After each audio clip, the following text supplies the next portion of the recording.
to start it off? No, this is all you know. Okay. Host, bro. We are live. Intro, roll intro.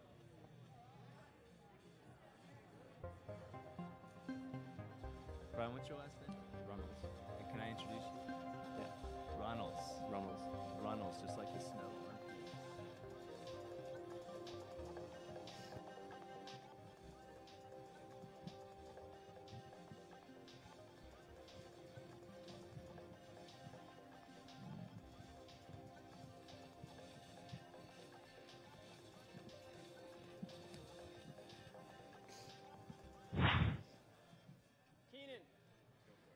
All right, this is Ben Clark, and we are at the Colorado Springs Auditorium. The 15th American Bouldering Series National Championships, the U.S. National Championships for bouldering, are taking place right now. We've got Pete Ward to my right. What's up, Ben? Brian Runnels to my left. And What's up, I'm guys? pretty pleased to be joined by these awesome guys this morning, and definitely very amped to see two national champions crowned today at this amazing event. It's going to be a long day of qualifiers. We got over here on the wall, stepping up, we got Angie Payne. So we're starting with the big guns already. If you are in the know, you may know that Angie Payne is one of the few women who I think we could give a legitimate chance of dethroning our 7-time national champion, Ladies and Alex gentlemen, Puccio. give it up for our first climber of the day. She's starting Angie up this Payne. problem over here that's been generating a lot of talk amongst route setters. There's a certain degree of artistry to this one. Ben, I don't know what you thought when you walked in and looked at it first. I've never seen an indoor problem set exactly like this one. It's a really unique-looking problem. I mean, it's got a lot of feet, and it's a sloping hand traverse, and, you know, I think that she is going to make it up that bad boy. She's making it look really smooth, really controlled, and really fun. Angie Payne is unfazed by the number of footholds on this boulder problem, which I've heard a rumor, I don't know if it's true, that if you unfocus your eyes, it's a stereogram, and you can see some other picture in there. You can see the wind. You can see. We've got a few hours to stare at that and figure out what the hidden message is. What exactly do we see? So you heard over there the voice of Mr. Brian Runnels, the climbing narc, as Angie. Oh, wow. Oh, and that does not count. She has to control that and match, and she has 2 minutes and 30 seconds remaining. So already the yellow brick road of boulder problems causing Angie Payne trouble. But I was going to say, you heard the voice of Mr. Brian Runnels, the climbing narc, and you can interact with Climbing Narc in our broadcast chat room on YouTube. You can also hit us up on Twitter using the hashtag ABS15. That's ABS15. So please hit us up with questions, comments, important thoughts, stock tips, whatever else you got. We're psyched to hear it. This problem kind of looks like that donut I brought in this morning, Pete. The Fruit Loops on it. Fruit Loop donut. Yeah, that was a really aesthetic donut. Did you take a picture of that? Post it anywhere? I don't think I did. I think it hasn't been eaten, though.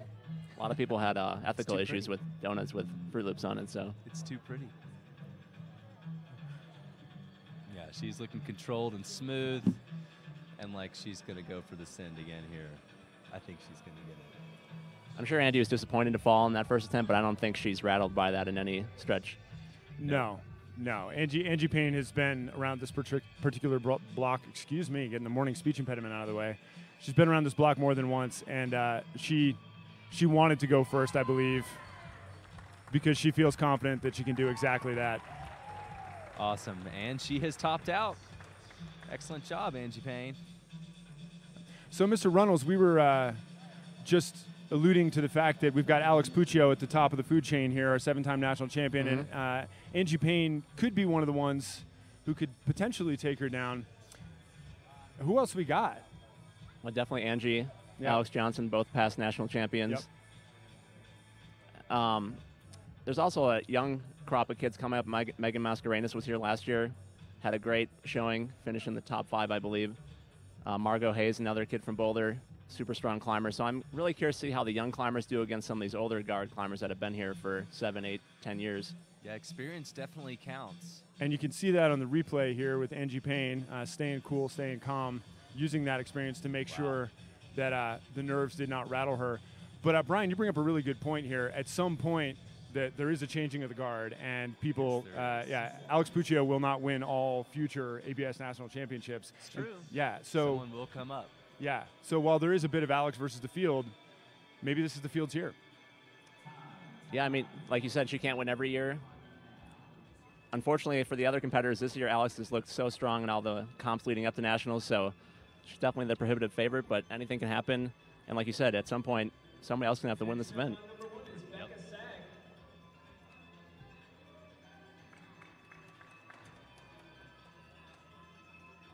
Okay, and this is Becca Sag, who's originally from Baltimore, Maryland, now climbing out of Boulder, Colorado.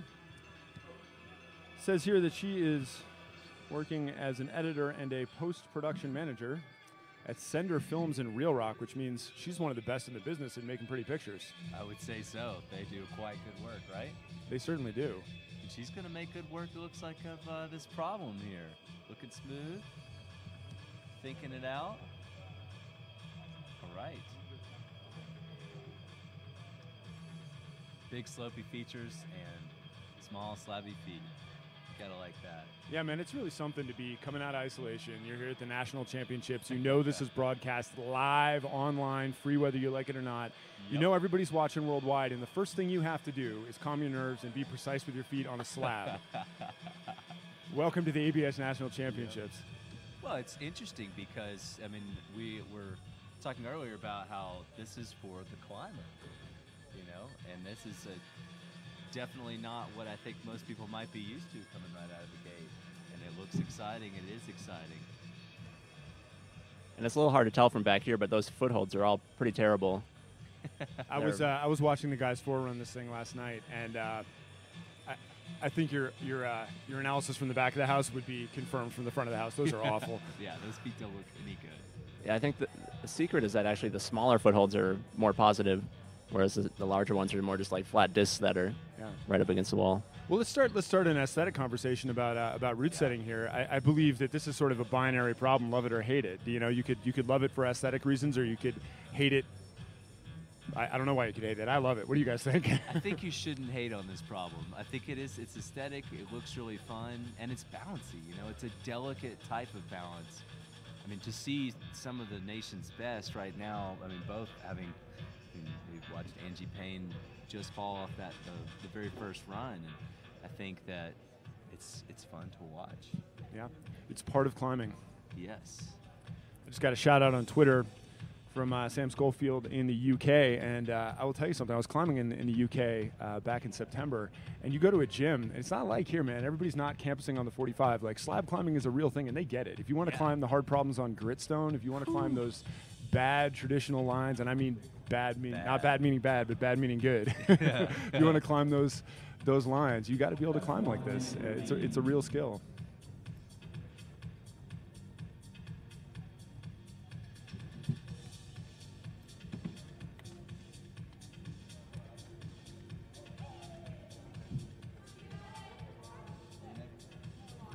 For the second, oh. Becca Sag's only got 38 seconds left in this period. If she is going to rally, she's got to do it now. Looks like, first of all, let's talk about that chalk bucket. I don't know if you can see it at home, but she has, maybe we can get a better shot of it in a minute. She has a tremendous chalk bucket, but looks like she's hanging it up for this round. Speaking of people who are hanging it up, we had a huge early scratch, actually. We have some breaking news here. Right. We will be without the services of the multiple-time route climbing national champion and possibly most famous American climber out there, Sasha Julian, who got stuck in the American travel delay system that we call our airports and was unable to make it. Brian, do you know any of the details on that? I think it's just a matter of, flight got canceled and the next opportunity to get out here is just too late to compete. Simple as that. We've all been there. Yeah. Yeah. I was actually there last Sunday. Yeah. Just trying to fly to New York. These things happen, and especially with all the weather we've had lately. Yeah. I mean, this is an indoor comp, thankfully, but boy, it's been the climate has been up and down in this country like crazy. Yeah, absolutely. Well, Sasha, if you're watching at home, as I certainly hope you are, we miss you terribly. We're looking forward to seeing you next year, and keep at it. Sasha has been representing climbing in the best possible way, professionally, athletically, all of the above, as we are watching Angie Payne, our first woman on the second problem of the day here.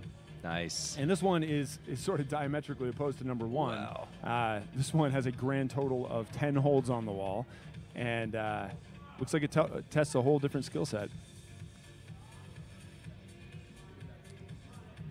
Angie has a lot of experience on problems like this, though.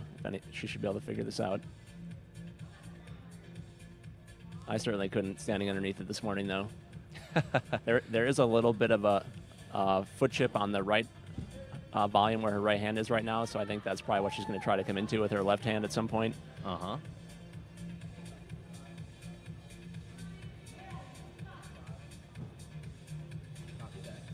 Nothing Angie comes Payne's going to take some time to figure that one out. Yeah. Nothing comes easy, man. The root setters, they want to sort out the national champion, and you got to be able to have all skills and be on point. We, you may have seen there for a minute, we have Karina Clausen on women's number 1.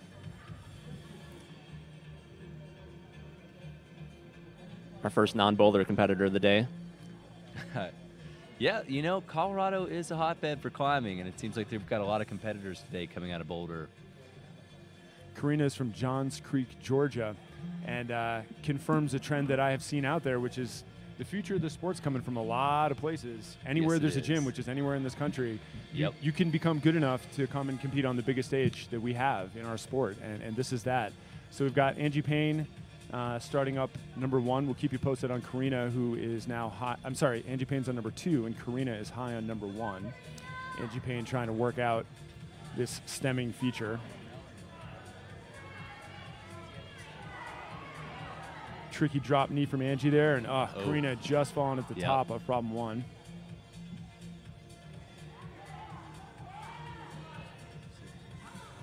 Nice. Angie shaking it out.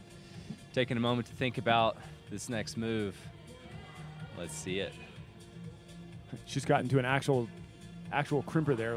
She looks really comfortable when she gets a real hold. Yeah. Instead Wow. of these big features. Nice.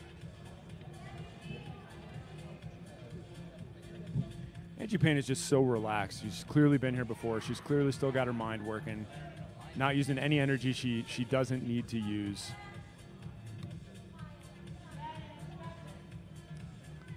And with these problems, it is not over until it's over. Could be a tricky match on the end of 2 here. That's tough transition over there. Don't think she's going to want to fall off the last hold again like she did in the first problem. No. Just exploring with those fingertips. Where am I going? Where am I going? It's going to be her last attempt. She's only got 20 seconds left.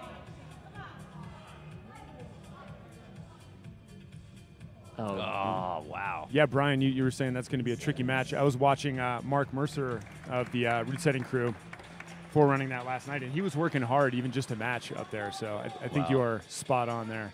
Yeah, that's a tough line.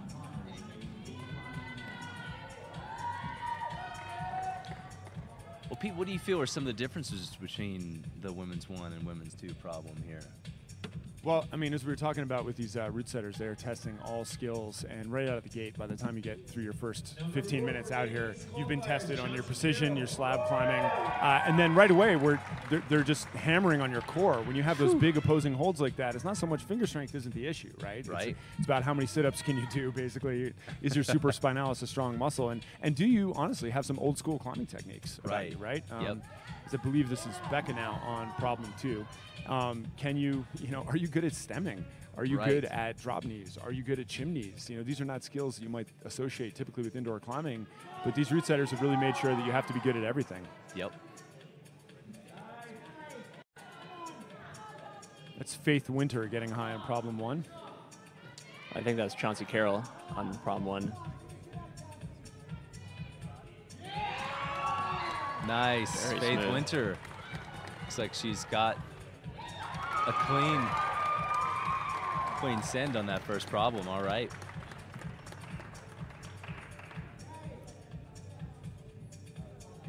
Carol Chauncey. Chauncey Carroll. Chauncey Carroll on that one.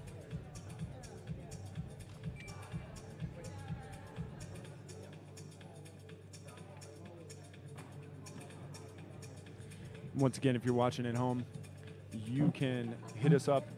Specifically, you can hit Mr. Climbing Narc over here, Brian Runnels, up on the Twitters using the hashtag ABS15, because this is the 15th annual American Bouldering Series National Championships. Anything specific you'd like to like to hear us talk about? Any questions you'd like answered? Yeah, maybe now would be a good time to talk about how we're going to score these competitors today, Pete. Go over.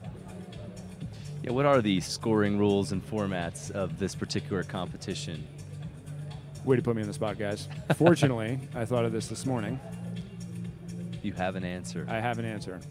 The scoring system here is called Top Score, and it's developed to be as intuitive as possible. When you go climbing outside, if you came in, the first thing that I would ask you is, "Hey man, how was your day? What'd you do?" And you would tell me what you did. So that's the first criteria. The first criteria is the number of boulder problems you get to the top of. So tops is the number one criteria. Then after that, you would tell me what you worked on or your project. So you'd say, "Oh yeah, I got to a high point on this." So the next criteria is the number of points, meaning the number of moves, the number of holds you got to. So that would be your total throughout the round. So the number of total points you had. After that, it's your next criteria is the number of flashes. So obviously you want to do these things on your first try. And the final two criteria are attempts to top and attempts to high point. And so the bottom line is here is, as a competitor, you need to ration your number of attempts for two reasons. Number one, because it counts against you if it takes more tries. You want to ideally flash all 5 qualifying boulder problems in this round. But also for your own energy. You're out here for 45 minutes. You only got 5 minutes on each boulder problem. These are pretty long problems, too. Yeah. Correct. Yeah. 15, 20 move problems. Yep. Yeah, absolutely. And so this is something where you have that added challenge as a competitor, and part of what makes this sport so brilliant, it's not just being physically on point and having the skill set that you need to do these boulder problems, but you also got to be able to stay cool and figure it out. You turn around from the chair, you've never seen these boulder problems before, you got 5 minutes to figure it out and climb it. The combination of physical and mental difficulty is not like any other sport I've ever seen. You know, we're in the Olympics right now, and when you're a figure skater, you get to practice your routine for years ahead of time. It's choreographed. You know the routine that you're going out there on that rink to, I mean, you know exactly what you're coming in to execute. Here, people are walking up and on site have to figure out how to do this. The least amount of tries and the most amount of focus with pressure building. I think it's an amazing competition. Yep. Number 5 is Faith Okay, and we just got a new climber on problem 1. That is Faith Winter over there. Faith Winter is from Loveland, Colorado. Her sponsors are Scarpa, Joshua Tree Skincare, Go Gnarly Nutrition, and Wolfpack Climbing. Hope I got all that right. I feel like there were some missing commas in my spreadsheet. Nobody to blame but myself. Hey, we do the best we can, just like these guys. So look at Angie Payne up there on the third problem. Yeah, brilliant shots from the crew at Louder and 11 with our cable cam working this year. Yeah. You folks at home watching this in high definition if your internet provider is up to it. Ben, you were talking about this. We were looking at these problems before. Ben, you were saying you like this one the most out of all of them. I really like this. Yeah, problem. what was it you liked about it?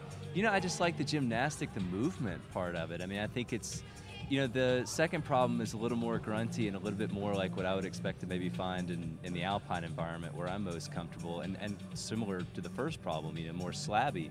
But I really like I think the sequence in here, especially in that middle section of that third problem, just looks really tough, really focusing, and incredibly gymnastic. I mean, once you start to get horizontal, I mean, as you know, the clock's ticking. You start pumping out, things get hard, things get greasy after a while. Once it warms up in here, I mean, it's hard. Yeah, we're going to learn a lot actually right away here in the early going and qualifiers. And we're going to be here for quite a while. We got a lot of competitors to run through. But already we're learning that these problems are brick hard, man. I mean, Yeah. Angie Payne is a projected finalist. She couldn't do number 2. She's already had a fall on number 3. Is she still the only woman who's topped out number 1? Yeah. No, Chauncey Carroll Chauncey Oh, that's Carroll. right, Chauncey Carroll. did that on her first try. Reality check Runnels over here to the rescue. Thank you, sir. Thankfully, someone's paying attention to all 3 people at one time. Brian Runnels, a man who can multitask. Just wait till there's 5 climbers at a time and no idea what's happening. Hopefully you guys at home are paying great attention and scoring yourselves. We're seeing Angie Payne and, oh, wow. All right, so this is going to tell us a lot here. Angie Payne, she's got 1 minute and 14 seconds left, so she rationed her energy. She knew she was only going to have one more try on this, so this is it. She's not planning on another try, and this is where she fell last time, and if she doesn't do this, Whoa. I'm going to go out on a limb and say this problem is not going to get done very much today. Yeah, I'm going to say that I think your assessment might be proven correct.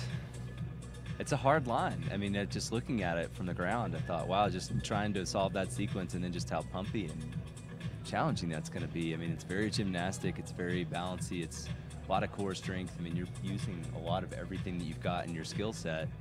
Yeah. I like it Yeah. a lot. I agree with you, Ben. When we were looking at this before climbing started, I didn't see the sequence right away, but it tells you something about how impressive these climbers are. Angie didn't have hesitation. She didn't change her sequence. She just went up there and did it. And she knew exactly what she was going to do. And she only fell because it's hard. And so the fact that she clearly didn't make a mistake. No. I don't think she did. And that tells us a lot about what's going on. Yep. And is that Faith Winter over there with 12 seconds left on problem 1? Trying to find her way up the Rainbow Road over there. That is Faith Winter. Oh, and she's off. Yeah, I mean, reading is, I think, one of the most challenging parts of climbing, really. Solving the sequence before you actually get on it and having a good strategy that you can execute.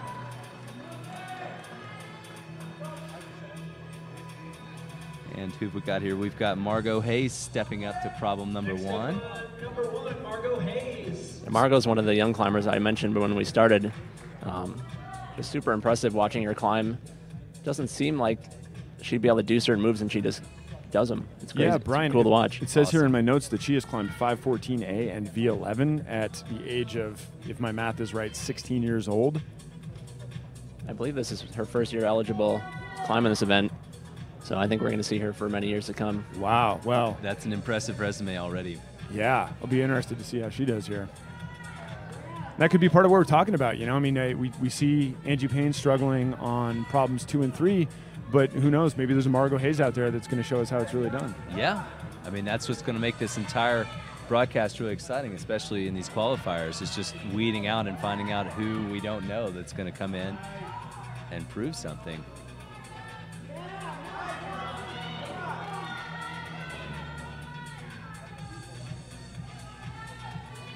Action on problems 1 and 2 here.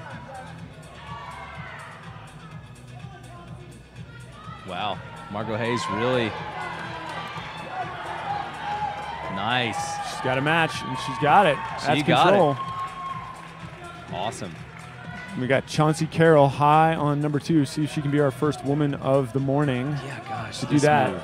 Tricky, tenuous heel hook. She's got a match. Can she match? That counts. Yeah. And she's done.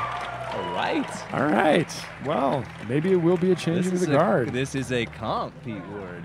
I'm starting to really enjoy this, right? And detailed records are hard to come by, but I believe Chauncey has finished in the top 3 at this event in the past. Really? I'm pretty sure that's true. Chauncey Carroll. I believe so. The list of things I don't know, you could just about fit in the Grand Canyon. It's 5 or 6 years ago, so. Fair enough.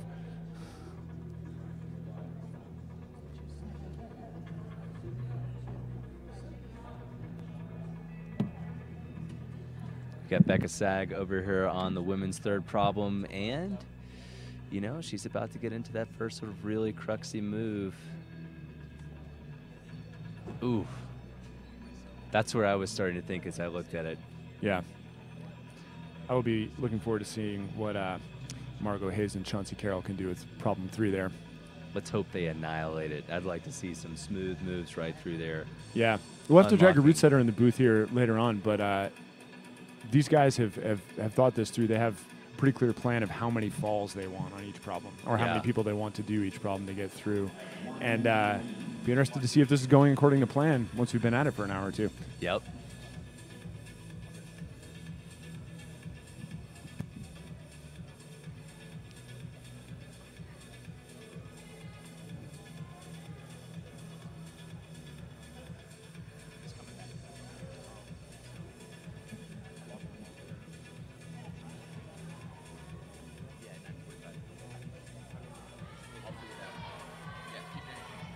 All right, Becca Sag is just trying to work through that middle section, that third problem. It is hard. Ben, you may be familiar with something called the curse of the announcer. If there's a long silence and you start talking, the competitor will fall. It's scientifically proven. It is. You know, I timed that correctly. I felt like she was really struggling, and I hope the positive vibes we're sending out there to folks in the audience as well as the climbers, would help uplift her and send her through that sequence, but it just didn't happen this time. Yep. Well, it looks like Angie Payne is going to be approaching the 4th problem now. Yeah, and over there in problem 1, we've got Megan Martin, who made a return to competition climbing over the last couple years, and she years ago was a real favorite, and she's got the skills. She could be somebody to make some noise here today as we look at Angie Payne being our first woman of the morning on problem 4. Number 7 is Megan Martin.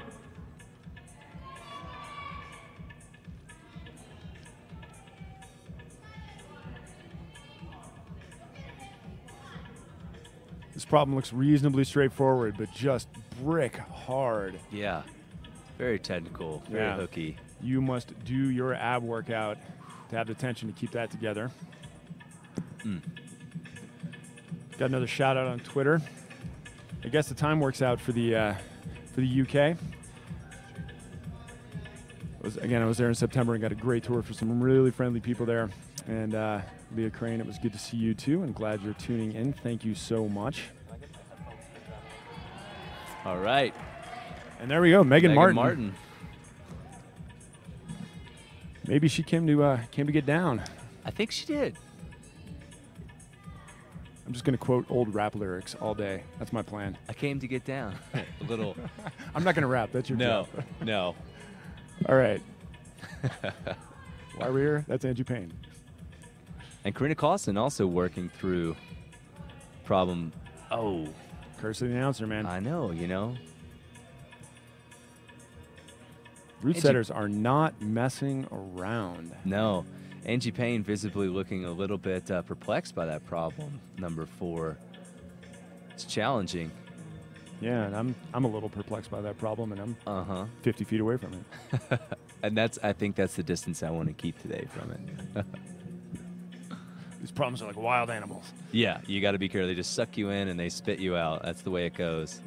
Thankfully, we have some of the most qualified competitors in the United States here. Actually, dispatch them. The most qualified competitors, they've all been through a regional and divisional qualifying process. And these are the best 130 climbers in the country competing for your ABS National Championships. Minus you, Sasha DeJulian. Wish you were here. American Air Travel Network, get your act together.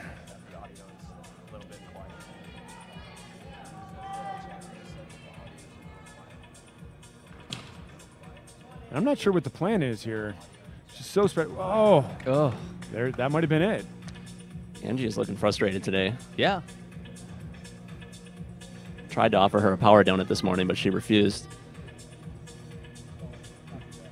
Yeah, she's only got 1 minute left, and it looks like she's thinking about another try. At this point, it could be worth it. Every point matters, right? Points are the second criteria after tops. And I think in her estimation, it's going to be worth the energy expenditure and the penalty of the extra point if she gets through that one hold. Because she knows that she's an experienced enough competitor that she knows when she's coming up on a real choke point, and she's got to be one of the top 20 that carries through to semifinals tomorrow. Well, and she also knows that the last problem is on the slab. Even though she hasn't seen it, she knows this wall. She's climbed on it for years. So she knows that on the last problem, she's not going to need as much power to That's a good have point. success. So she's willing to spend a little more energy on this problem. But not enough. Yep. The equation may not be energy on this one. Nasty.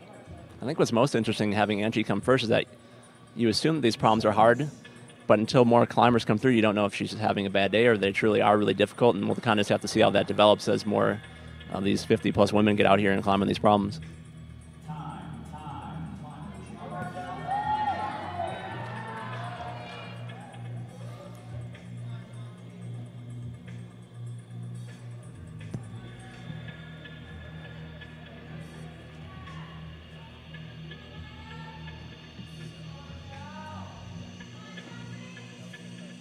Next up on number 1, Michelle Abshire.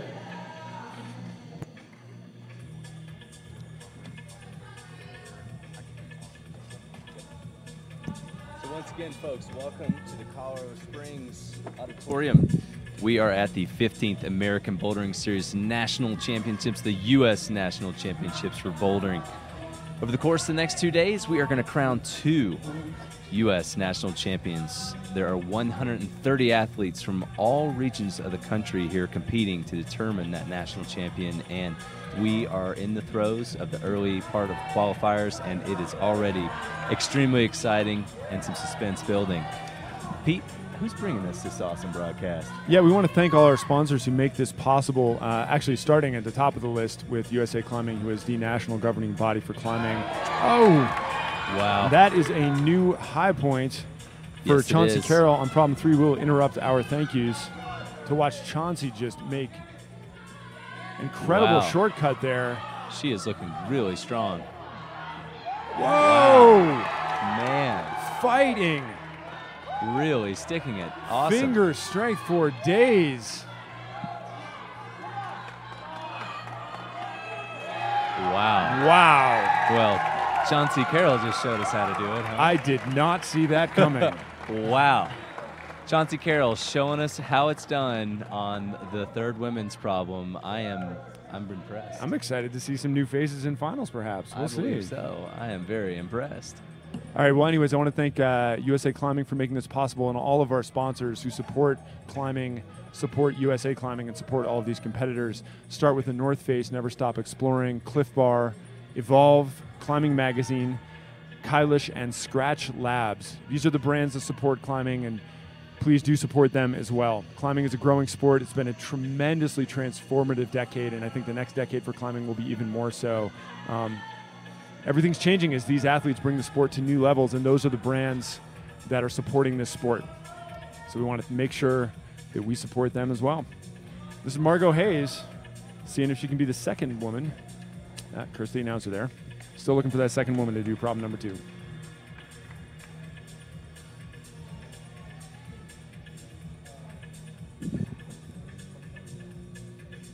Becca Sag starting on that 4th women's problem.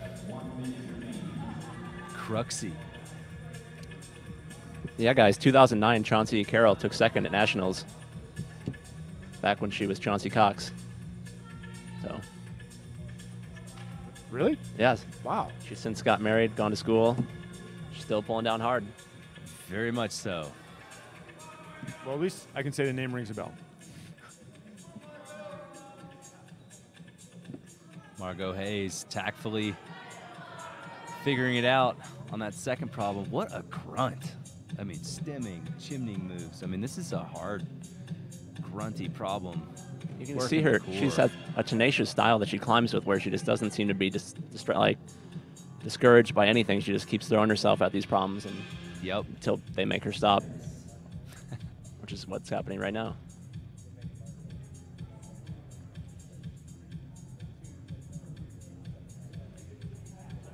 Well, thank you to our fact checker, our resident fact checker, Brian Reynolds over there, for the Chauncey Carroll beta. And also, if you're out there in the various and sundry internets, you can tweet at us using the hashtag ABS15 or hit up Mr. Runnels himself in the chat room. If you're watching on LT11.tv, just click through to the YouTube channel and you can find us there. You are looking at Delaney Miller on her first problem of the evening. I would say Delaney's primarily known as a route climber, but she is a threat to climb any piece of rock or plastic. Also, Angie Payne, our first woman of the night here on problem 5. Yeah, Angie making the delicate moves across that slab and looking very controlled, very steady and smooth, comfortable.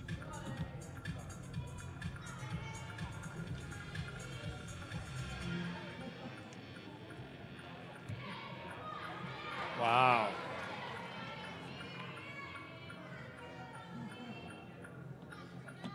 It is a different kind of skill. Bring your heart rate down, bring your focus up, and be able to balance up a problem like that. A lot of different skills tested here.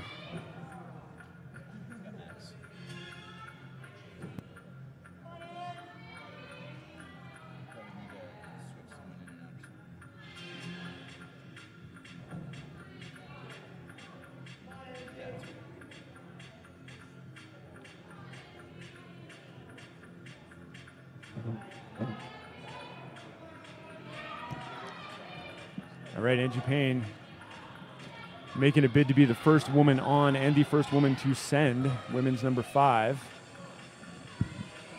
I'm joined here in the booth by a first-time national setter, Max Zolotukhin. Max, welcome to the show. Good morning. How are you guys? Doing well, man. There we go. We're seeing Angie be the first woman on and the first woman to top out women's number 5. I got to say, when we first saw her on these second and third problems, we were thinking, wow, these problems look really hard. From a root setter perspective, how's everything going according to plan? I think so far things are going according to plan. I think maybe Angie's probably having a worse day than we would have expected, or maybe Chauncey's having a really good day, or maybe it's somewhere in between. But I don't know, things seem to be right where they should be, I think. Right on. So talk us through a little bit of the process that your team goes through as we look at the replay here of Angie keeping it together and having credit to her to keep her game face on after she struggled a little bit in those middle rounds and give herself a chance to advance on to semifinals as we watch Megan Martin here on number 2. But Max, please talk us through a little bit how you guys think about this. I know you have a number of fall points. When you guys are constructing these things, I don't ever hear you guys talking about V grades. I don't ever hear you talking about any of the normal stuff that climbers talk about. Talk about some of what's going through your head and the goals you have as you guys set these problems. So each round is basically we judge all the problems and how they're going to work together as a round, as a whole, instead of individually seeing how hard they are. So maybe a tweak, maybe we'll make something easier on one problem and then make something harder on another problem. In this round in particular, the first problem's kind of probably the easiest problem in the whole comp. And then the third and fourth problems are more of tester problems to see how strong people are. The fourth one in particular is probably the hardest. And then 2 and 5 are just tricky, not terribly hard, but if they can figure them out, they should be able to do them. Seems to be okay. So do you view that ability to figure out problems as sort of an integral skill to climbing? Oh, of course. Yeah. Strength is one thing, but if it was a strength competition, then we just set a bunch of crimp ladders. Okay, and I know, just talking about you personally, I know this has been something you've had a personal goal to come set for these athletes here at the national championships for a long time. Talk a little bit about what that means to you to be able to be the person who is actually dictating the field of play and testing the skills for the best climbers in the country. It's everything to me. I've been climbing and setting for 14 years. I competed in ABS for a number of seasons. I think my last year was 2009. But ever since then, I've always wanted to set this event. It's kind of been, I've said it was the holy grail of American climbing competitions for me. It's pretty much the standard in my opinion, and I think this year, so far it seems like things have gone, I haven't been here the last couple of years, but it seems like things have gone smoother from my colleagues that have worked the event in the past. So pretty happy with our team. I think everyone's really strong, really creative, and work incredibly hard. So it's been absolute pleasure. Everything I've seen behind the scenes would lead me to believe that's the case as we look at Margot Hayes here on one of these separator problems on number 3. Max, thanks so much for stopping by, man. Good to see you. I'll be back later. Okay, we'll have him back later. Margot Hayes, Ben, yes, sir. Brian, talk us through what we missed while we were talking to Mr. Zolotukhin over there. Margot Hayes is starting to really dispatch this problem number 3, showing some incredible crimping strength, and I think really impressive focus to get through that thing. That thing was really thwarted Angie Payne, but it seems like after we saw Chauncey Carroll work through it, we've got Margot Hayes now who's just sent it. I think we're starting to see that maybe Angie didn't have a very good day this morning. Yeah. See how that shakes out in the final standings. Yeah. Top 20 go to semifinals tomorrow. Well, we're going to get to ask her. She'll be here in the booth with us in a minute. Yeah, it'd be great to get her take on these problems. I mean, having so much experience and being a very talented and hardworking individual, I mean, these things are not easy. We've got viewers out there in Venezuela, Australia, UK watching at home. Great to have everyone tuning in. Oh, shout out to our international friends. Thank you so much for tuning in.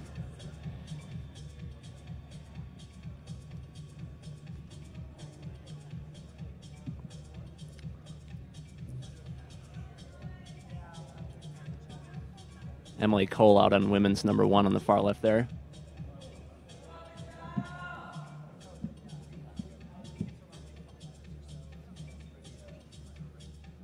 I think I have to make Margot my official dark horse pick this year, Pete. Yeah? I think so. I definitely like what I'm seeing so far. It's hard for me to argue. Yeah. Subject to change. There could be someone from some far-flung place.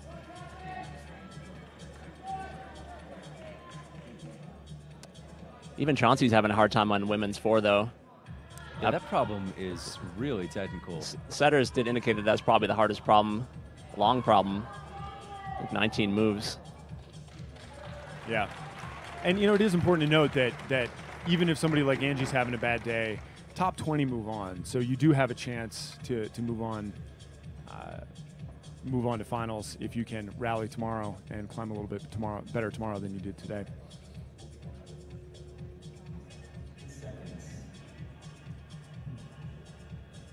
All right, we're going to go to commercial here, and we'll be back in a minute at the 15th Annual American Bouldering Series National Championships.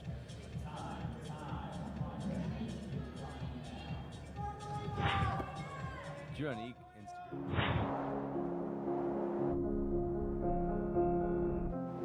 Everybody needs beauty, as well as bread. Places to play in and pray in, where nature may heal and give strength to body and soul. The mountains are calling, and I must go.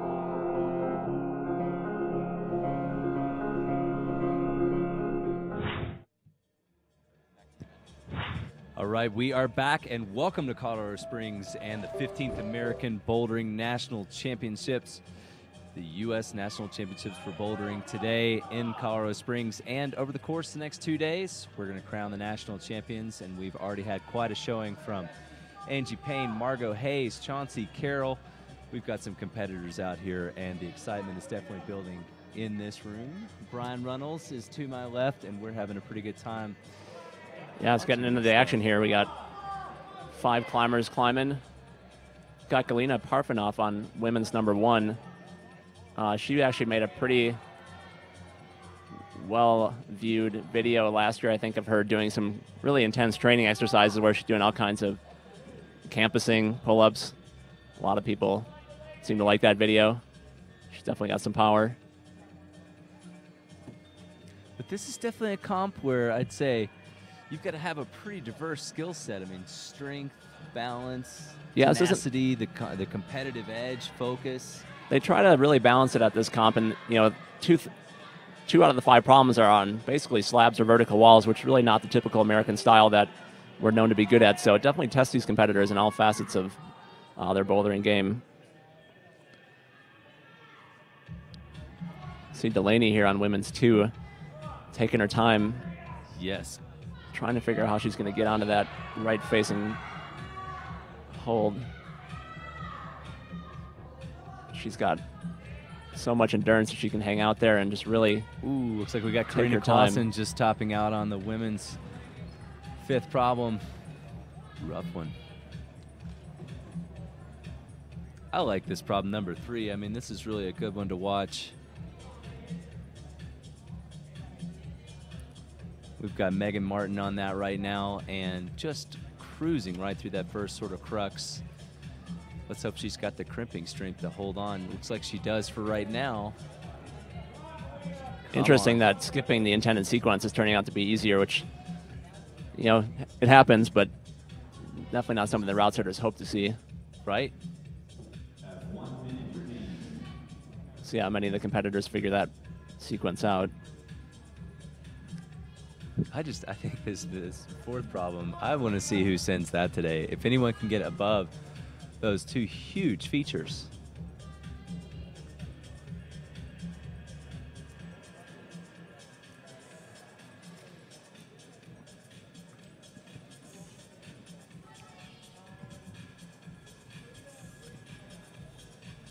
Delaney Miller, she's got the endurance to stay on there for a long time and figure this out, but she only has 25 seconds left in this period, so all the endurance in the world won't help if she doesn't get through those next 4 or 5 moves.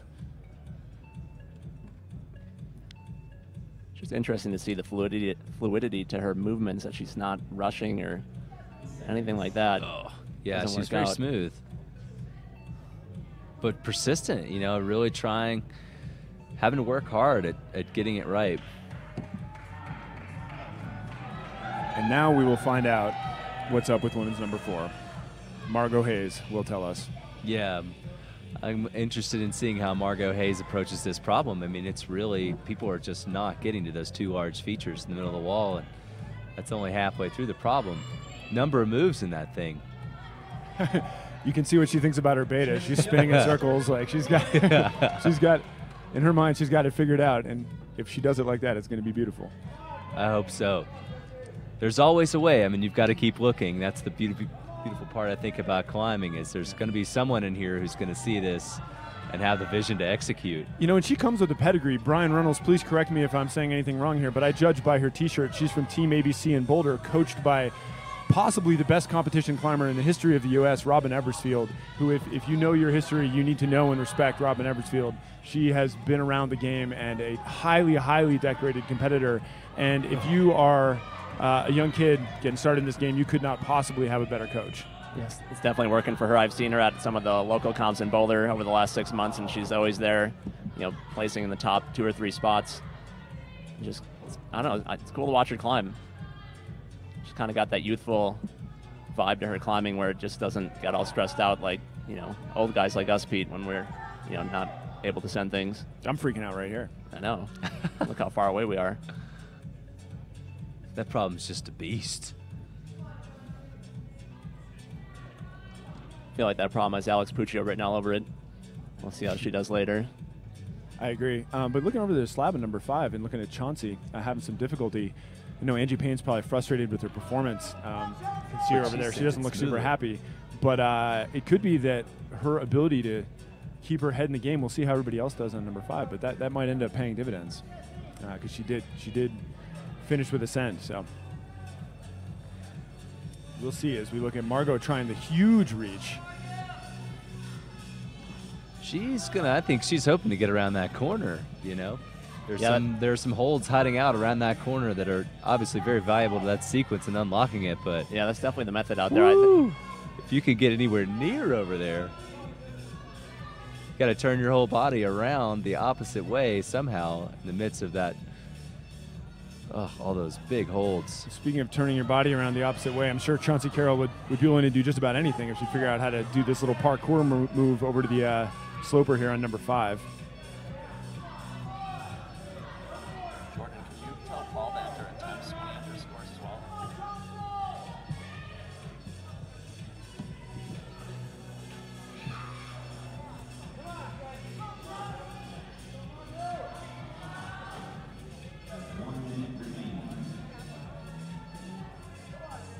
So that's Michelle Abshire on problem 3 and off problem 3 with the curse of the announcer. My apologies, Michelle.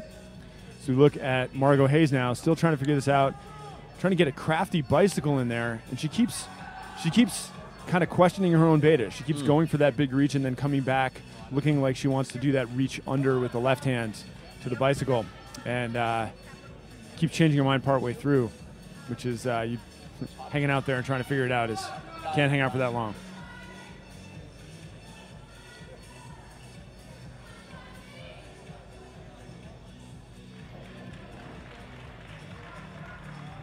And Mr. Reynolds, I have not been adequately keeping track in my mind. How many other sends besides Angie have there been of number 5?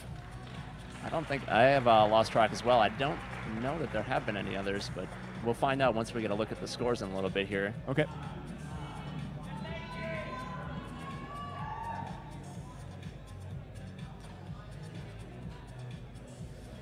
Starting to see some of the men's competitors out here in the audience too, checking things out. We got Daniel Woods and Jimmy Webb in the audience, checking out some of these female problems, getting ready for their session this afternoon. I saw our speed national champion, Josh Levin. Also, I believe, 7-time national. Is that right? 7-time national champion for Josh Levin as well? Something like that. Some huge number. Yeah, he wins a lot. Yeah, you know, 7 is a very magical number, and do you think we'll see it fall today? I mean, are we going to see 8 or are we going to see 9, 10? I mean, these guys are dominating. You know, if Vegas did odds on this kind of thing, the odds that one of Daniel Woods and Alex Puccio winning would be very high. But based on what we're seeing, who knows? Who knows? One it's way to find anybody's out. game. Yeah, I mean, someone could come in here and have the wrong day. Getting word in the chat room that Karina Clausen sent women's 5. Thank God for the chat room. The internet, where all things are true and facts are facts. Yeah, everything relevant is always true. Thank you to the chat room, though. Bib number 13 on number 1 is Kyra Condi. Kyra Condi out on women's number 1. Which we'll take a look at her just a second after we watch Delaney here on women's 3. Did my eyes just deceive me? Did she just chalk up? Yes. Never a bad time to chalk up. That'll make me break out the 4 days line. Endurance 4 days. Yes. Delaney Miller, very smooth, very calculated, keeping it very much in control in that problem. I mean, she's looking really good.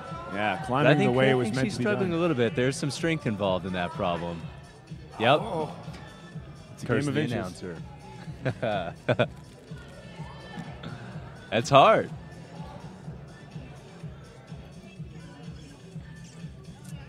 Kira Condi on that first problem now. Whoa. And off. Reminder at home, if you're keeping track, the scoring.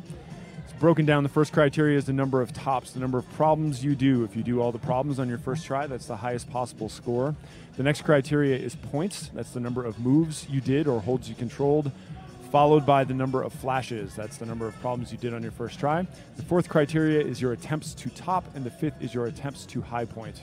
We'll look for a scoring update soon.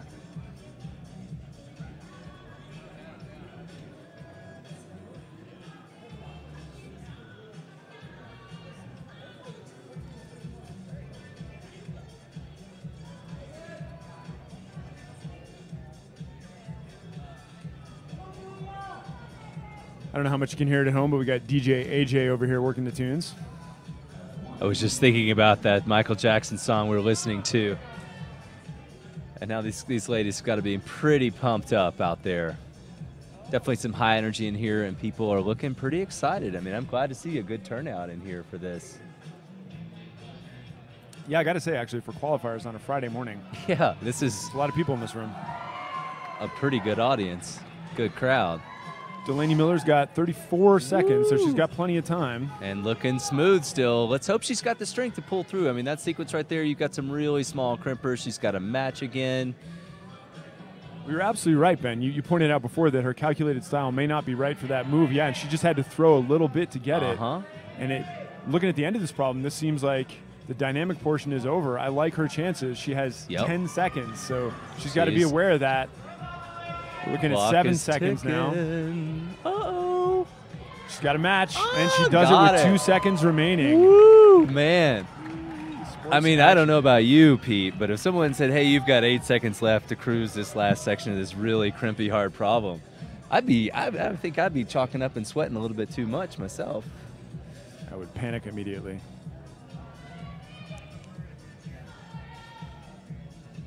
All right, number 14, who have we got up here now? Approaching problem number 1, Rachel Myers. Pete, where's Rachel Myers from? I have the internet on my side, Ben, and I can provide you with that information shortly. Did I just see someone from Chevy Chase, Maryland? Rachel Myers is from Indianapolis, Indiana. Oh, and she recently did the Kind Traverse, which is a V11 in Rocky Mountain National Park. Wow. Indianapolis, Indiana today. Sponsors are La Sportiva and Organic Climbing.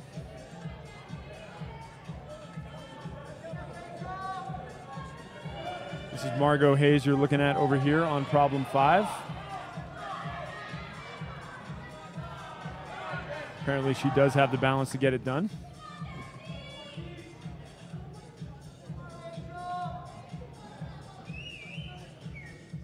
All right, Indiana.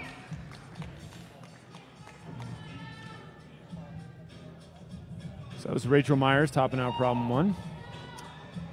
Margot Hayes over there looking smooth, cruising through that S-Traverse. Oh, campusing on a slab. Yeah. She's aggressive.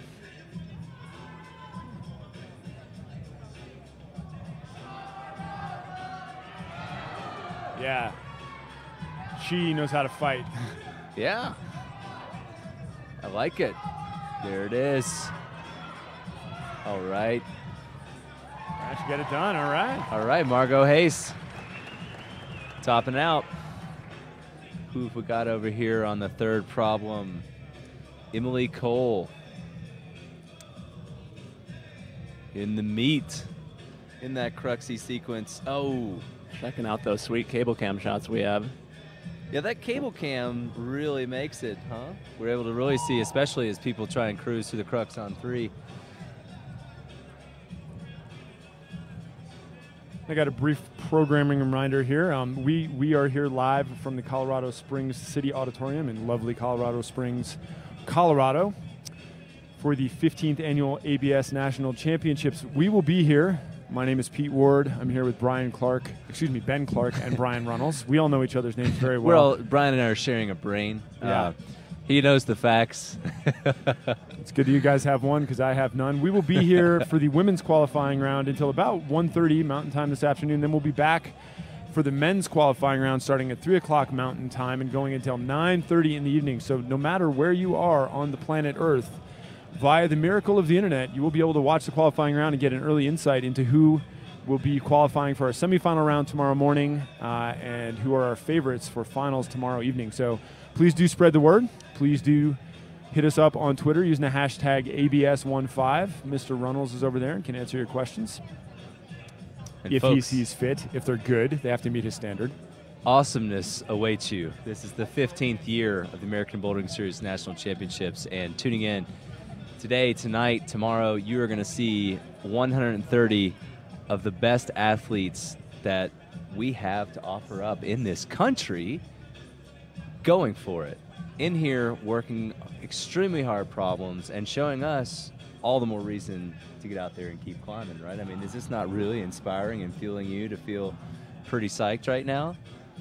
You know, I've said it before, and for my money, competition is in many ways, and this is counterintuitive for some people, but competition is in many ways the purest form of climbing. I really love the simplicity of the format. I love the fact that these problems are not graded and the grades don't matter. And I love the mental and physical challenge of having to get them done the way in this particular format. But Pete, if there are no grades, how are we going to argue about it on the internet after the comp's over? I have faith in the internet, Brian. We'll find a way. I always say there's no Sweet. sense in arguing over fun. Now, there's 3 types of fun. There's like type 1, type 2, and type 3. You can argue over which type, but fun, you know, that's definitely what I think people are having over here. And you know what? That is one of the most pure things about climbing, is that spirit of just having a good time, getting in there. And, you know, as you progress through grades, you pick up more skills. But do you ever lose that sense of excitement and enthusiasm? I mean, there's nothing like beginning as well. And for those of you who are not familiar with climbing just yet, or just tuning in because you want to learn to climb and see what's out there, you know what? Feel free. This is a great place to check it out and see what the world's best have to offer. But go to your local gym, get out to your local crag, find some mentors, and enjoy this sport. Yeah, and speaking of the world's best, you are looking at Galina Parfanov there, if I have that correct. High on women's 3. Woo! Ooh, that is a bit of a differentiator move she got through there, though. So you got to like the effort there. Off camera here, we've got some of the route setters working on women's number 2. I don't know if there's some sort of a technical issue, but we're watching now Megan Martin, gotten through the beginning portion of women's 5 and comfortable enough to relax and chalk up.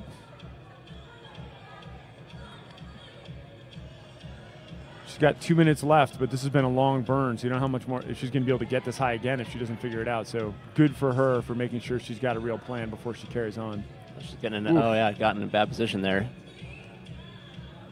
She's got plenty of time left, though.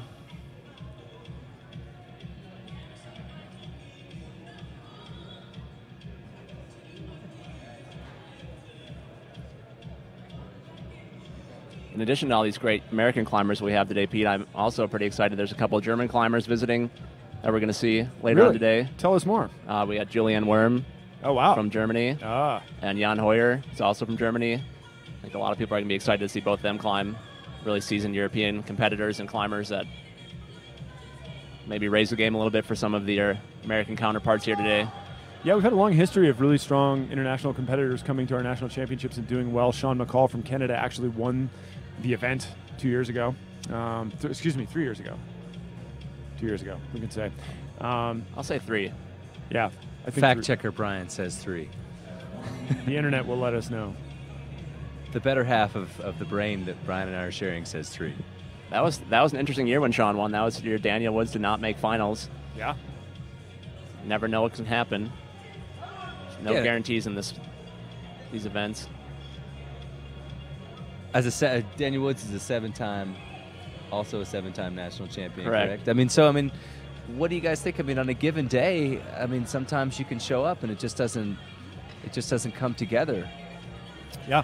I think that's what's going to make this a really entertaining event, especially today and tomorrow. You have a good day, you have a good day. You have a bad day, you may not be the champion. You could still be incredibly talented, but Yeah, it's cliche, but that's why they play the game. You know, you got the people that are definitely the favorites, but you just never know what's going to happen until you actually go out there and have the comp. And that's part of, for my money, what makes this such a profound achievement on Alex Puccio and Daniel Woods' behalf. There is such a wide margin for error in this sport. It's so easy to just slip once, read one sequence wrong, just have an off day, as you're saying. And for each of them to have avoided that for 7 times in a row, I mean, I sort of wonder if this, as we look at this sport evolving and competition taking a more and more central role in the sport, will we ever see 7-time national champions again? It'll be fascinating to find out, and we won't know for a very long time, obviously, because we'd have to see a new face this year, and they'd have to get to work right away. But I'm really excited to see Daniel and Alex climb, see if they're on their game. I'll say on the men's side, Jimmy Webb has been looking strong enough, perhaps, to get it done. And we've got a bunch of these new faces. Margot Hayes, that we've seen so far today, has been climbing really well, and a few others. Be interested to see if it can happen.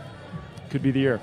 what do you think might be the keys to that kind of consistency, Pete? I mean, you've seen this for years.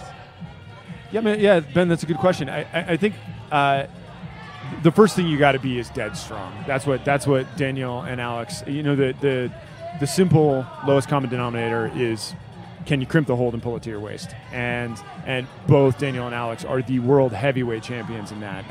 And that is, when technique and skill and all of these other things are equal, it comes down to who can pull the hardest. And they are that. However, I think you could really make a case that they also, both of them have the clearest mind. You will see how decisive they are when they climb. There's not a lot of this second guessing. They make a plan and they stick to it and they go for it. And Daniel Woods is sort of famous for this, of pulling on footholds and doing sequences that other people weren't intended by the route setters and other people couldn't fathom. But you could call that strength. You could call it focus too. And so I think they deserve a lot of credit. It's not a one-dimensional game. No. Great answer. Thanks. Ask me again later. I'll say something else. Exactly. It's like, it's kind of always evolving. Strength, tenacity, focus, persistence, training. Whether or not you had your yogurt parfait in the morning or maybe you had French toast. I mean, what's fueling these guys?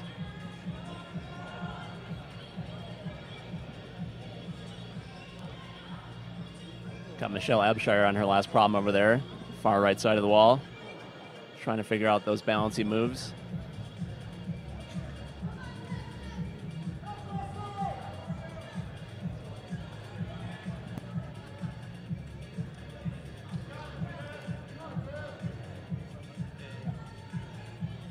A little over a minute left in this round.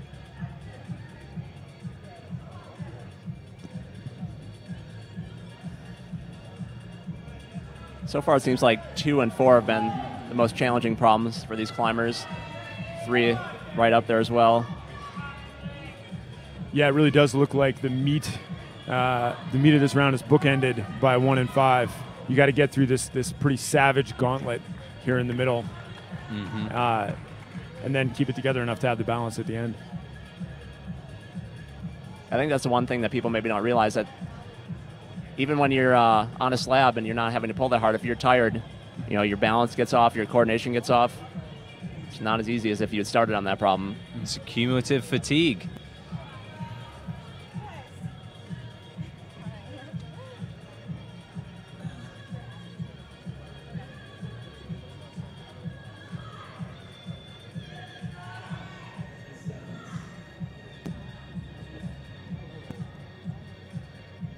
Okay, I'm joined now in the booth by a freshly finished Megan Martin. Megan, congratulations on a qualifying round.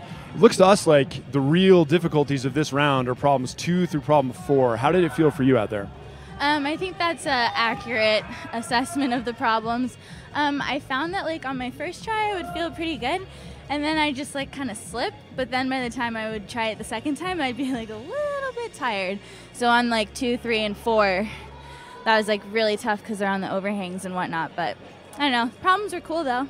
Yeah, it looks like the route setters really kind of had no mercy, right? From the get-go, you got so much balance over here on problem 1 with this, like, I don't know what you call that, yellow brick road thing.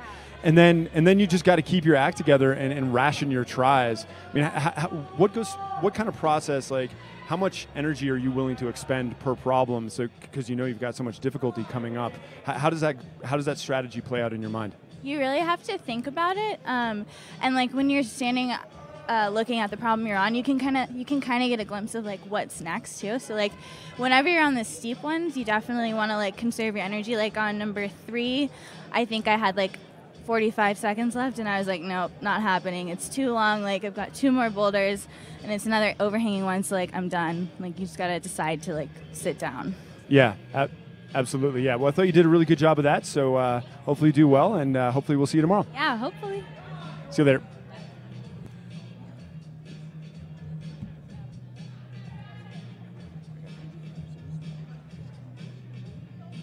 Cool, yeah, you got it.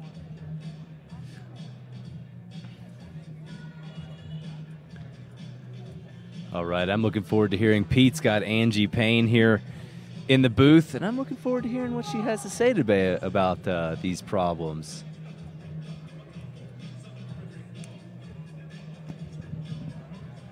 Okay. And now we've got Angie Payne in the booth. Angie Payne started out well, had some real difficulty in the meat of these problems, and it seems like everybody's struggling on 2, 3, and 4. But Angie, you're really able to keep it together for number 5, and I was personally really impressed at how you're able to keep your head in the game, and I think give yourself a chance going into semifinals tomorrow. Talk me through how you do that. Well, I guess many years of experience and kind of knowing that I had to. I thought that on number 3 I would be able to redeem myself, but just got more and more pumped on 3 and 4.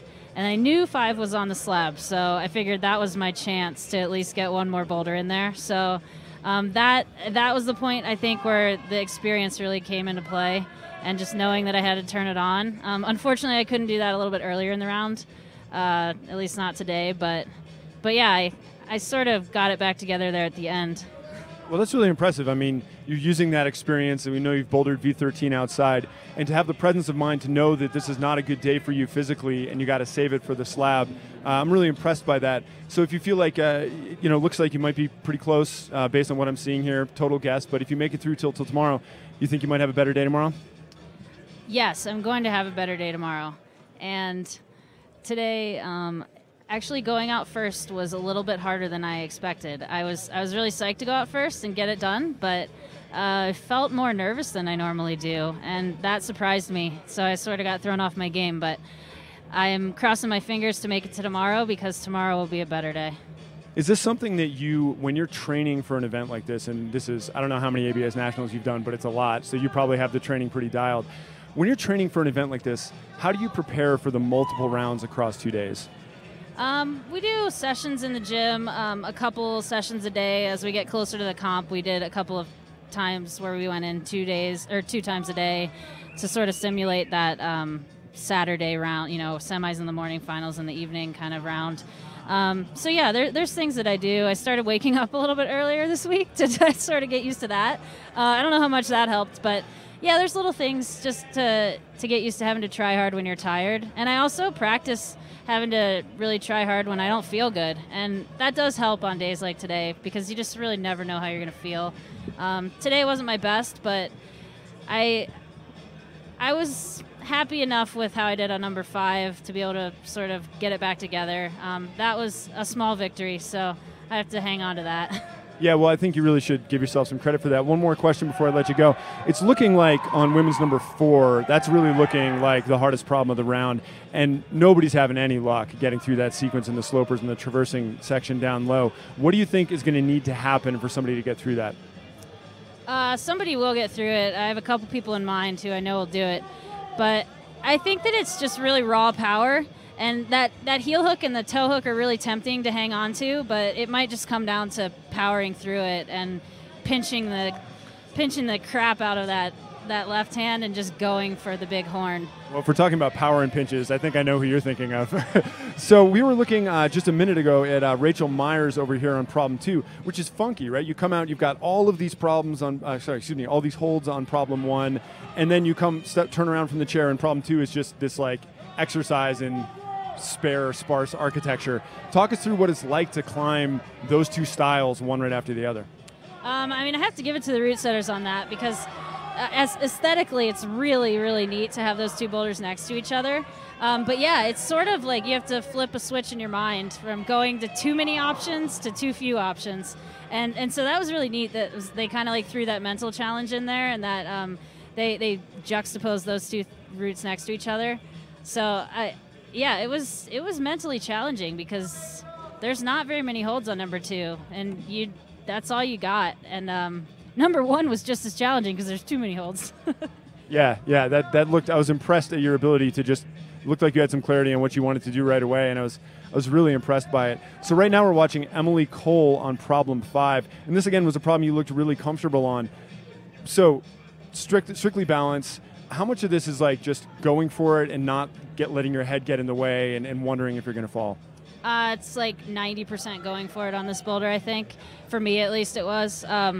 You just have to be willing to stand up on that right foot that she was just on, and you know you're going to a pretty good hold. So this one is just full commitment to that foot, and then it's relatively smooth sailing. I did get pumped at the top, but it's pretty fun climbing through those pockets, and it's really just about committing to standing on your feet, just like a slab should be.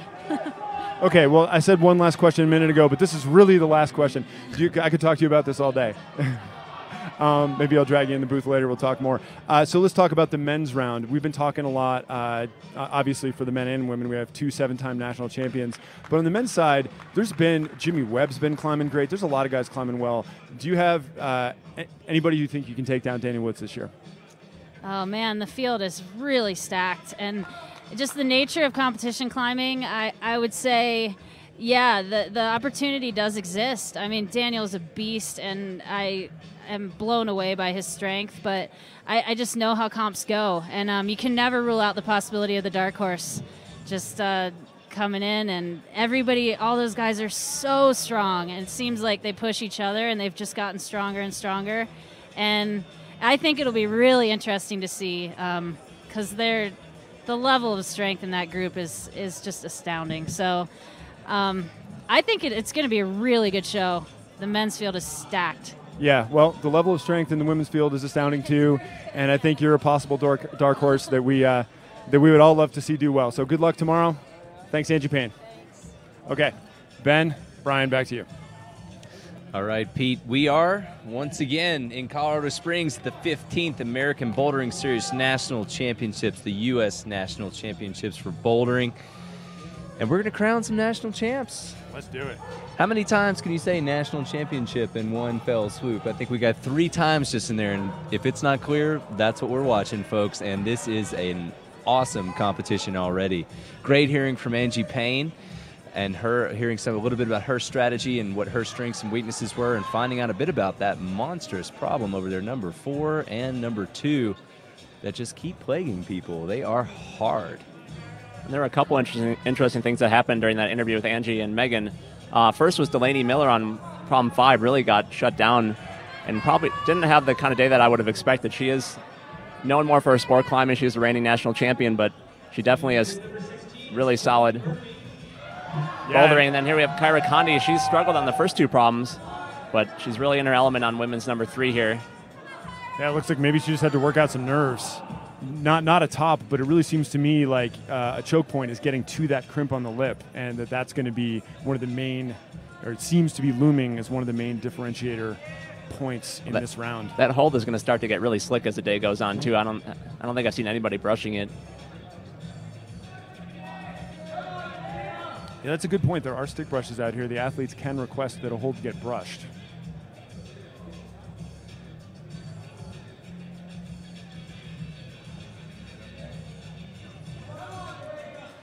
That's Tiffany Murphy you're looking at from Frisco, Texas. Frisco, Texas. Once again, proof that the best climbers in the country are coming from all corners of it.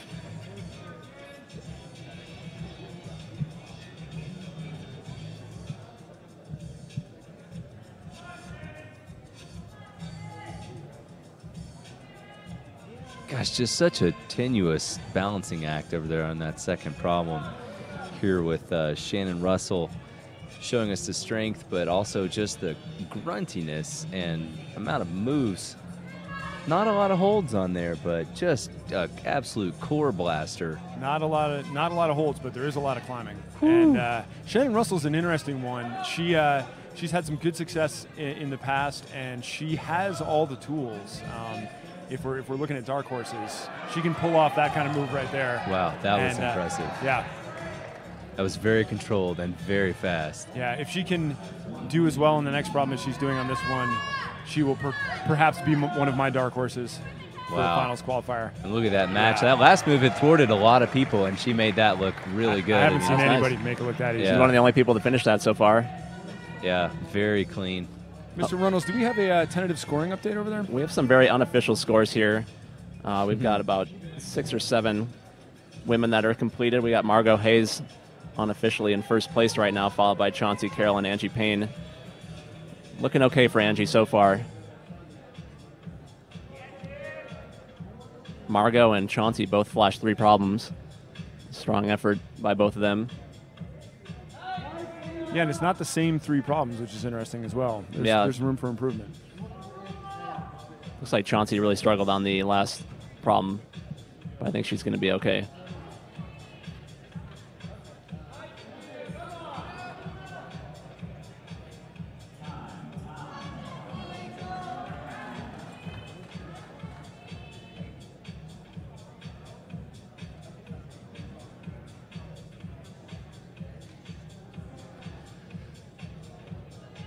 Well, once again, great time to thank the sponsors of this amazing event, the North Face, Cliff Bar, Evolve, Climbing Magazine, Kyle S. and Scratch Labs, making it possible today. We're really happy to be here broadcasting this and streaming this to you folks live. That hashtag ABS15. Please join the conversation. Let us know. And, of course, please support our sponsors who have made this possible. It's a real joy to see climbing coming out to you fine folks out there on the internet. And I mean, when Pete and I started climbing, was there even an internet? Nah, when I started climbing. No, we had to wait for the next climbing magazine to come out. We did. Thank you to one of our sponsors, Climbing Magazine, for that. And many things have changed. And in my opinion, a lot of that change is for the better. I really am so excited to see the level of talent from all corners of the country, and excited to see what I love about climbing permeating our culture. I mean, it's so much that climbing has done for me in my life. Ben, I know you and I were talking before about how it's really played such a central role in your life, and I think the focus, I think the commitment to problem solving, and all of the lessons that you learn in climbing are so transferable to life. And to see some of these athletes, really who are just kids learning to perform on this kind of stage, it's so impressive. And I should not say kids, I should say young men and women, because they're really proving themselves to be of the highest caliber. Yeah. Now, I was at the USA Track and Field Championships last weekend, and I got to say, having such a wonderful community of climbers in the room. I mean, people working together, cheering for each other. I mean, it's just a really great scene. It's a completely different sport from, I think, most every other sport, where even though these are individuals competing, there's an awesome community here that wants everyone to succeed and wants everyone to have a good time. It's not about just winning and moving quickly or beating someone. It's about having fun and coming in here and moving around in ways that I will definitely say I cannot. Well, and part of the best part about it is that is very. So you're absolutely right. There's a sense of camaraderie. All these people are out at the boulders. Yeah. Later on, but they are playing the game to win as well. Like when they are up there, it's with you for all time. If you're one of these. We got Andrea CK on women's one who took this year, even though I think climber, but she's another one of these multi-talented climbers out there that can just excel at both disciplines when she needs to. Yeah, I remember, Brian, we were so surprised to see her. That was really a return for her to competition climbing after a long absence, and I was so surprised to see her do as well as she did, and she did it with such grace. That was great.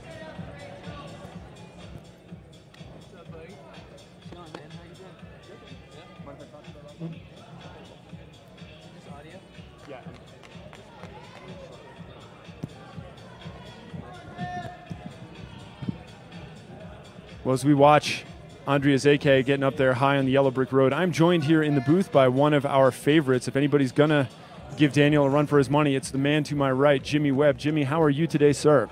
I'm doing good, man. How are you? I'm doing very well. So you've been busy this year. Last time I saw you, I think it was in Switzerland. You just done a bunch of hard stuff there. You're coming from the Waco Rock Rodeo. Talk us through what this last year of your life has been like. Last year's been good, man. Just been doing like a lot of traveling, which is kind of a new thing for me. So it's been nice kind of transitioning from always being in Chattanooga, training all the time to go on trips. Just basically been on one big trip. So it's been pretty fun, man. Been able to see a lot of cool new places, climb a lot of cool boulders and meet some new people. So it's been great, man. Can't complain. It's been really cool to follow, man. I feel like this last year has been, those of us who are a little bit in the know and in the circle, we always we know who Jimmy Webb was. We knew that he had the skill, but I feel like you've put it together this last year in a way that's been really exciting to watch. So coming into this event here, you've been climbing out on rock a lot. This is obviously plastic. Do you have goals here? Do you feel strong? Or are you, obviously I'm sure you're psyched. That's your nature. But is this something that you feel like you're going to do well at? I don't really know, man. I usually come into these kind of things like with no expectations because it doesn't really matter so much to me. Like these are fun events, and it's really just a good time to come hang out with your friends and see people that you haven't seen in a long time. So it's really just a big gathering, and it's just fun to hang out. And competition-wise, I'm just, we'll see what happens. I've been climbing outside a lot, and it's much different than in here, So I feel okay. On the plastic, I don't know, but it'll be fun. Just hang out, climb a little bit. And the problems look great. The setters look like they did a really good job. The women's qualifiers are going off nicely. So, yeah, it should be a good time. Yeah, we were talking earlier about some of the stuff the setters have done. I really love Max's problem one over here with the spray of holds over there. It's really cool. Well, I know, give us some insight. We were just talking to Angie Payne a minute ago. There's a bit of a Daniel versus the field vibe in some cases, but I know you're one of the guys who has the tools to potentially win this event. Who else do you think could get it done? Well, the German's here, Jan. He is most definitely one of the most powerful, strong climbers I have ever climbed with. Basically, he blew all our minds in the rodeo, climbing some things like really power gym-style climbing. So when you see him in his element like that, it's just crazy. So I think Jan could do really well. If the problems suit him and they're not too crimpy, then he could take it easily. He's a very, experienced comp climber. He does the World Cup circuit almost every year, so he has a lot of skill. So we'll see what happens. Yeah, that level of World Cup experience, it seems to me that it would be really helpful here. These walls, it's not totally steep, stereotypical American style climbing. You must be a good technical slab climber. You think that's going to be an advantage for him? I think so, yeah. Because Jan he's learning to be more technical. So with these boulder problems, I think some of them will tend to be a bit more powerful. And our technical boulders, I feel like, are going to be quite simple for him. I think he's seen a lot crazier stuff. So I think he's going to come out with that experience and be able to take those down, as well as the really power boulders. So he's kind of got the perfect combo going. So. Yeah, I've been so impressed when I spend time. I was saying earlier to the folks at home, when I go to the gyms in Europe, there's such a greater focus on technical climbing and slab climbing in their gyms. I feel like the whole spectrum of abilities is really respected over there. Yeah. But speaking of Europe, I know that in the not too distant future you're headed back to Switzerland, and I know that last year you really cleaned up there. So if you want to give the folks at home, is there anything specific you got your eyes on there? If you want to give us any tidbits? Dude, there's so much climbing in Switzerland. There's so many projects and so many not only established boulders but new boulders as well. So I'm really just psyched to go there, man. Me and Kasha are going to be there for almost 3 months. So it's going to be a big time and have a lot of opportunities to climb on a lot of different types of boulders. So I don't really have an agenda. There's definitely some things I like to do. Dreamtime is a classic. Story of Two Worlds is a classic. Things like that, Big Paul, all those hard ones are great, man. They're really rad boulders, so I'm psyched to try those. But really just kind of go in there with no agenda and see what happens, because if you're in Swiss, man, you never know what's going to happen. Yeah, well, there's no shortage of granite out there. Jimmy Webb, thank you for stopping by. Good luck this afternoon. Yeah. All right, back to you, Ben. All right, we're going to go to a scoring update here in just a moment. We watched Kira Condi and look like Shannon Russell have a little bit of a grapple there with the third and fourth problems during that interview with Jimmy Webb, who we're hoping will give Daniel Woods a little bit of a run for his money in this comp and make it quite entertaining. All right, the scores are up, and right now it looks like we've got, wow, Margot Hayes, Chauncey Carroll, and Angie Payne in the top three. And, whoo, boy, Angie Payne had not the greatest day, but still, I mean, even with Margot having what looked like a pretty strong day, we're not separated by too many points here, are we, Pete? No, actually, in terms of points, if it wasn't for the for tops being the primary criteria, Angie would have been in second place there. So considering she had such an off day and felt so bad, good for her.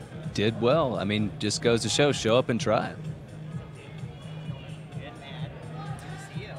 All right, well, we've got a few people coming up still yet. We've got Alex Puccio, our 7-time national champion, that's going to be coming up. Brian, who else do you think we should be looking at today? Who do you think the audience is favoring? Right after Puccio, we got Megan Mascarenas, who's definitely a contender.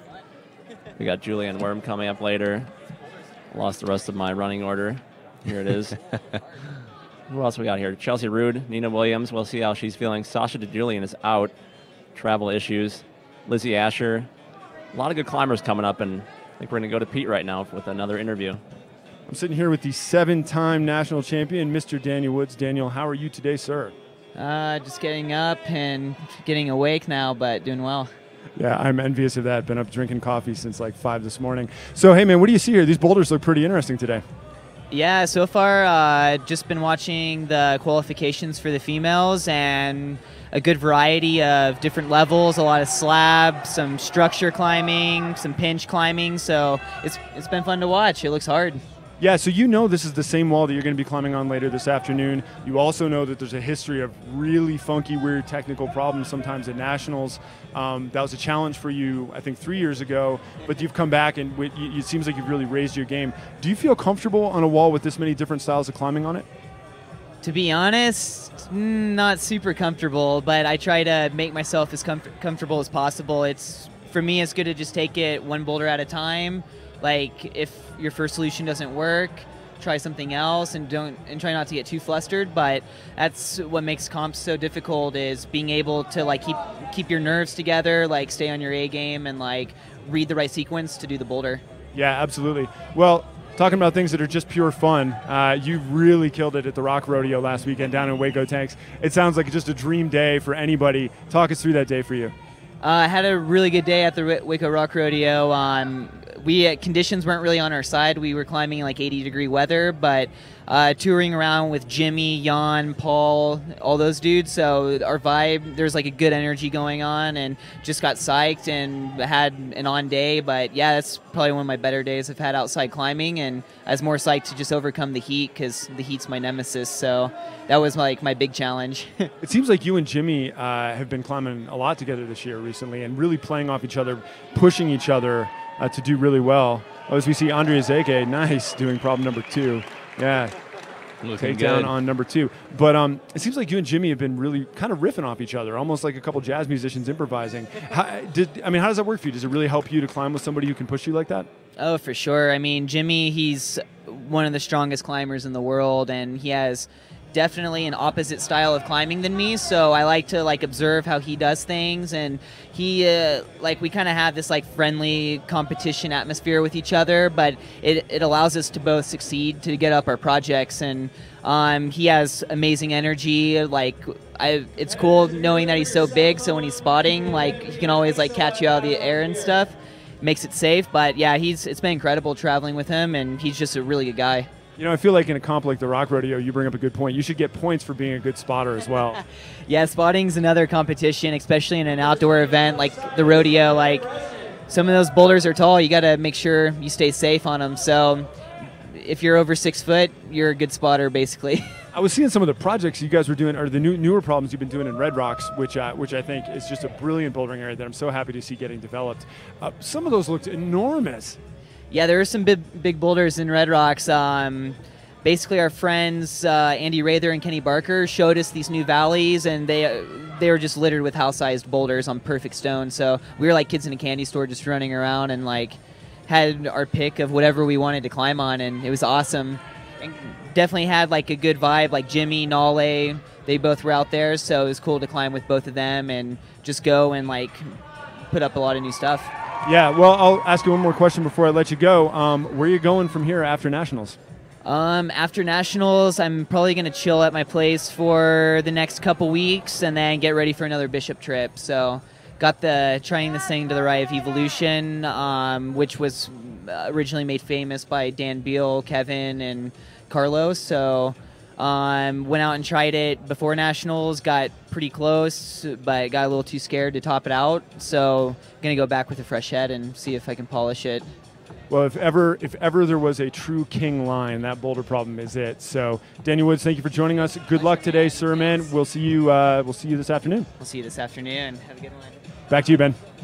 All right. Well, we are currently watching Shannon Russell over here trying to make some work on that fourth problem. And you know what? Just still like everybody else, kind of getting thwarted. I mean, I don't think anyone's made it around the corner yet on that thing. And it is continuing just to be a beast, Brian. What's up? I don't know. I mean, I think all the other problems seem like they've been solved, and women's 4 hasn't even really gotten halfway. I mean, oh, man. If you look at the last couple holds, they look even harder than what the women have been falling so far. So it'll be exciting once some of the competitors get up there. It will definitely be exciting. And, you know, here comes a little bit more of the diversity, too. We've got, looks like Annika Nashelli, a New Jersey native over there that's been working that second problem, that grunty, chimney, stimmy, outdoorish. And I believe Daniel Woods had referenced something called structure climbing. Pete, can you speak to that for a little bit? Structure climbing. Structure climbing. Like, what exactly is structure climbing? Did he say that just now while we were talking? He had said that. It's while amazing you guys what you were have talking. to do from a broadcast perspective when you have people talking in your ear, you're talking to somebody else, your brain just shuts off. You have 5 conversations going on, and your eyeballs are also working, people. We are multitasking in here like you wouldn't believe. Yeah, well, I'll tell you what I believe he means from that, and when we get him back in the booth, he can define it. But structure climbing, in my opinion, another word would be feature climbing. There's a real art to it, right? There's these big holds that we see on problem 2, and you know, if you're looking at a boulder outside, maybe they're just big features that there aren't clear holds on them, and you got to figure out how to interpret them. And for my money, from a pure, I think if you are really passionate about climbing, there's an aesthetic to the architecture of climbing which you find beautiful. And I know I certainly am really attracted to these boulders that maybe they look really architecturally simple, but are in fact quite brilliant and difficult to interpret and climb. And so that's my best guess at what Daniel was talking to me about that I apparently wasn't there for. I would have to agree with you. I come from a long line of architects. A grandfather, father, and a brother. I went to architecture school and dropped out to go climb mountains because I was drawn to those same types of structures and spaces and wanted to get quite similar to what people were doing on that second problem, right inside some of the hearts and intimate features of mountains and places and structures that were, you know, before then just in Dr. Seuss books, right? Mm-hmm. Yeah. And we as climbers, aren't we lucky that we get to go around the world and find some of the most amazing things, and you get to come places like this and right here indoors you can experience some of this amazing stuff. This is an awesome comp already, and folks, you have got to stay tuned. I mean, we've got the men's stuff coming up this afternoon starting at 3 o'clock. Tomorrow we're going to have the finals crowning 2 national champions and paring down from 130 athletes. There's going to be 128 people that walk away from here with the amazing experience of having competed, but 2 are going to be winners. That's right. And we're looking at Andrea Zeke trying to make heads or tails of problem 3 here. And looking good, you know, using those features and moving around with some Yeah, well, Andrea, I mean, she plays the game the right way, man. Like, we were talking about strength and technique, and for my money, the climbers that I really appreciate the most have both. They have all the tools in the bag. And Andrea, climbing is a craft, and if it's done well, it is just beautiful to watch. And you just can't say enough about the way Andrea climbs. You know, here's a good question for you, Pete. We're talking about the tools in the bag. Is there ever a time where you feel like, and I think maybe we should talk to maybe some competitors when they come up here, but you should just walk away, like from that fourth problem? Oh, yeah. Is that a tool in the bag? Yeah, absolutely. You heard Megan Martin actually touch on this when we were chatting a minute ago. You got to know when to say when. You got more problems coming up. You have to save that energy. And, Mr. Nark over there, I know as you look at the scores, you can see the price that people pay for not walking away with the number of attempts. Yeah, it's a diminishing return for sure. Yeah, there's definitely a lot of strategy that goes into deciding how much energy they want to put in each problem, assuming you don't flash them all, which is not a good expectation for most climbers. No, and I thought it was interesting, too, to listen to Angie Payne talk about some of her training strategies this week, waking up a little bit earlier, focusing on climbing with, when she's not feeling good, trying to do the 2-a-days to simulate how it feels to climb really hard in the morning, hard in the afternoon, to make sure that she's on task and ready for the finals tomorrow, should she make it. Being in the top 3, it's favorable, but you never know. Yeah, I liked what you said about trying hard even when you don't want to try hard. That's a life lesson. And Brian, we got Andrea Zake here right on problem 3. Yeah, last year's second place finisher. Looking good so far, but she's having a hard time figuring out the sequence out left. Yeah, that left side of that sequence is tough, and then it's followed by that soon-to-be greasy crimper right up there over that lip. And of course, the competitors don't know this, but it's looking like 2 tops could get you into finals. So she's already done 2 problems, I believe. Semifinals, yes. Semifinals, yes. Thanks, Pete. So starting to see how things are shaking out here, what's going to get these climbers into semifinals tomorrow. Without, like we said, they don't know that they can only need to expend a certain amount of energy to make it, so they just always giving their all on every problem, trying to get as high as they can, trying to get that score up there. A lot of action in this room, that's for sure. Everyone's out there giving it their best, and everyone seems to be smiling quite a good bit. Yeah, there's a lot of nerves back there in isolation, but once you get out here and the lights are on, it's game time. You just got to have some fun. It is fun.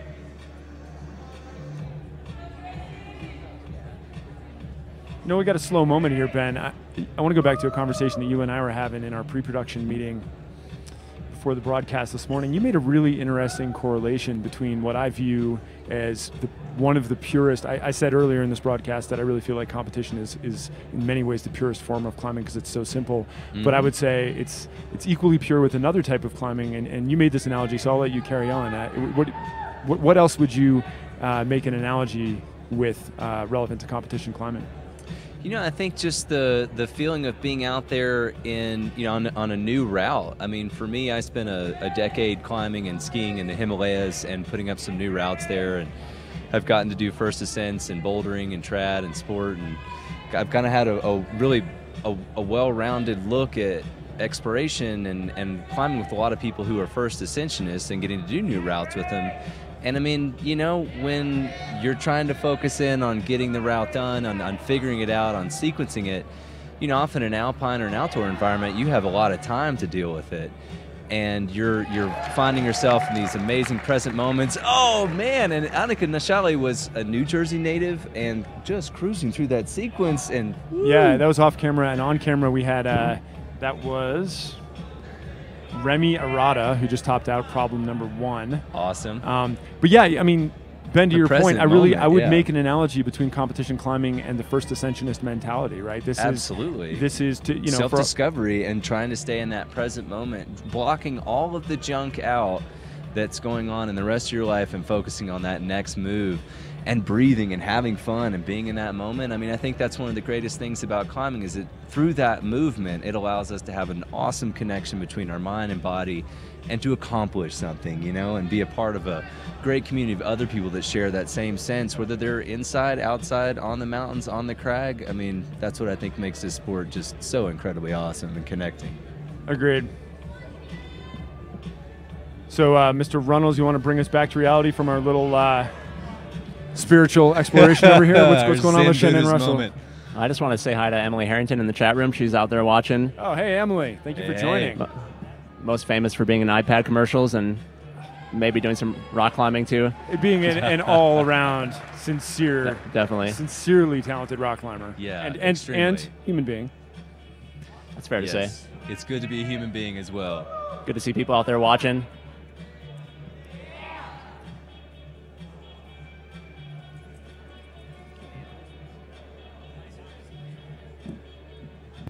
We got about a minute left in this period. We are looking. Jordan, what kind of commercial is it? At Claire Bresnan there on problem 2. Figuring out the feature climbing. All right, folks, and don't forget this is the 15th American Bouldering Series National Championships coming to you from Colorado Springs.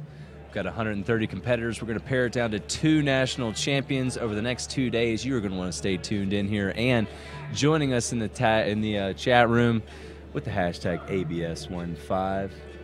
And of course, there's going to be action right now. We're in the women's qualifiers. We're going to have some semifinals. We have 3 hours of women's qualifiers remaining. So if you got friends who aren't watching, hit them up. What are they doing? Let them know. Support the sport of climbing. It's happening right here and unfolding over the next 2 days. And now a word from our wonderful sponsor, Cliff Bar.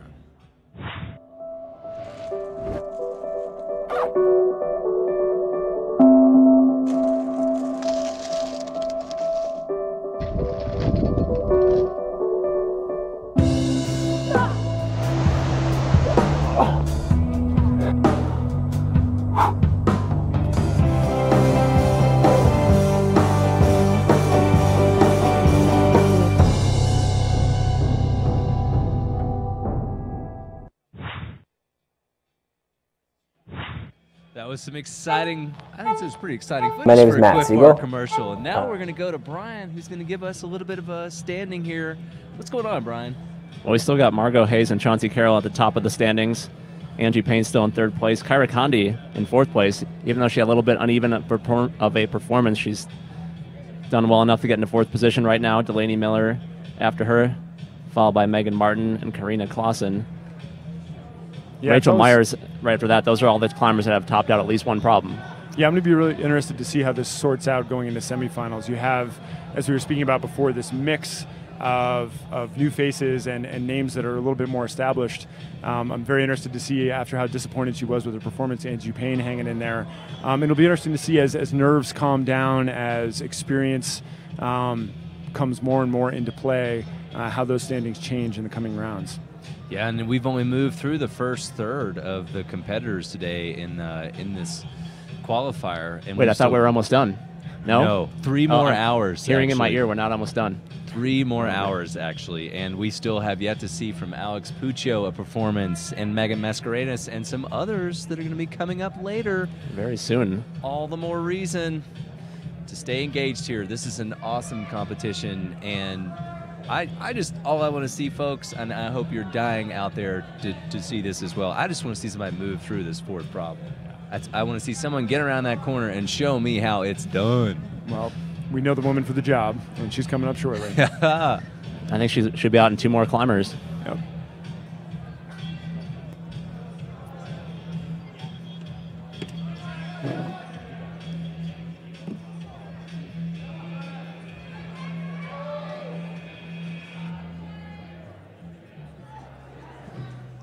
Andrew Tower Pete is coming out of the booth to come find you.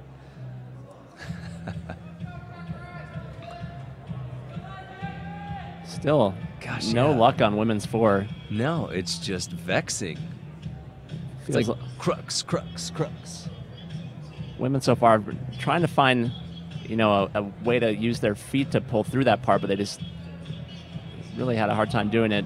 I think only one climber's gotten past this position.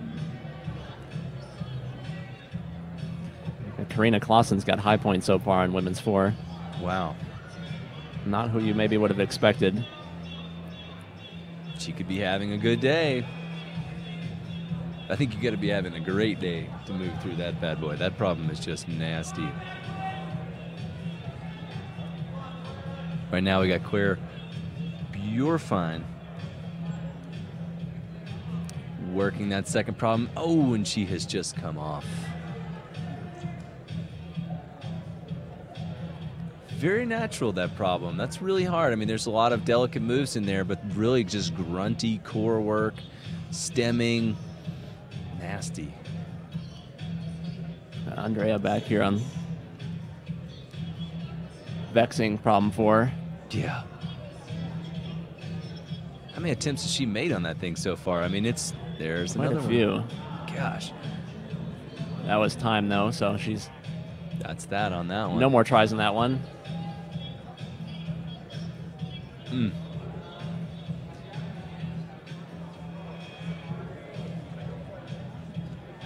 We got a new competitor stepping up to the wall. Number 24, we're looking at Margarita Marcinova. That's really got a nice ring to it, Margarita Marcinova.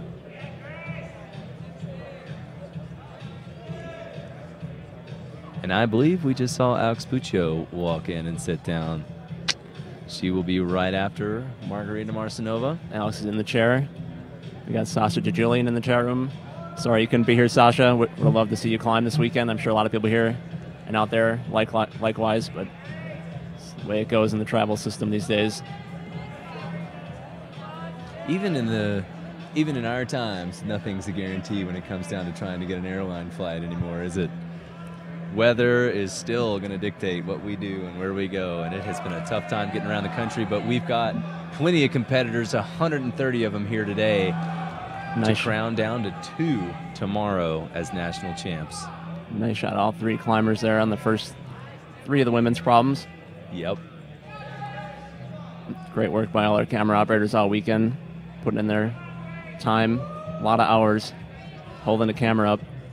And a lot of psych. People, I think, equally as passionate about bringing this to you as these climbers are coming out here to compete. Good energy for sure.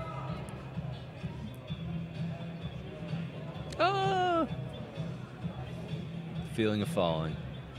Who's at the 20?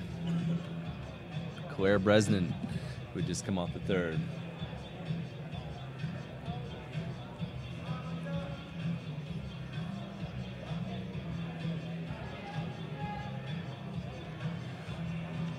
Tiffany Murphy on women's 5 over there just before her last problem. Claire Bresnan here eyeing up women's number 3. Got a minute and a half left.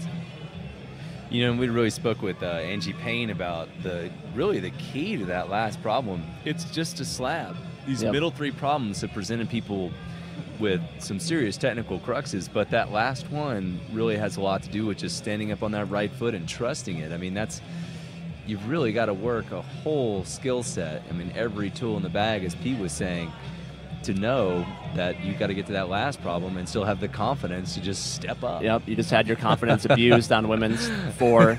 You're feeling low, and sad. then you gotta lonely. You gotta get back up, finish the last problem strong. It's definitely doable. We've seen a number of climbers do it. Yep. We get a look at the Rainbow Road here. Women's number 1, Margarita Marcinova. Trying to get to that last sloper.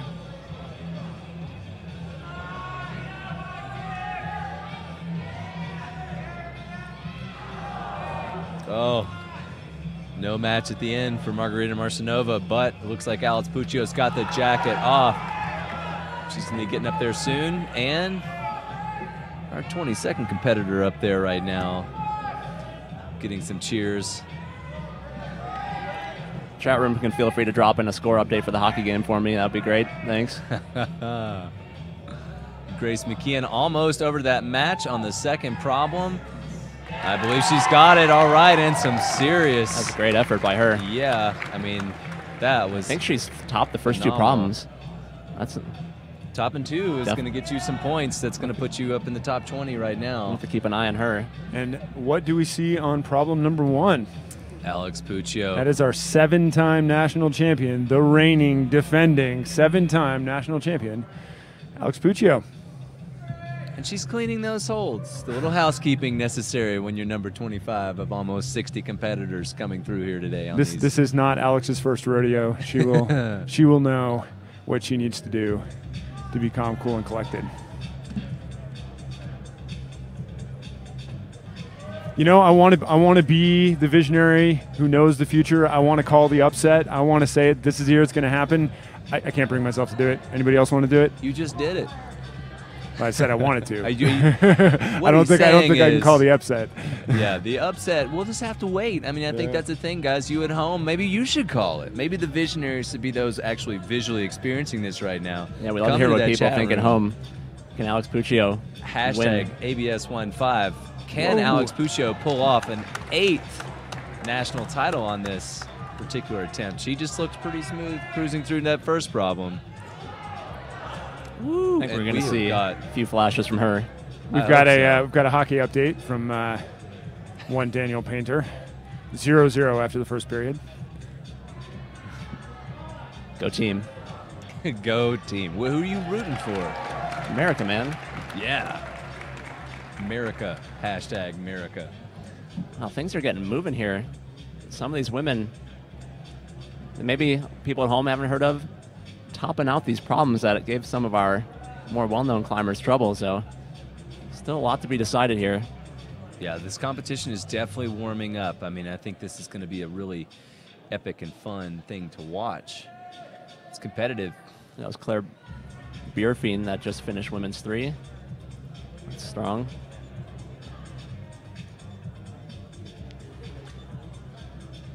On the topic of Alex Puccio, looking at her results in comps leading up to this, she won Dark Horse Championship, Trade Show Comp, Portland Boulder Rally last year. I mean, I can't think of an instance where she's lost, you know, a comp outside of the World Cup that was here last summer. So she tends to win these things. So until she gets beaten, she's my horse. Alex Puccio, good at rock climbing. You heard it here first. Yeah. Breaking. As it turns out.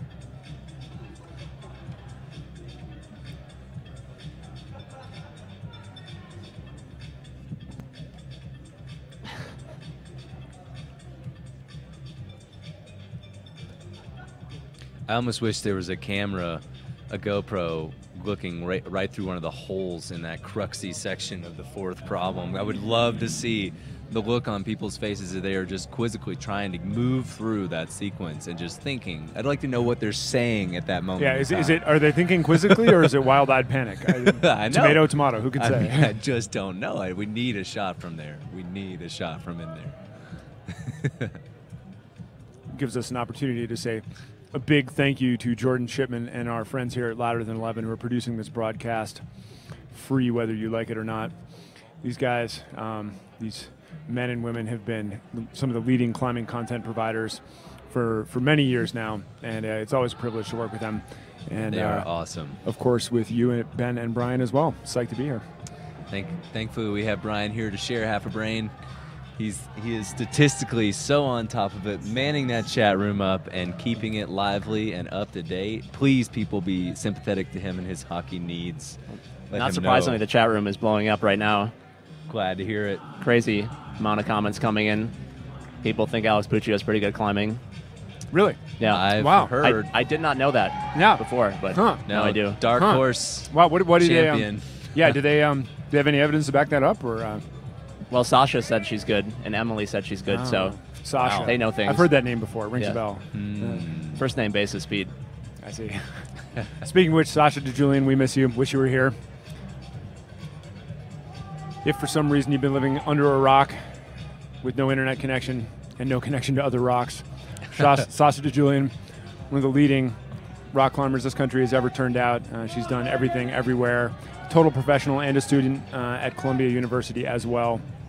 So one of the things you'll see a lot of actually with these athletes as the sport continues to professionalize, see more and more of these young men and women just working hard and really making a career and a job out of it. And I'll tell you what, for my money, that's really impressive. It's one thing to have a passion. It's another thing to learn to make your living doing it. And you see more and more out of that nowadays. Sasha's a great example, and there are many others. We'll speak to some of them. And I'm always just so impressed by somebody who can balance that and turn what they love into a job.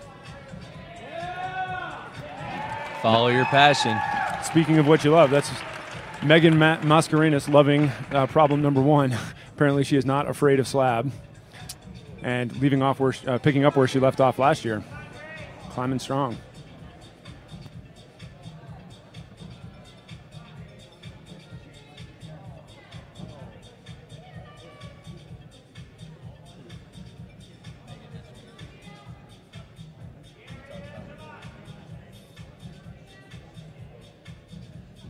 Yeah, Megan took 4th last year. She went into finals, qualified in 1st place, which was really kind of a surprise last year. She's kind of under the radar climber out of Colorado Springs, but under the radar no more, Pete.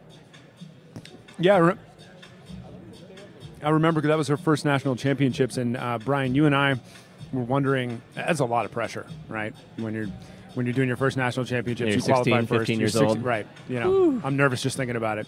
And here she is, a year older, a year wiser. She's been there before. She knows what it takes.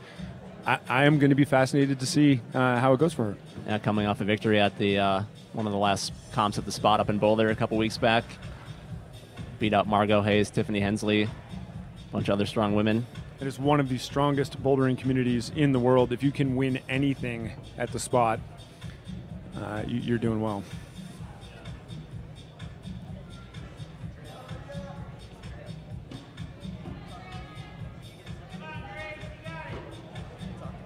It's Gracie McKeehan. No, Grace McKeehan, if I have that right. You're looking at here.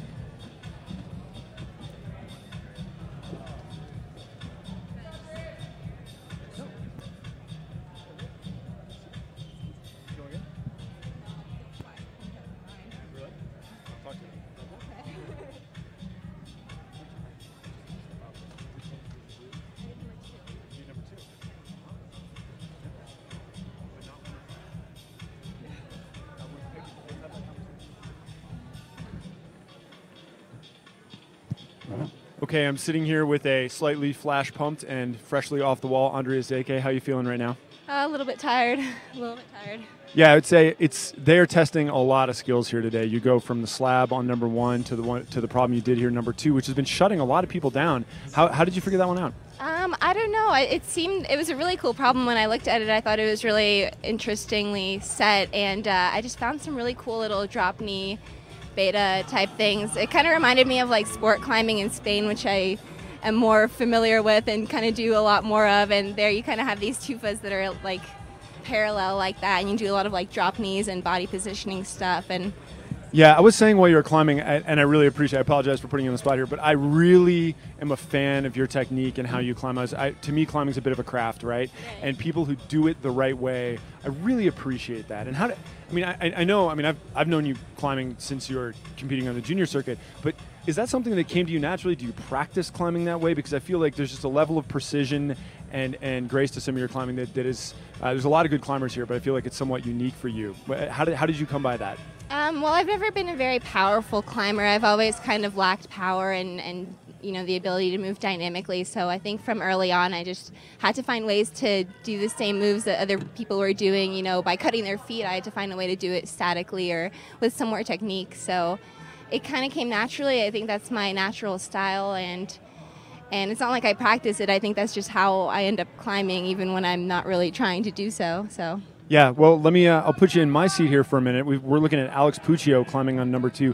Talk us through what you think she has to do to get through the rest of this problem.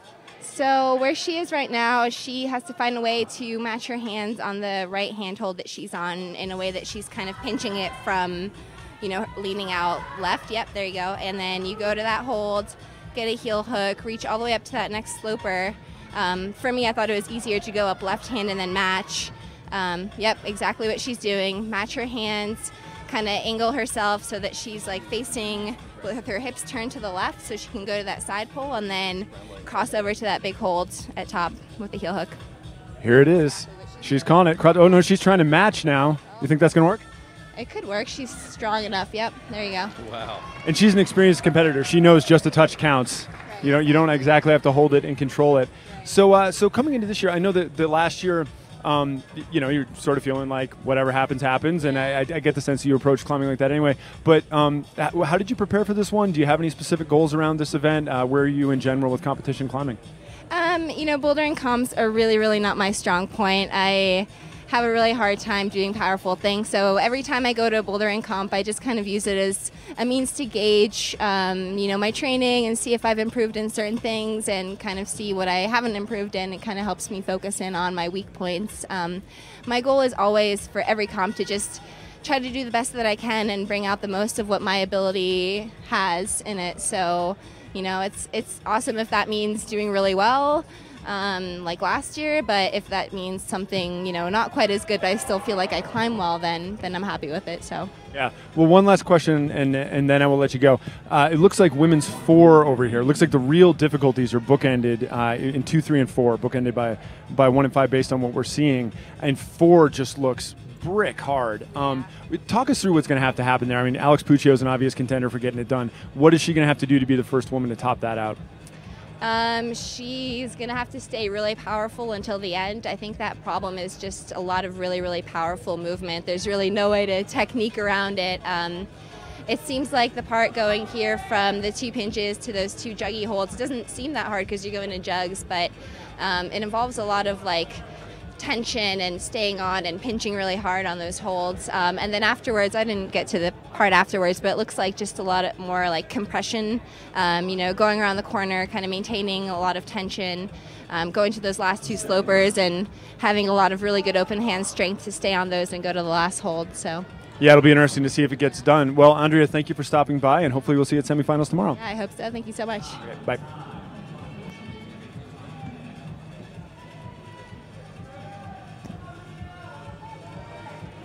All right, well, if you're just tuning in, this is the 15th American Bouldering Series National Championships coming to you live from the City Auditorium in Colorado Springs, Colorado.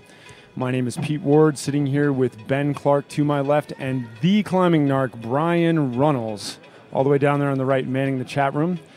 What you're looking at right now live, that's Sarah Blair Coyle, a former finalist here at the National Championship. She had a tough year last year, but 2 years ago, she actually qualified in 3rd place. And she is one of the hardest working women in climbing. Really, we were talking about the professionalism of some of these young men and women earlier, and Sierra really makes a job out of it very impressively. And Megan Mascarenas there on problem 2 as well, just looking so comfortable and composed. 2 climbers that'll be really interesting to see how they do in national championships this year. Yeah, this is definitely, Pete, this is really an exciting time to be watching right now. I mean, with Sierra Blair Coyle, and we've also got, of course, Alex Puccio about to go up. Will Alex Puccio be the first woman to do number 4? That's the pressing question. Definitely on my mind. I mean, I just can't imagine anyone else is going to come closer at this point in time. Yeah, and one of them might be Megan Mascarenas, who is just not phased. Woo! Brian, did she look this comfortable last year? Wow. I think in the opening round she might have, but she definitely, the nerves kind of got to her at the end at CMI, so it'll be interesting to see how that goes this year for her. She knows, she's got a year of experience, knows she can hang with these women now. Yeah, I'm so impressed, and I know we're not supposed to have rooting interests, but seeing somebody rally and overcome nerves. Yeah. Yeah, that was very smooth and very sweet. Yeah, if you are just tuning in, Pete Ward, Brian Reynolds, Ben Clark here, and we are in the qualifiers right now of the women's in this national American Bouldering Series National Championships. We've got the men's coming up starting at 3 p.m. later today. Hey, man, I hate to interrupt there. Grace McKeon, she almost, and I'll take responsibility for that one, curse the announcer, but she had some really tricky beta there. She crossed under and false gripped, and she's got 1 minute and 35 seconds, and if she liked that, and if she's feeling fit, I wonder if she could be the first woman to actually make it just past that move.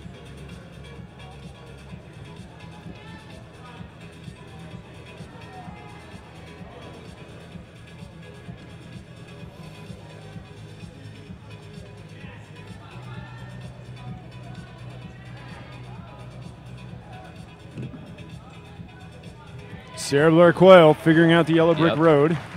Got Be interesting to see if she can have a return to form from 2000 12 when she was a finalist here at the ABS National Championships.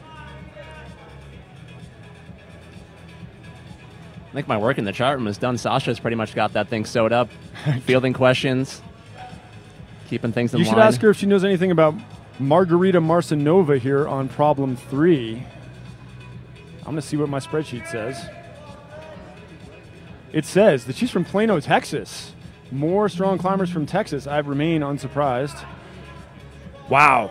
Wow. Yeah, she is strong. Yeah. Just throwing it out there. Yeah. Do not mess with Texas, my friends. No. Oh. Accidentally messed with Texas. My bad. If she can get it back up there and she can make it to that crimp above that lip, I think she's got the strength. I think she's out of time. Out of time. Too bad. Another Texan climber stepping up, and Alex Puccio. Yes. All right, friends. Alex Puccio and overhangs go together like chocolate and peanut butter. Which I suppose is an appropriate analogy because she eats them for breakfast. I'll stop now. Yeah, I was going to say, I have a story from Everest Base Camp where chocolate and peanut butter, the French would always come to my tent and say, why you Americans, you eat this chocolate, this peanut butter, and they wouldn't try it. And then finally I got them to try it, and they ate like 6 boxes of my chocolate peanut butter bars like 10 years ago. And I was like, the French are serious about their chocolate, man. You don't mess around with their chocolate. No, but combining peanut butter with chocolate, like Alex Puccio with overhangs, is just a no-brainer. Is it not? Hey, you know what? That's the best analogy we're going to have all weekend. We just used it in the beginning of qualifiers. We should just stop now, drop the mic, and go home. Done. Pete Ward, you heard it here. He's got favorites. Chocolate and peanut butter. That's his favorite. Chocolate it's and peanut always butter. going to win every championship, no matter what. 15, 16, 17, doesn't matter what year. It's coming at you. I'm going to call her Chocolate and Peanut Butter Puccio from now on. Done. Okay. She looks controlled and smooth. Yep. Chalking up. Yeah, this should not be really too difficult for her. No. I don't see any sweat glistening on her brow. This looks pretty controlled, smooth, and easy. See if she uses the approved sequence or the alternate sequence, or she's making up her own.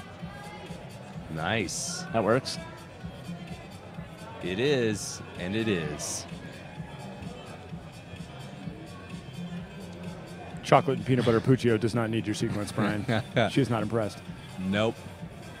Approve that. I think she approves. Smooth sailing so far. It's just getting warmed up. Just getting warmed up to hopefully show us all how this 4th problem is done. We caught a glimpse over there of Miura Hawkins. I hope I'm pronouncing that right on problem 2. And on problem number 1, that's Sue Brum, longtime competitor, real road warrior of the comp circuit.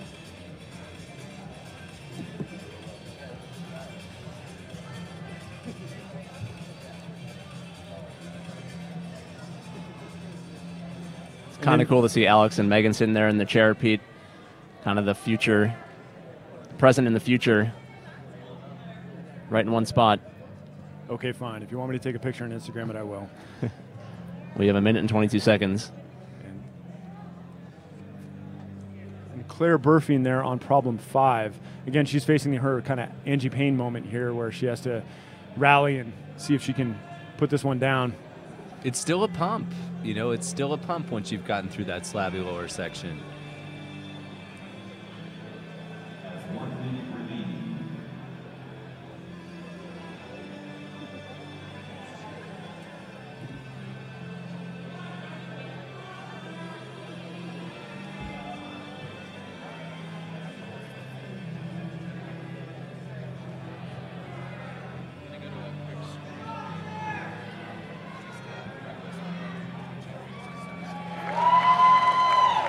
.30 seconds left in the round, and then we're going to take a look at some scores. I think there's going to be a little bit of a shakeup once these women are done. Miura Hawkins trying to make the most of the time she has left here. Every hold counts. Reminder, if you're just tuning in, the scoring system here is called Top Score, and it is pretty intuitive if you ever spend time climbing outside. The first criteria is the number of tops, followed by number of points. How many moves did you do? And then it all sorts out by tries after that as Mira Hawkins is about to get timed out. And that's time.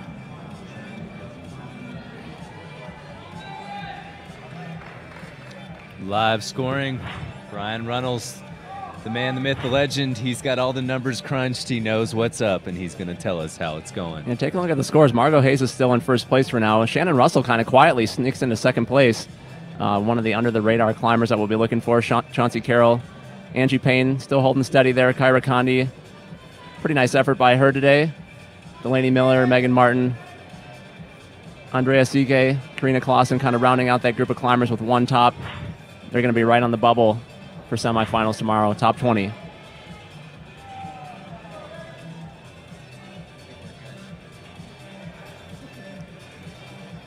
Yeah, and here we are, still amazingly a little less than halfway through our qualifier round. So it'll be interesting to see who can stay inside that bubble.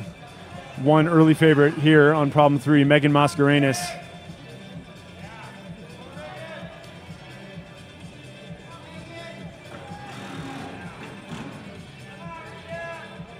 Just a great display of strength right there. I mean, just hanging on.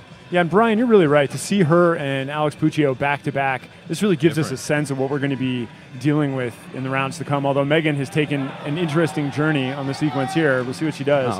We've got Sierra Blair Coyle there, making short work of problem 2. Credit Sierra. I think Megan will be able to figure that out. She's got plenty of time. Nice, yeah. Sierra Blair Coyle really looking smooth through that second problem. Wow. Well, Sierra, like I said, is one of the hardest working climbers here. You will see her all over the place. She's constantly doing work with her sponsors and really just out there. And it's easy to forget that she's also one of the top climbers in this country, and she really focuses on competitions. So it'll be really interesting to see. Like I said, 2 years ago, she qualified in 3rd place, so she has the tools.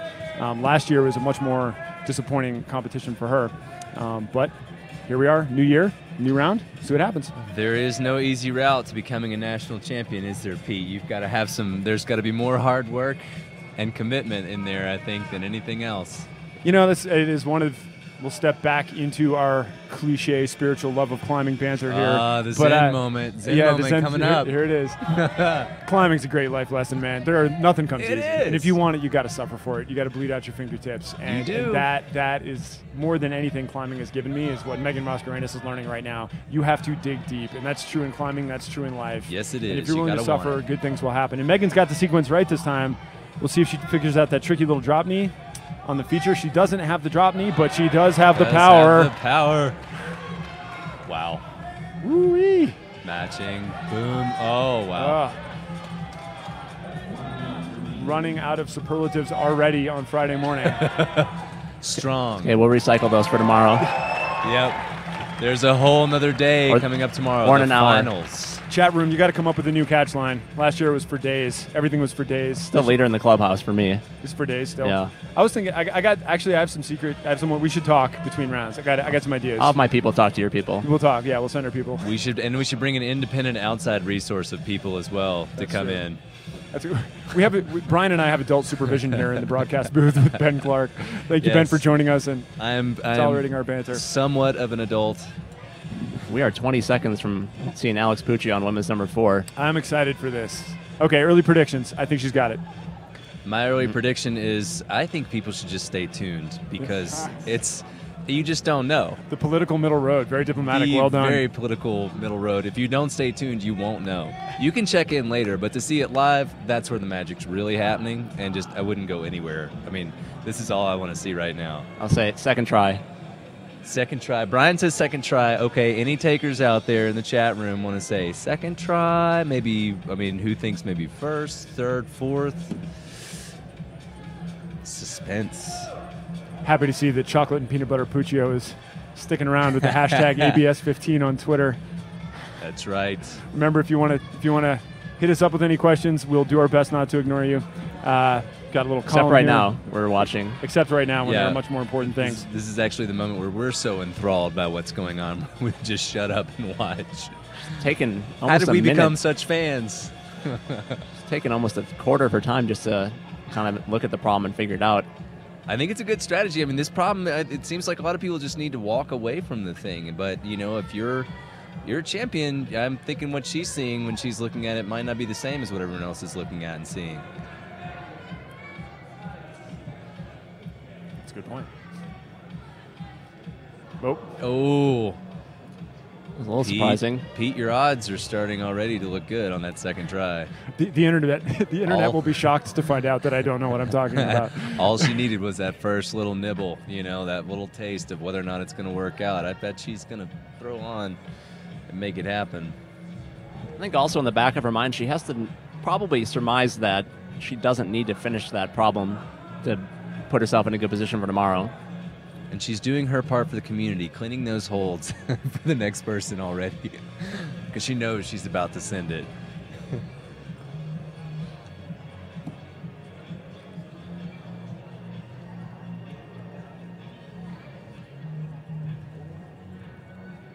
Well,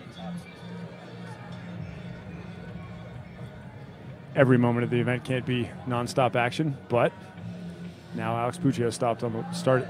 Excuse me. She's starting again. There we go. Thank you. Putting words in Pete Ward's mouth.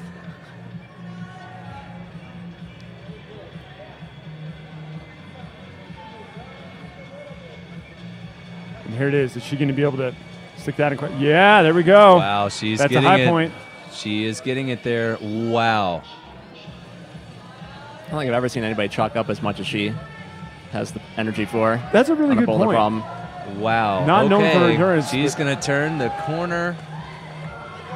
And I saw the guys forerunning this, and it was a fascinating end to this problem where you get these two terrible slopers and then heel around the corner. They have to change this heel to a toe to release for that finishing jug, and it was a wild last move. We'll see if Alex has to do that or if, with all this extra energy for chalking up, she can just static the move. You think she can just static out with that left foot? No, what she's got to do now is switch that to a toe, exactly, come back to the sloper, and then release the toe and jump all at once. And I don't think that high left foot's going to help. It's actually going to push her backwards. It is. So she's got to put that toe back down. Out. But she's Alex Puccio, and it doesn't matter where her feet are. Wow. That is why she is the 7-time reigning defending national champion. Oh, wow. And Pete was right. Second attempt. We got some instant replay coming up on what has definitely been the move of the morning. I mean. Yeah, and I think what we're going to see here, if you think about the geometry of that move, that high left foot is doing her no favors, and she just bears down and does that with brute animal strength. And you got to give her all the credit in the world for having the technique and presence of mind to take the time early. She only had 2 attempts on that problem. She took the time early in the round to figure out the problem, get through it, and then, as we said, at the end of the day, when you get to the same high point as everybody else, at some point you just got to be the stronger climber, and that's Alex Puccio right now. Just dominated it. That was fun to watch.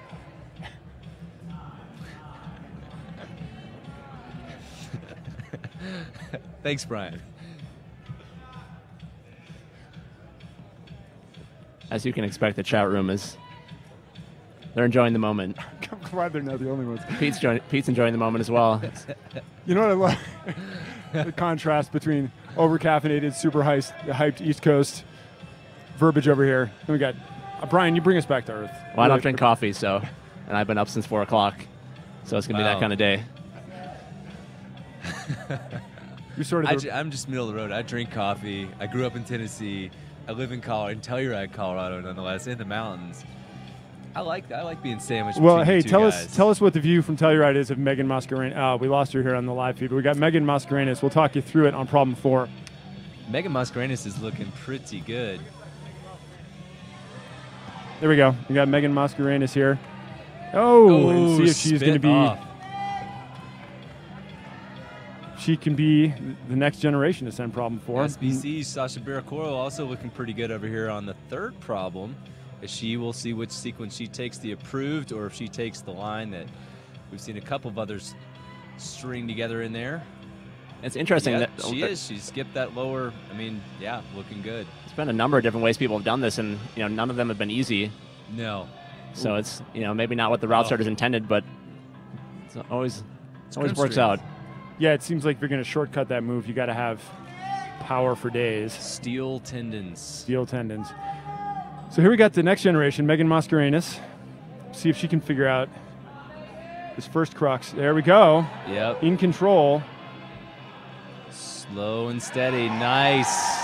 Yeah, and she is a hometown favorite. And she's holding on. So right after we had our first woman in Alex Puccio get through this initial traverse section, now we've got our second in Megan Mascarenas. Ooh. That's not going to work. Yeah. No. She figures that out right away. Nice. Crossing over, and looks like she's going to make it around the corner. The second person. Oh, wow. What an effort. What an effort. Yeah, well, regardless of the outcome there, she's only got 1 minute and 30 seconds left, but that's a bit of a statement from Megan Mascarenas. So far from what I've seen, if anybody has a hope, based on everybody we've seen so far, of challenging Alex Puccio, it's got to be Megan. It'll be interesting to see if she tries it again. She certainly doesn't need to. She doesn't know that. Always trying to get as high as you possibly can in your 4-minute time allotment. Looking at Tegan Wilson over there in problem 1. Now we got quick instant replay. Megan Mascarenas so close on that sloper. She was there with core strength, but didn't have the finger strength, or the contact strength, excuse me, to hold on. Now you're looking at the wide shot. Sierra Blair Coyle with her second. Well, now you might be looking at instant. Nope, that's live. It said instant replay, but this is a live shot. Sierra Blair Coyle and Megan Mascarenas. Two women who are climbing really well, but for the curse of the announcer here this morning. We'll just say you're warding them off. And this is super impressive. Megan has taken less than a minute rest, and here she is at her high point again. And sticking the move. All right. It looks fresher than she looked a minute ago. I don't even understand the biology of this. So this, theoretically, is what the root setters are doing. You just release that toe hook and jump. We'll see if this is what she does. You think she'll go for that high step? We saw how that pushed. It's so Puccio committing out. to just release like that. It's quite frightening. These walls are really tall. And if you can find a way to get that foot around, I can understand why they would want to. Oh. But it just throws your body around the wrong way. But the hometown crowd is behind Megan Mascarenas, and I can frankly understand why. That was an inspiring performance on that for sure. I think she can, another go on that and she could have it. Impressive.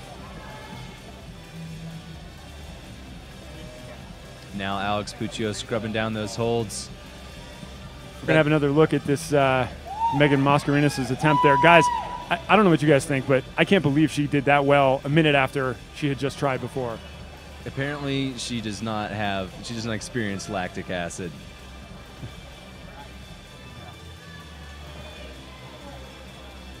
Okay, we're looking at Mira Hawkins taking her attempt here on problem 4, just beginning her period. And Alex Puccio looking at number 5. One slab problem is all that stands between Alex and becoming our first woman to complete every problem in qualifiers. She's already the only woman to finish 4 problems, so I think we'll see her climb tomorrow. Tomorrow. You should double check the math on that. Well, yeah, I mean, it's unofficial. Everything I say is unofficial. Fix it in post. That's right.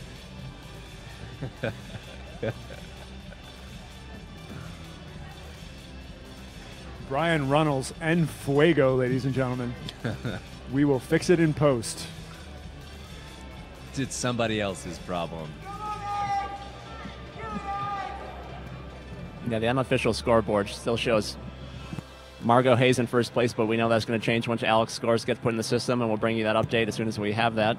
I would assume Megan is going to be probably our new second place qualifier at this point, once her scores get entered and she finishes her last problem. Alex in no hurry on this problem.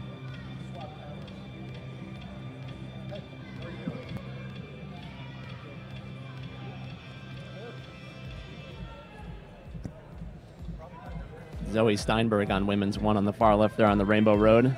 So we can look back at Alex Puccio. Uh-oh. Alex eyeing up a shortcut here, and oh wow! I don't know if I like what I see. It doesn't matter what I think. Oh, somebody tell the cameraman. Oh wow! Well, Alex Puccio making quick work of what could have been a traverse, instead is just a direttissima. That was a nice little session for her. Yep. That was outrageous. That was some skill. I'm constantly reminded that it doesn't matter what I think when Alex Puccio is climbing. But the sport needs that. It needs people to have that vision, to take that chance to, you know, I mean, that's beautiful. That was a really solid performance from Alex that's what we were Puccio talking about across the board. I mean, just really applying innovation, technique, and an obvious mental focus. And you know what? Sometimes you have to just defy convention. Just because everyone else is doing the same thing doesn't mean there's not another way to unlock that sequence and solve that puzzle. And I think that's what makes her a national champion. Yeah, well, that's a perfect example we were talking about earlier when we were talking about Daniel and Alex and what is it they bring that makes them 7-time national champions. As Alex just proved, they're not always doing it the way it was intended to be done, but when they get an idea in their head, they commit. And Yep. she committed to that move. There was nothing reserved about that. She went for it. She got it done. All in. Yeah, all in. Well, we've got some other competitors on the wall right now. Let's see who we've got over there on the second problem. That's me. Oh, on the second problem is Suzu Jeffrey, and then we got Mira Hawkins on number 4. And it's been a really impressive qualifier round so far with Alex Puccio getting through. This is your first ABS National Qualifiers. How you liking it so far, Ben? You know, Pete, I'm having a great time out here. It's a lot of fun to get to see, I mean, all these amazing competitors and so much talent in this room applying themselves and, I mean, just doing things that you're not going to see in your normal climbing gym, folks. I mean, this is an incredible event. We're really glad you're tuned in, and definitely stay tuned because I have a feeling you're going to see more of this. Yeah, absolutely. Climbing Narc, you feel like this is stepping up to the levels that were set last year so far? I mean, we were just on the cable cam, so kind of already a win. But yeah, I think, you know, Alex obviously has been good for a long time, and it's good to see Megan and Margot stepping up their game. Chauncey Carroll. I think we're in for a treat tomorrow and for the rest of the day, obviously. I believe so. Okay, that's Ashley Edens on problem number 1. Tegan Wilson on number 2. Sue Brum on number 3. Sarah Blair Coyle stepping up for number 4. And she could really, with 2 tops so far, she could differentiate herself if she makes any progress here on problem 4. Even just getting hands where her feet are would I believe, pretty firmly establish her in a high position going into semis. Yeah, Sarah's climbing well right now. But yeah, I think it certainly helped. Megan's a little bit taller than some of the other girls, it seems like. Could be wrong about that, though.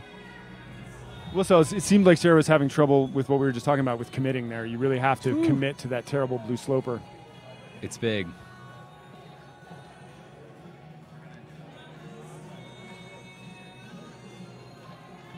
That's Tegan Wilson you're looking at on problem 2.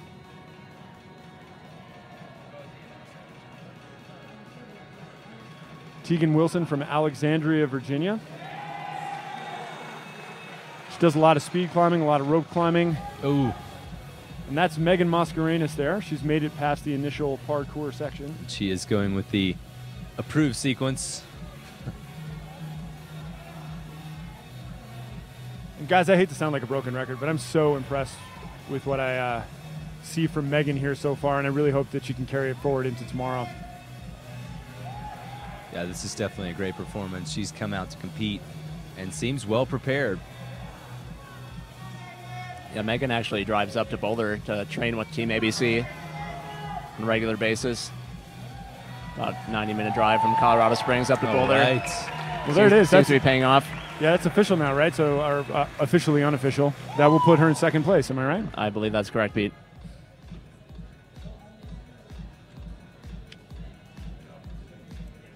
I think her and Alex, only women to finish more than 3 problems.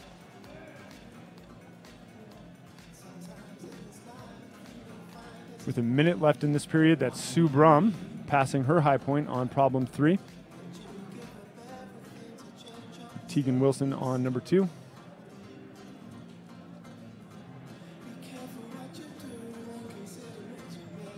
You know, that problem number 2 can be a real struggle. I mean, I'm definitely seeing a little sewing machine leg in there and just some delicate balance. Well, you know, if we get another chance to chat with the root setter, I'd be interested to ask, but I imagine what's going on here is that they're hammering your core before you get on problem 3, right? So a problem like this one on problem 2 is just so devastating on your ab muscles, your low back muscles, and all the things that you need to be good at rock climbing. It's basically like a 5-minute ab workout from hell right there, and it's going to put you into this overhanging section fatigued, not just in your fingers from problem 1, but sincerely in your core from problem 2. Yep. And you guys, it might be interesting to note that problem 2 and problem 5 have been sent roughly the same number of times, which I kind of felt like problem 5 was getting sent more, but hasn't been the case so far. Yeah. And we're going to take a look at the scores here. See a familiar name on top of the leaderboard. Oh, look at that. Alex Puccio. Up in first place. Megan Mascarenas will be joining her at the top of the leaderboard as soon as her scores get entered here. Otherwise, no real major shakeups. Grace McKeon, 2 tops. It is interesting to see Angie Payne's position there. Now, she was so disappointed going first in what she thought her performance would be, but as we've seen this round unfold, in fact, these problems are tremendously difficult, and Angie's Payne was not needed apparently.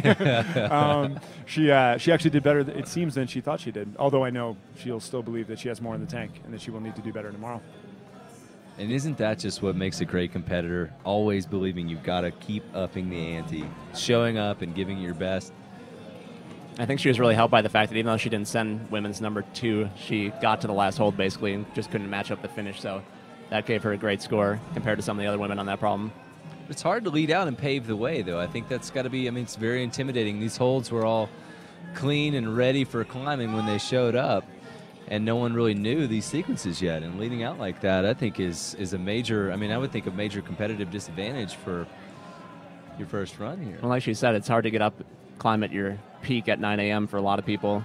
Absolutely. Most of us do our best work later in the days. We see Kasha Pietras finishing at women's number 1. Guys, I will take a little counterpoint on that, though. I will say that sometimes you find it, and I used to find this when I competed, the longer you stay in ISO, the more chance you have to get in your own head. Sure. And when you come out early, generally just you and the judges and a few other people in the room. Very few people watching. She was after. Yeah, and so if you play it right in your head, it can be a real advantage, which is clearly what she was thinking. But I think the reality played out the way you guys were saying. It did not turn out to be the advantage she hoped it would be. Right. Yeah, I think maybe she would have wanted to go maybe 5th or 6th, kind of get the flow going, not be the only person out there climbing on it, most of the problems that she was climbing on. Having no beta.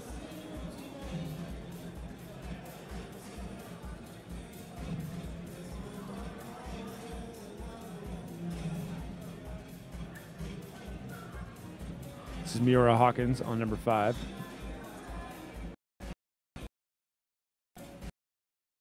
A good point in the chat room. We like to use the phrase dark horse around here. It's just kind of a fun thing. But like she pointed out, not everyone, we don't know who knows who. Megan Mascarenas could be well known to people around here as a great climber. We just haven't seen her on a national stage quite as much as some of these other climbers. But there's no reason that she can't hang with, Alex Puccio, Angie Payne, and we're seeing that. Yeah. Well, as all of those names you just mentioned, Sasha and Alex Puccio, you can come from anywhere now and be a good climber. Mm-hmm. And including you can come out of nowhere and become a good climber, the best. Absolutely. Even. So, could this be the year for somebody besides Alex? Absolutely. And Sasha brings up a good point. There are no foregone conclusions.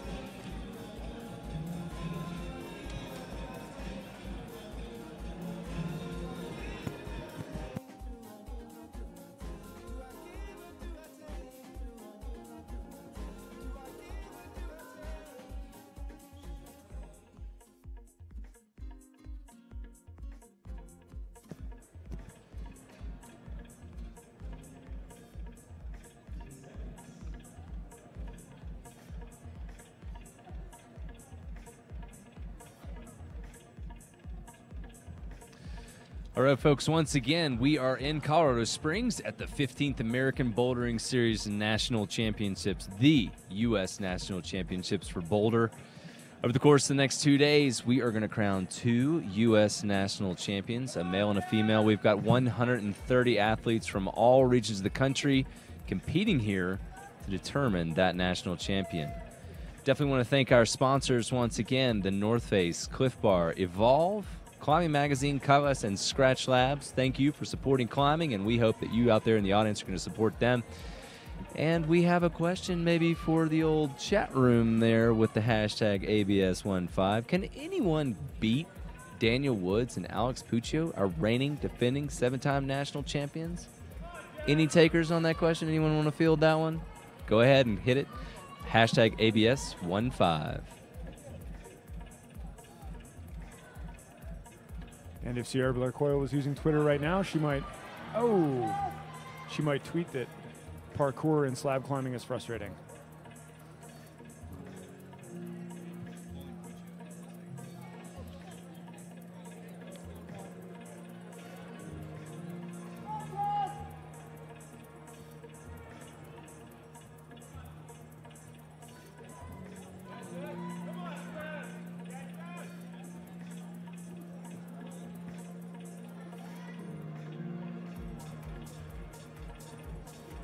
That's Jessica Maris there on problem 1, and on just off problem 3 is Tegan Wilson. Sue Brum on 4, and Sierra Blair Coyle on number 5. We are making it through half of our competitors now. We only have another, 2 hours of the women's qualifier, and we'll be here again starting at 3 o'clock Mountain Time for the men's qualifier, going until 9:30 in the evening. So whatever time zone you are in, wherever you reside on the planet Earth. 9:30 Mountain Time? Mountain Standard. That's like 6.5 hours. That's a long time. Oh, yeah. That's a lot of rock climbing. Yeah. Oh, yeah. That's a lot of rock climbing. I'm not afraid. Are you afraid? Never okay. afraid. You know what? I lied. I'm a little bit. Brian doesn't drink coffee. I'm scared for him. While we were talking about nonsense, Sierra Blair Coyle climbed a slab.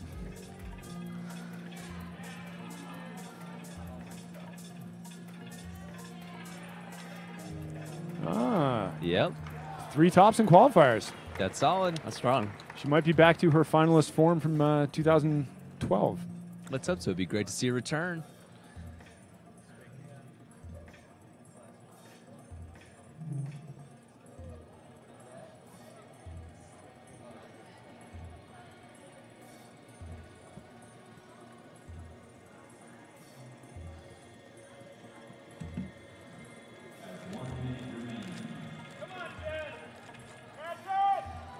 One minute remaining, and we have got a nice fierce battle over here between this is Tegan Wilson Sue here. Brum.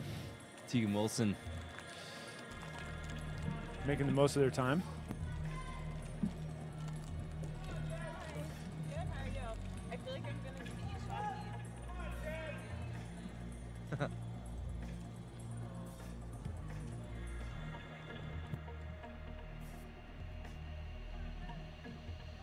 So as this time period winds down, we are joined here in the booth with our reigning, defending, 7-time national champion, Alex Puccio. Alex, you were the first woman to do all 5 problems in the qualifier round, so seems like you're feeling good.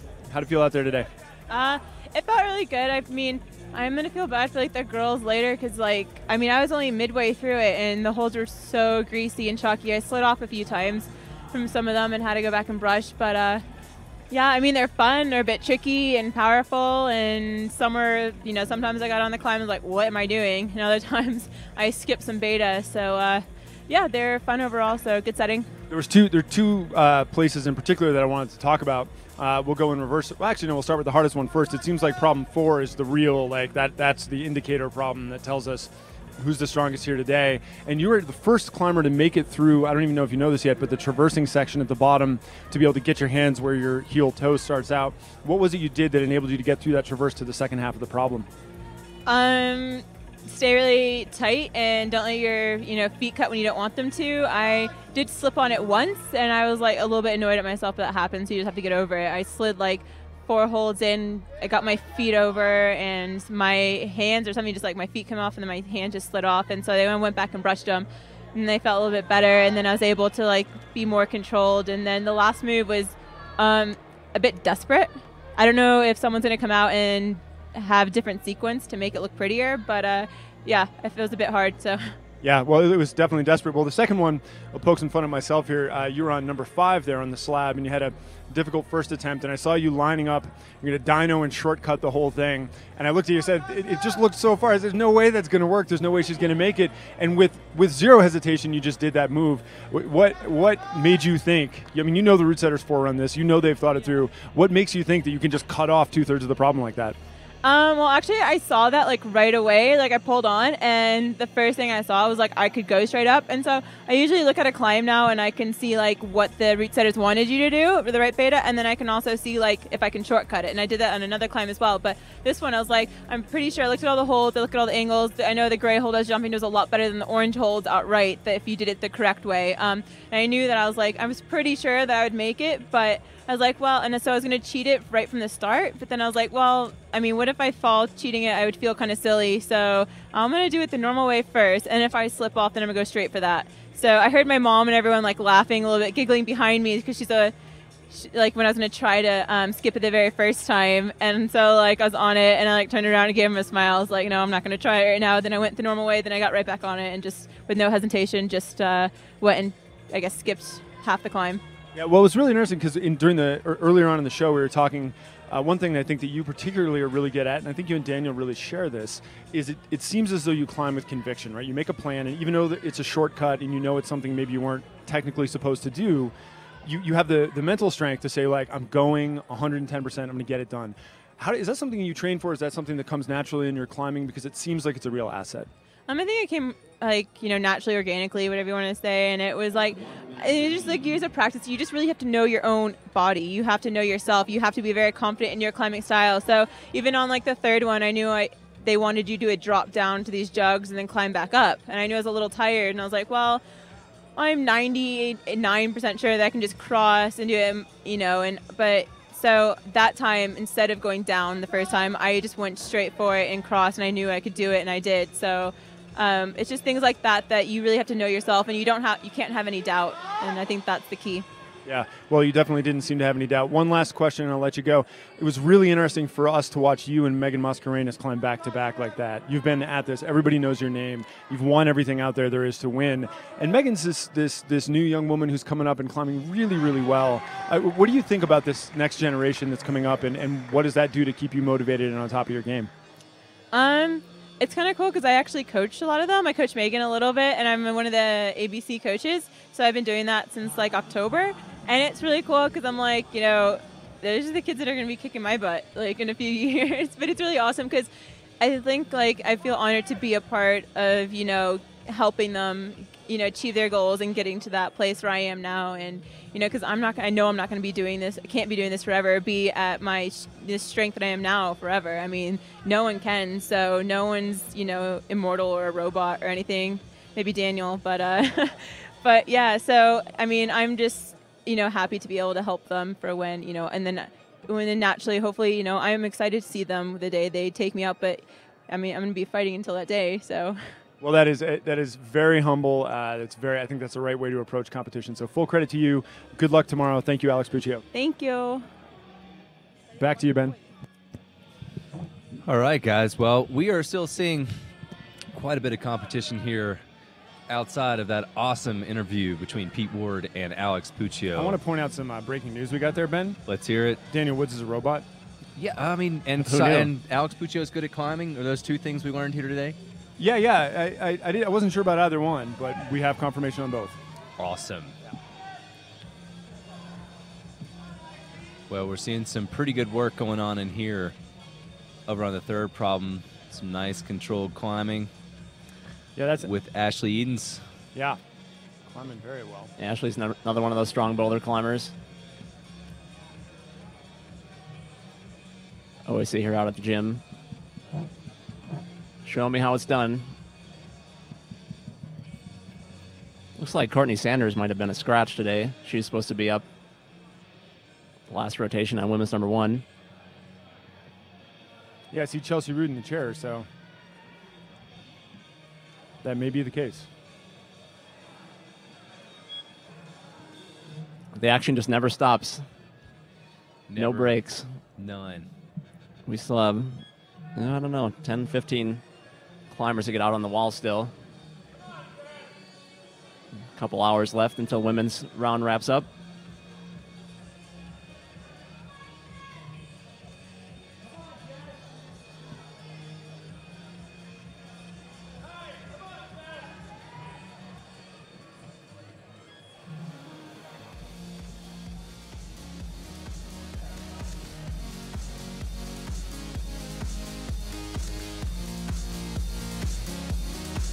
Yeah, the energy in here pretty high today. Like, I mean, I think sometimes we just kind of zone out over here because we're having a good time just watching. I mean, this is a really nice venue. Folks, if you are in Colorado or you're down here near Colorado Springs, where we're right now at the American Bouldering Series National Championships, come on down to the auditorium and join us. You're going to see a spectacle of the most amazing competitors you can find in our country, 130 of them. And you know what? A great crowd here. Yeah, and we should find out where tickets are available. I know that we are approaching a sellout for finals tomorrow night. So I hope so. Yeah. I mean, this is going to be awesome.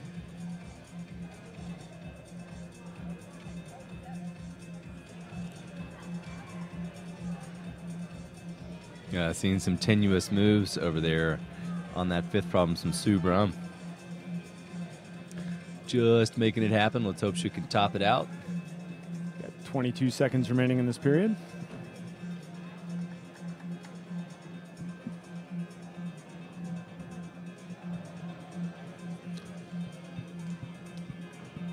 We still have Alex Johnson lurking at the end here, too, as we get set to go to commercial. It's going to be exciting. Stay tuned for sure.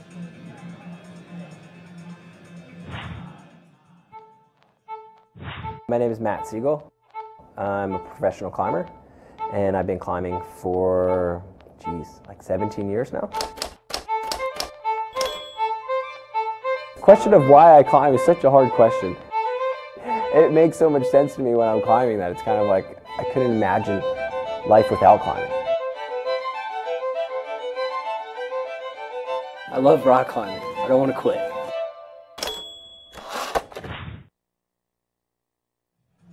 Why do you climb? Thanks for that message, Scratch Labs. Make sure you guys support them. And this has been Clark, Pete Ward, and Brian Reynolds right here at the 15th American Bouldering Series National Championships, coming to you live for free from Colorado Springs Auditorium. And we are watching amazing qualifiers right now from the women's side. Yeah, you're looking at Chelsea Rude right now. She's a primarily known as a rope climber, but she puts in homework in all areas, and a very talented woman coming into, Brian, I believe, a very strong part of the running order here. Yeah, we've got Nina Williams in the chair right behind Chelsea, so a lot of good climbers left to come, even though it seems like, you know, Alex Puccio took all the air out of the room there.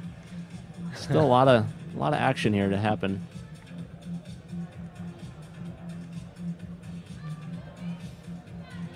Noticing a trend, Pete, with a lot of these female climbers that don't want to admit that they really like bouldering and want to do well at these comps. You know, a lot of them like to play the I'm a rope climber card, yet they seem to still do well at these comps. Yeah. Yeah, if a person was to posit that there are not really strong female boulderers in this room, that person would be crazy. A series of adjectives and descriptors that I cannot say into the internet appropriately. It must be really bad. You can say a lot of things on the internet, Pete. Just That's symbols. Fair enough. Yeah, the Fair internet enough. is not known for its clean rules. Fair enough. Good point. Anyways, that person would be wrong. How's that? That person would be very wrong. Yeah. It's a talented group we got here, and we're looking at Suzu Jeffrey, who's high on problem 5. Chelsea Rude starting out problem 1. We'll have to have a moment of silence when Sasha Julian's spot in the running order comes up. Yeah, I think we're just going to turn the lights down a little bit. Yep. Music down. Pour a little bit out for our homies back in the East. Everyone's going to take a rest for a minute, a short nap, and then we're going to get back to this high-intensity, high-energy fun. And tonight, I mean, you know, we got men's qualifiers coming up. I mean, don't go anywhere. It's going to be a lot of exciting stuff. Yeah, tell your boss you're still busy working. Still Chelsea busy. Rude, making it happen. Wow. Slab dyno. That's a thing, it turns out. The slab dyno. Slab dyno. I think that's only on the East Coast, though, right? And Gritstone, it sounds like. East of here. Little east. Across the pond.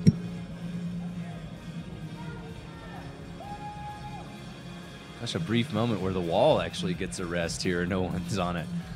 Thing's been getting abused, greased up.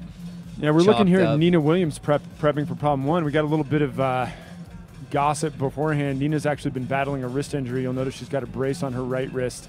And being the motivated, super fit climber that she is, Nina has might have some concern that she hasn't rested it properly. So we'll see how that holds up. And right away, it's going to get a test on these slopers on problem 1. Nina has all the tools to be a finalist at this event.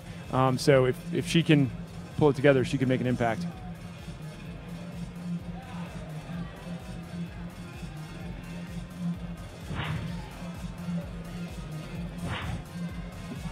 All right, well, a little live scoring here for you guys. Looking at the qualifiers, Alex Puccio in the lead, followed by the local favorite, Megan Mascarenas. Margot Hayes, Sarah Blair Coyle looking like she might be returning to form. Shannon Russell, Chauncey Carroll, got Angie Payne slipping a little bit back, and yet we still have some major talent coming up that may influence the top order. Stay tuned.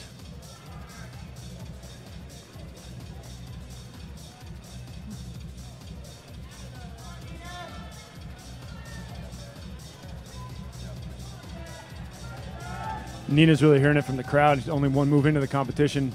She's a favorite because of who she is and her personality and the attitude that she brings to climbing, but I think everybody knows that she's struggling with that wrist injury, and everybody wants to see her do well. You know, Pete, as a competitor, did you ever have any major injuries that affected your performance? I mean, what was it like for you? You know, mainly, Ben, I dealt with incompetence a lot. Right. I've dealt with that myself. Yeah. Still deal with that Which was sometimes. debilitating, I found. And I would rest, and I would change my training programs, and I did a lot of things. And, I was really never able to overcome it. Yeah? Yeah. Yeah. That can be a major problem for a competitor. Still time. Yep. Anyways, this is Nina Williams. Unfazed on problem 1. It's much easier to deal with incompetence than a total lack of talent, I think, sometimes. She does look good so far. I'll be curious to see how it holds up over the course of the weekend if she makes it to semifinals and on to finals. How can she hold up under that much strain? It's pretty high intensity coming out here climbing these problems with 4 minutes of rest in between them. It's not like you take all day in session on a problem. That's a really important point, Brian. How many times we tell ourselves as climbers that we're really trying hard. If you really are honest with yourself, how many times you really try 100% and leave it all out in the field? It's not very often when you're climbing. And to come out here and do it 5 times in a row and then do it tomorrow again 4 times in a row in semifinals and then 4 times in a row in finals, that's a certain degree of fitness that most people don't possess. Going to the gym sometime and over the course of 5 minutes, just do not let go until gravity tears you from the wall, and you'll have some idea of what they're dealing with on problem 1, and then repeat 5 times over in this qualifying round. With 4 minutes in between. Yeah.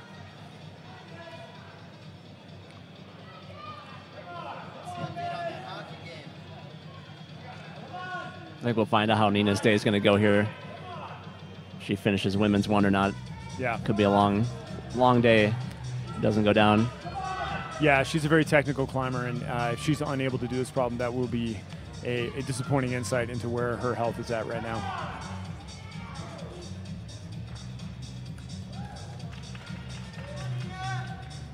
All strain on that right wrist right now.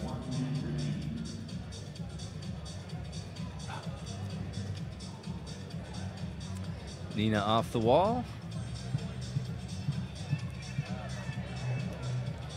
Just like any good climber, Nina has a trip coming up soon that she's not resting for, just like any of us would do. Yeah, right.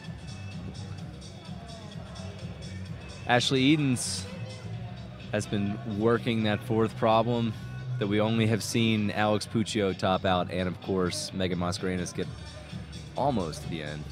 All right, Nina knows this is problem 1, and if she's got any hope of advancing the way she wants to, she's got to get it done. So throwing caution to the wind with 18 seconds remaining, she is high on problem 1 again.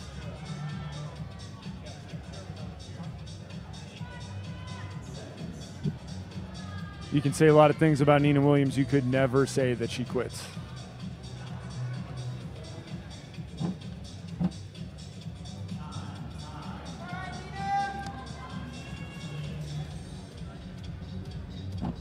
Moment of silence for Sasha's spot in the order. Women's number 1. Take a break on that problem.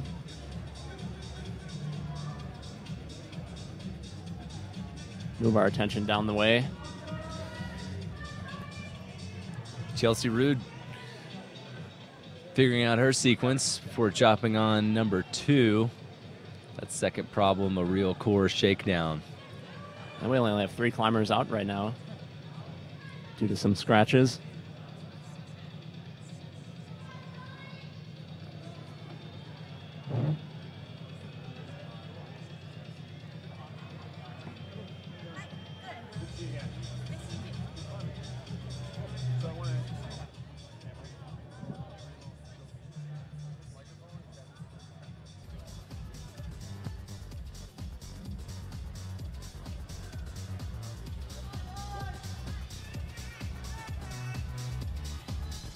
And Catherine Pietrus hopefully about to grab that hold with her hand. Oh, that's definitely the crux right there to getting around that corner. Yeah, Ben, I'm joined here by Megan Mascarenas. Megan, you want to take a look at what Kashi's going through over here and talk us through there's only 2 women who've gotten through that traverse section, you and Alex Puccio. What enabled you to get hands where your feet were? That seems like a really tricky sequence there. Oh, yeah. It was. I think the key for me was to get my right foot on blue, which allowed me to drop my weight back down because it was like a counterbalance weight. Yeah, it seems like that's something that people have been having a lot of trouble with. You have to really commit to the move. And then again, you have this second crux up top, which I got to say, you got up there the first time and you had very limited time remaining. And I was saying to myself, there's no way she has the energy to have another try. And you got up there and you looked better than the first time. It was tremendous. You obviously trained for this a lot. What was going through your head at that point? I thought I was running out of time, so I was like, I just got to climb really quickly, and it seemed to work well. Yeah, it definitely did work well. And right now you're sitting in second place behind Alex Puccio, who spoke very highly of your abilities. Obviously, you did really well last year. Do you have any particular goals around this event? Do you have any your eye on coming in a particular place, or is this something you're just out here to have fun? I think most people are in it to win, so that's my ultimate goal. But I'm just here for the experience and to get to climb on these amazing climbs. Yeah, it's something to see you coming in at such a young age and doing so well as we're looking here at the top of problem 5. Talk us through right here what you're going through up here a little bit. Well, the black holds were really good, and going up to the small crimps, that was a little bit intimidating, but it seemed to work well with the heel. Do you have a particular, this wall really tests all styles of climbing, right? You got slabs on either end, you got your power problems in the middle, you have this really physical problem we're watching Chelsea Root on here on problem 2. Is there one of those styles that you really prefer and feel at home at, or is this something you train for all of them? My favorite style is absolutely the overhang, because you can get more powerful and open moves. Slab is a bit more technical and slow climbing, which is harder for me. Yeah, it's tenuous, and especially with everybody watching, it can be really difficult. Well, everybody at home is rooting for you. We're really psyched to see you climbing with Alex and doing really well. So good luck tomorrow, and we will see you in semifinals. Thank you. Bye.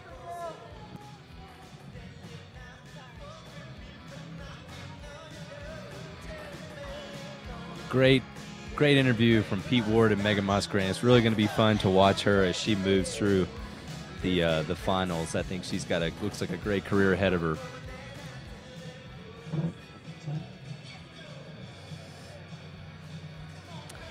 Pete Ward, right here. What you feel like you need to do is see me fiddle with my earpiece. You are in luck. Right. Moving some water bottles around. We've got all kinds of exciting things going on over here in the commentator booth. I can't wait for somebody to start climbing again. How awesome was that to hear from Megan Mascarenas? I mean, it's really fun to be seeing some of the future of the sport right now and learning about who's coming up, having Alex as a mentor. I mean, how could you possibly beat that? I mean, yeah, it's a brilliant thing to see, and I really appreciated her being candid about wanting to win as well. I think both it's this thing where both things are true. There really is a camaraderie. Everybody really is pulling for each other, but they also really want to win. And I think that there's no dichotomy there. That totally makes perfect sense to me in climbing. You're really pulling for your friends, but you also want to do the absolute best you can. We'll see as we look here. See if Nina can pull it together a little bit on problem 2. And Amelia Metcalf there making her first appearance on problem 1 with a handwritten bib. I wonder if there's some technical issue there. The moment of silence for Sasha passing between them. Climbing Arc Brian Reynolds, what is going on over there in the chat room, buddy? What's happening? Well, Sasha's still doing my job for me, so I'm just kind of taking it easy, watching some climbing. People are still buzzing about Alex Puccio a little bit, with good reason, I would say. I think they're ready to see some more exciting action, though, here. It'd be great to see some other climbers do well on number 4. Yeah, it would.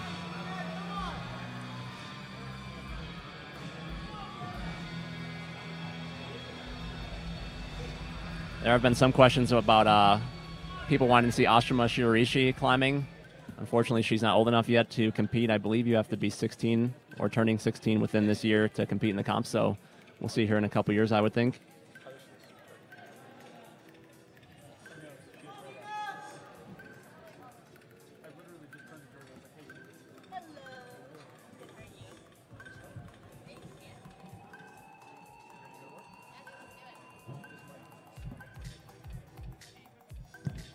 All right, I'm here in the booth with Sierra Blair Coyle, just stepped off the wall. Sierra, you look like you've returned to form that you had in 2012 when you made finals. Are you feeling good right now? Yeah, I'm feeling really excited. I climbed well, trained hard, so it's cool to see it paying off. Yeah, well, absolutely did pay off. It really looked, we're seeing that the meat of this round, right, is problems 2, 3, and 4, with problem 4 really being just brick hard. What did you feel about the middle section of this wall and how you climbed on it? I felt like I climbed well. 2, obviously a good time. 3, I think I misread the beta a little, but, whatever, it happens. And 4 is hard, man. There's no way around it. Yeah, absolutely. It was something we saw you on problem 3 going for that shortcut beta, and I think Alex Puccio did it, but you might need to be Alex Puccio to pull that one off. That's something that clearly, if you get it right the first time, it helps a lot. We've been seeing a lot of you out there putting the pro and professional. You're doing a great job of getting out there and making a job of this. And we were talking about that before as the sport continues to professionalize. Talk a little bit about the amount of work that you're putting in out there on behalf of your sponsors, but also to make a job out of your passion. Obviously, I'm training really hard for climbing, but, I do a lot of social media stuff and interacting with fans and just trying to promote climbing in any way that I can. And, it's hard work, but it's really been a lot of fun, and I'm lucky to have so many incredible opportunities. Yeah, well, I do see out there working hard. I know that on Tumblr Tuesdays you're out there answering questions and talking. It's been some insane number of questions you're fielding. What is it every Tuesday? I think the max is maybe like 250, and that was pretty out of control. But I was excited, to answer all the questions. So you basically have an office job on top of your pro climbing job. Yeah, a little bit, especially on Tuesdays. I'm like always at the computer. And you're also a full-time student now. Is that right? Yeah, I'm taking 18 credits this semester, and it's been a bit rough, but it's working. Cool. Well, all credit to you for climbing as well. So right now, we'll check in with Climbing Narc in a minute. But right now, as it stands, it looks like you're going to make it through into semis. So what do you do to keep your game face on, stay prepared, and do your best tomorrow? I'm just going to go into tomorrow excited that I advanced, and I'm going to, truly climb like I know how, and hopefully I'll get a spot in finals. Nice. Well, that is the right attitude. You got a lot of people rooting for you here on Twitter. Good luck tomorrow. Awesome. Thank you so much. Ben, back to you. All right, the great hearing from Sierra Blair Coyle, looking to be in good form this year, and we've still got a couple of really great competitors out here on the wall right now. We're seeing Chelsea Rude start working that third problem and hopefully getting through that crimpy lip. That thing seems to be a good test of strength after that overhang. We've seen a great performance from Alex Puccio that's got our chat room buzzing. Go to hashtag ABS15. And looks like we've got a little bit of some thought going on over here right now for Kasia. Trying to work out that sequence. We saw Puccio just go for it and not even hesitate on that fifth problem. And Kasia is working it around. The hard part about that thing is you got to step up, commit with that right foot. And from there, you still got a long way to go. A lot of traversing, but that seems to be a crux move right there on the ground for a lot of people. Committing. And I see Lizzie Asher on women's #1 there. I always like watching her climb, very understated. Kind of flies under the radar. But absolutely one of the strongest women out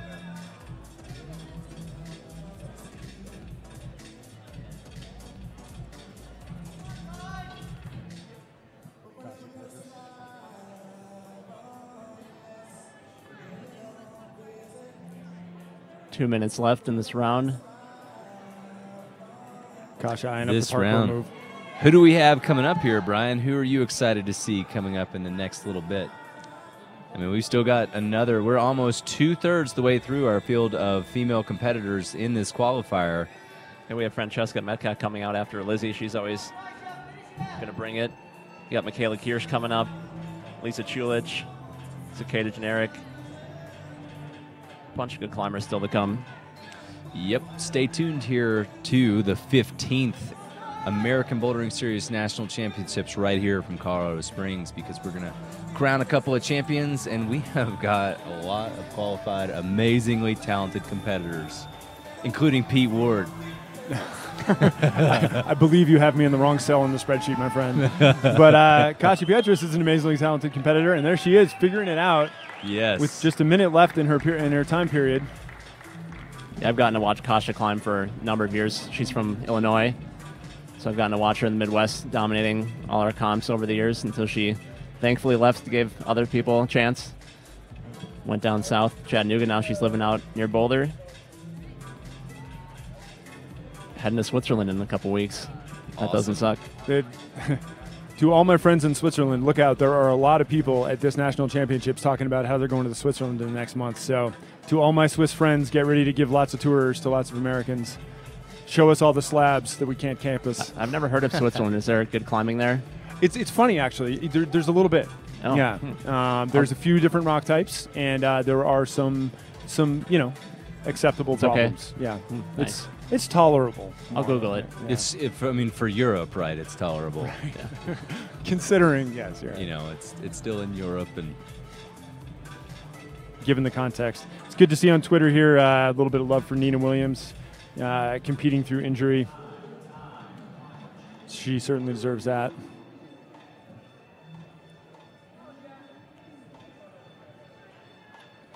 And stepping up on problems 1 and 2, the Metcalf domination, Amelia and Francesca, one of the most talented climbing families. In fact, we got a bit of an East Coast theme going here because Nina's stepping up on problem 3.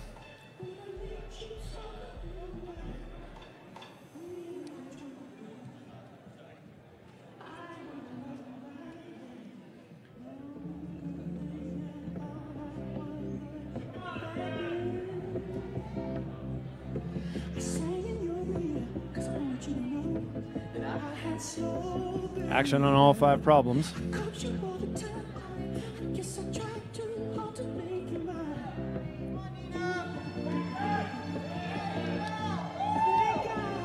A lot of support for Nina Williams here.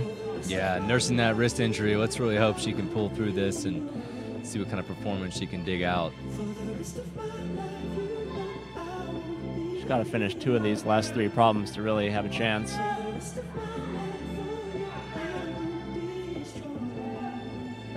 Pete, I don't know about you, but my experience in the mountains always taught me that there are no perfect days, except for the days you show up and you give it your best, and it looks like she is the type of person that's going to do that today. Yeah, one thing you can count on with Nina is she will leave it all on the field. She will leave nothing in reserve, and her very presence here indicates that. The fact that she's halfway up these problems right now is something else. It's inspiring. That's what it is. Yep. This is a great crowd and a great event. A lot of top performers here and showing us how it's done. Looking at Jessica Mieres over there on problem 5, a local here in Colorado Springs. Emily Zipper just off problem 4, and just on camera after being mostly off camera, Francesca Metcalf making short work of problem 1. 1 minute and 50 seconds left in the period as Nina starts up problem 3 again. It's worth keeping in mind these climbers have been in isolation for almost 3 hours at this point, waiting for their turn to climb. Back there, getting mentally ready, getting warmed up when it's getting close to their time to climb. Also, we can bring you this qualifier round live. Yep. Totally worth it for me. Just to see them sweat. Brian, somewhat of a sadist. You see Nina holding that wrist there on problem 3.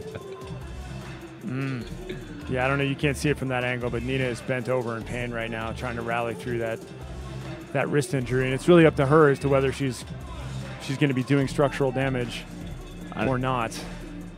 Doesn't really seem like it's worth continuing, but we'll see what she does. This is the flip side of being the type of person who can climb at the level that Nina climbs at. It takes that kind of motivation, and knowing when to say when is a very difficult thing. And really rubbing that wrist. Yeah, as an athlete, these athletes don't get coached, and she's got to make that choice. And I think some of us are a little too stubborn for our own good. We got to learn. Brian, I know you know about injuries. We got to learn by being injured. It's pretty much my wheelhouse. Yep.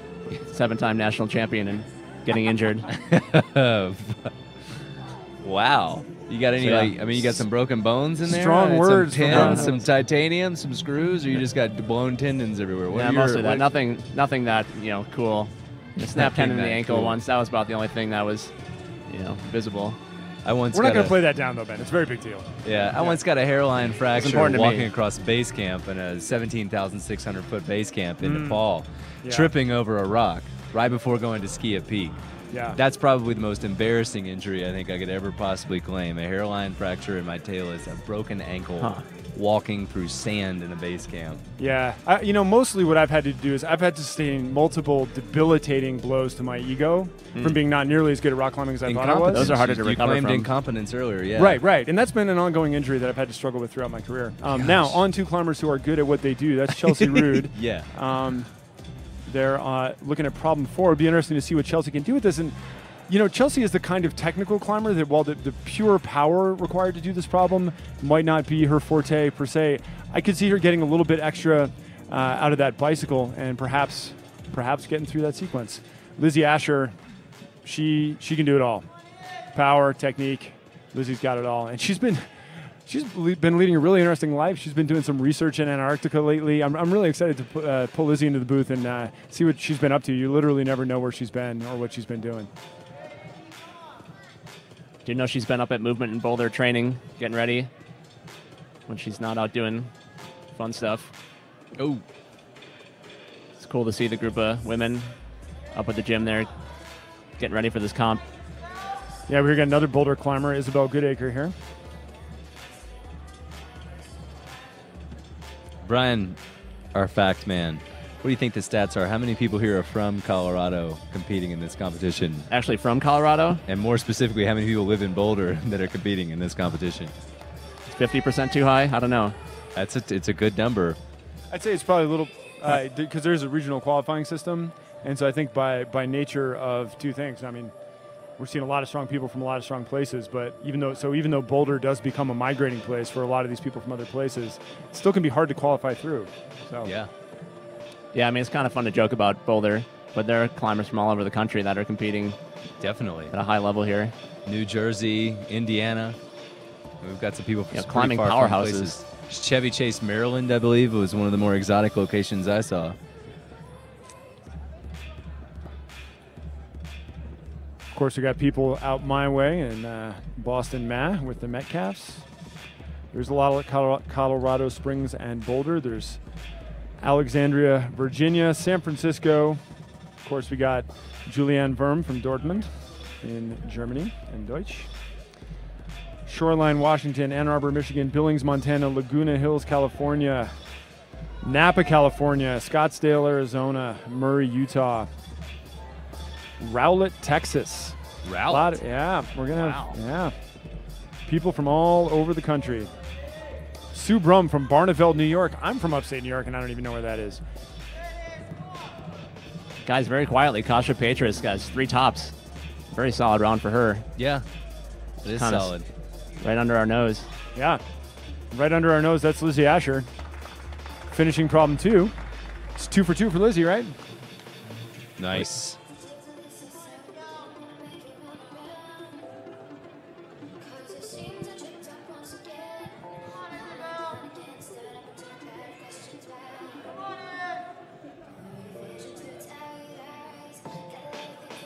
Got a lot of people asking for shout-outs out there. Trying to do shout-outs. Ian Hill. Not going to say your name on the air, Ian Hill, but just glad you're watching. Everybody at home. No shout-outs. Thanks for tuning in. No shout-outs, though. Ian Hill. Yeah.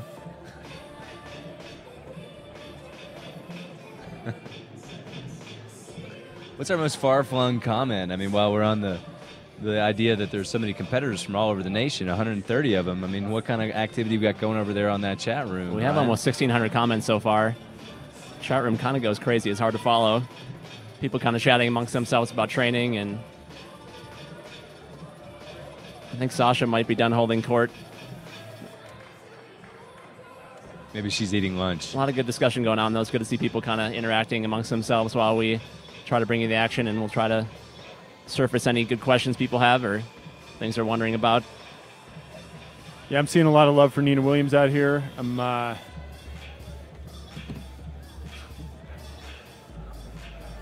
seeing a surprising amount of detail to the nonsense that comes out of our mouths as we leave it on the field for days. I think Brick Hard might be the new one this year, Pete. Getting some traction in the chat room. That one was going to I was going to stay for between rounds. I was going to save that for semifinals, but then my mouth was open and words came out, so these things happen. Nina Williams on problem 4, seeing if she can get through this hardest section of any problem we've seen so far, basically with 1.5 hands. It is, I don't know how you gentlemen feel. It is just crushing to watch her like try that hard, knowing that that right hand is not giving her everything it should be doing. Yeah, I feel for her. And I know how much she wants it too. Just pausing to shake out mid-crux. I mean, she has the skills to be hiking through this round and just doesn't have the tools to do the job right now. She's bumming.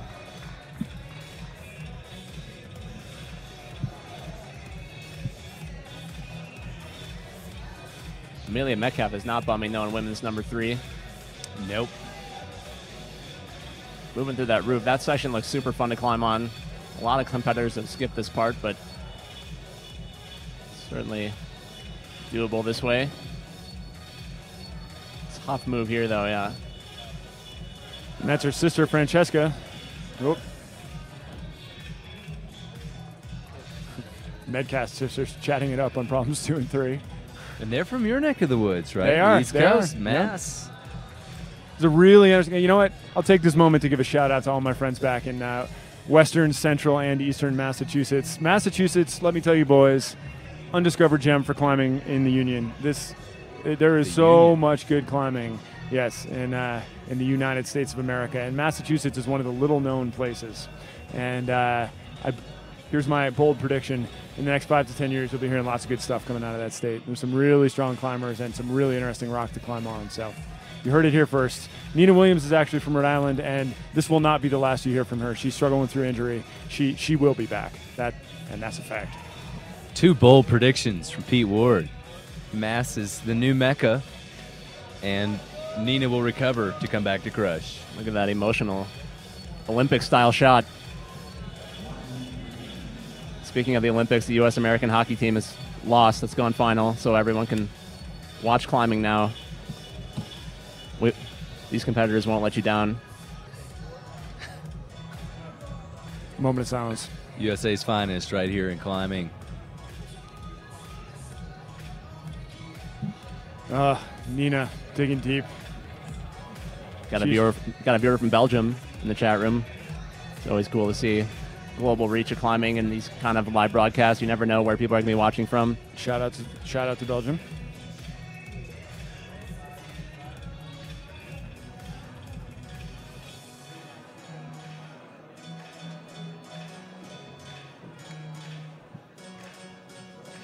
It's quite the gathering of strong climbers forming in front of the booth here, Pete. I think they're looking for autographs. They're just too embarrassed to ask. Yeah, Pete, he's got some presence, doesn't he? You know? I mean, I'm not saying whose autograph they're looking for. It could be you, Brian. I mean, you've got a definite delivery and a style. Well, speaking of autographs, I got Jarrett Greger sighting with some signs. Curious to see what those say. Hopefully one of them says something about going hard in the paint. Whoa. Reaching into the Wayback Machine there. Don't think that went unnoticed. We'll see. We'll have to get one of the camera operators to get us a shot of that later.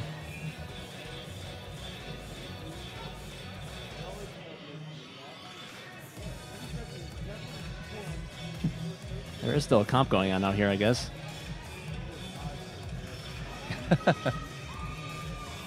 That's what my spreadsheet says. Yes. These problems are looking well used at this point. Not so fresh and clean. No. It's Maddie Voloshin making use of those slopers, though. But I agree. There's a lot more shoe rubber and a lot more chalk on those than there were a couple hours ago. And so a lot of handprints on women's 5, as we can see here. Yeah. Chalk all across the wall.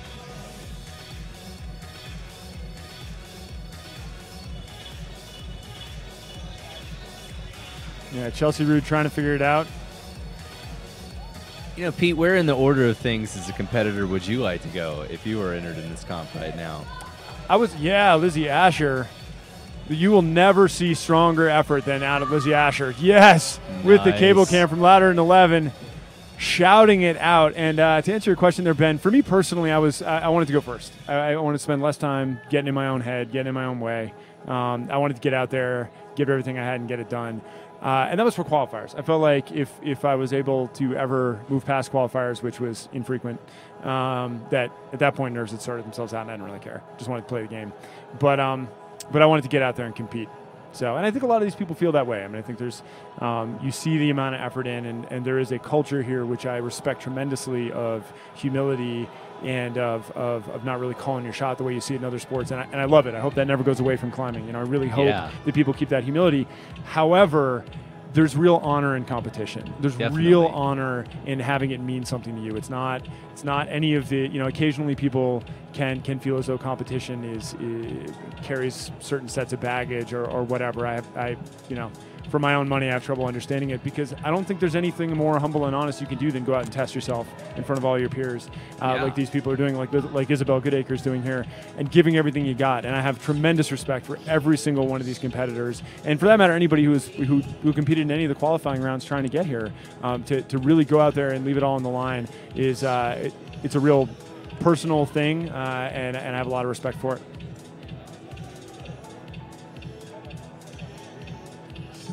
And speaking of respect, much respect to Lizzie Asher here. She has 58 seconds remaining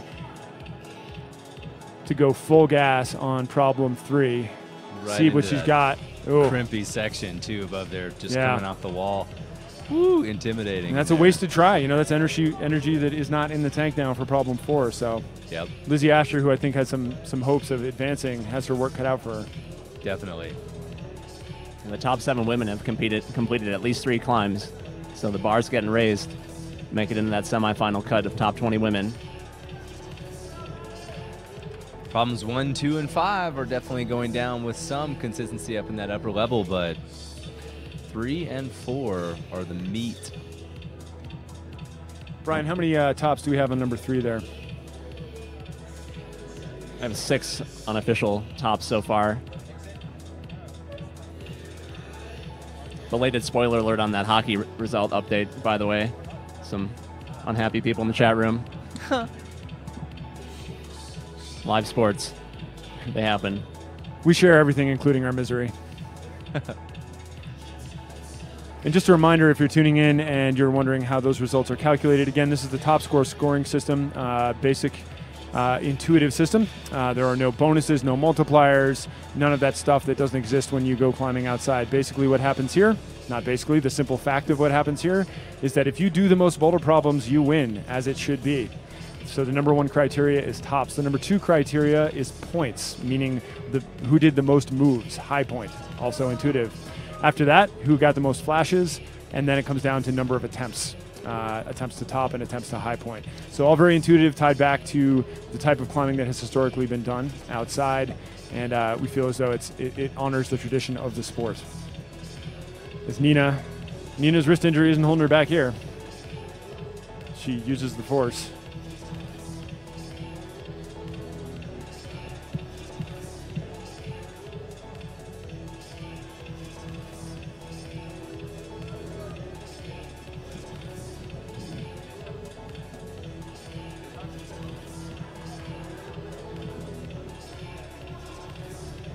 Another Midwest hero on problem 1, Michaela Kirsch. She won all the comps after Akasha left.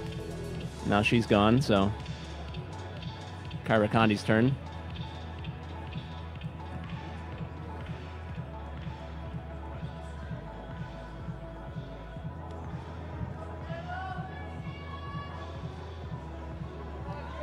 Woo.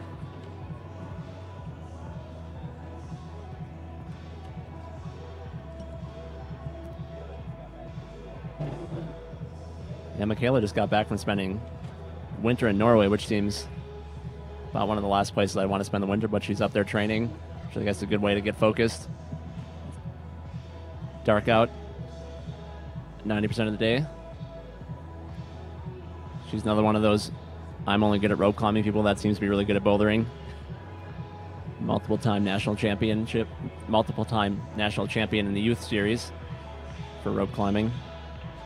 You know, Norway is home to some pretty massive big walls in those fjords, right? I mean, that's a really amazing untapped, I mean, somewhat tapped, but it has a lot of untapped resource for the future of climbing, especially for big walling. Even sport climbing, some of the hardest sport climbs in the world are up there now. Mm-hmm. Adam Ondra doing his thing up there.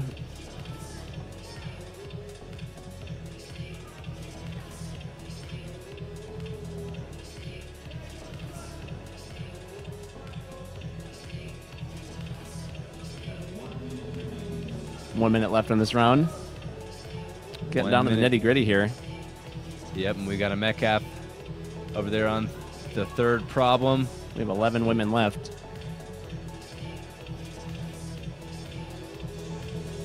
Which means over 40 have come out so far. Cable cam right now showing, moving through that crux.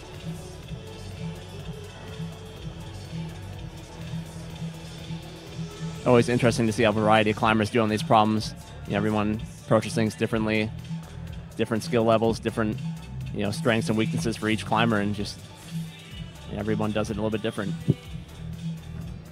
Yeah, lots of different body types. I mean, I think that's one of the nice things about climbing is it's not like playing basketball and being stuck in a particular position, or baseball, for instance, where, you know, you might have a certain body type or build that predispose you to be in a certain position. Here in climbing, you can train and focus your strengths and weaknesses around what you enjoy and what you're passionate about doing and where you're passionate about going. Good to see all these people passionate about comp climbing. It's always fun to watch. Absolutely. And fuel in the fire. Everybody seems to be really excited.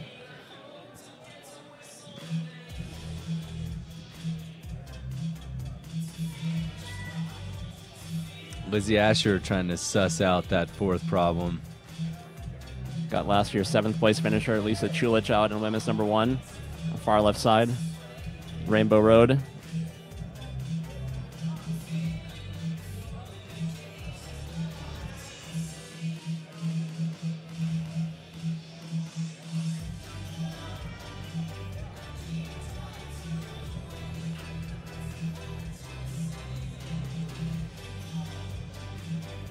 Yeah, as she reaches through, Lizzie Asher there about to make that, getting close to that move, trying to get that hand over there, but just doesn't, that problem just doesn't like anybody.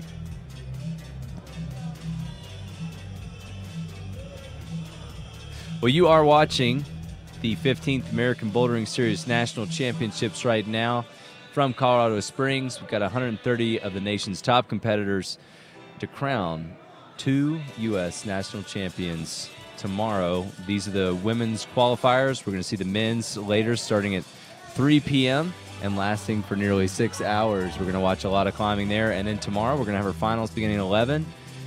And by the end of the day, we're going to know who is going home a true champion. Yeah, that's semifinals in the morning, then finals in the evening at 7 p.m. Mountain Standard Time. Please do tune in. That will be the big show, pairing this field of 130 athletes down to 6 men and 6 women to crown our national champion.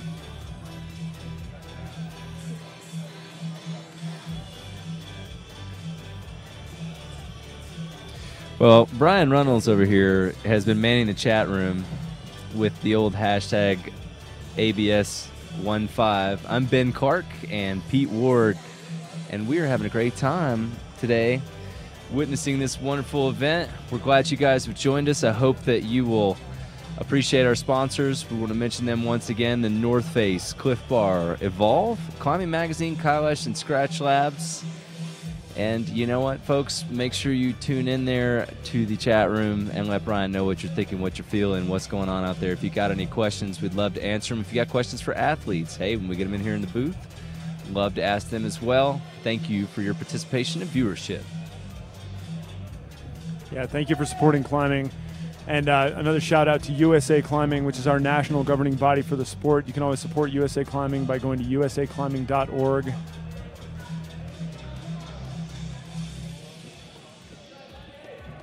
can go to usaclimbing.org and become a member and help be part of what's going on. A lot of good stuff here.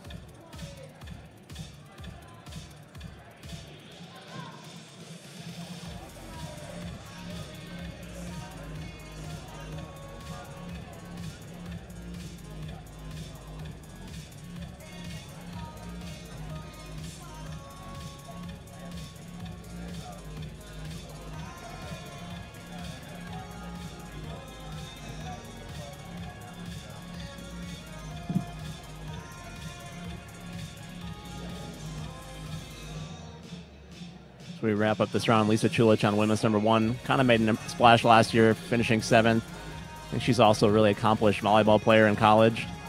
So she's well-rounded. Coming from Portland, Oregon, one of the many great towns out there in the Pacific Northwest.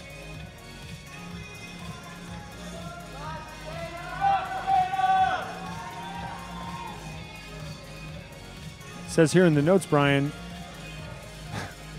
that she eats 7 plates at a breakfast buffet. So, little known fact. Lisa Chulich, cleaning house. Something to shoot for tomorrow morning at the hotel, Pete. 7 plates at the breakfast buffet. You know, Ben, you got to have goals in life. I do, and I think now I've got another one.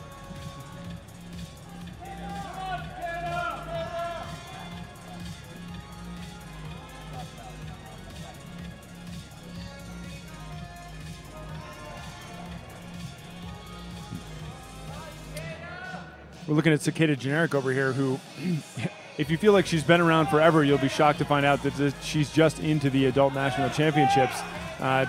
She's climbed V10 at an incredibly early age and has been around what seems like forever, but is still just aging into the adult national championships and making short work of problem number 1 there. Yeah, topping out on number 1 and looking good doing it. Could be some promising results coming from her today. Let's hope so. Keep this competition moving right along. And, I believe we've still got Alex Puccio in the lead and Megan Mascarenas at number 2. We've got Sarah Blair Coyle in that top as well, Angie Payne, and a few others that are really working hard to make this happen. Yeah, I'm sure we'll get some updated scores, but some names that are kind of on the bubble right now include last year's second-place finisher Andrea Seke, Megan Martin, both only have 1 top. Delaney Miller, she's doing a little better. She's got 2 tops. She's probably okay. Nina Williams, no tops. That's going to be disappointing for her for sure. Yeah, that wrist injury seemed like it really plagued her a bit today. I think it really impacted her confidence too. She just didn't have that confidence that her body could perform like she knows it can. Yeah, you really can't hesitate in this type of thing. You've got the clock ticking against you. You've got waning strength and some serious technical objectives in front of you. And a couple like Alex Puccio, that competitor that's good at climbing.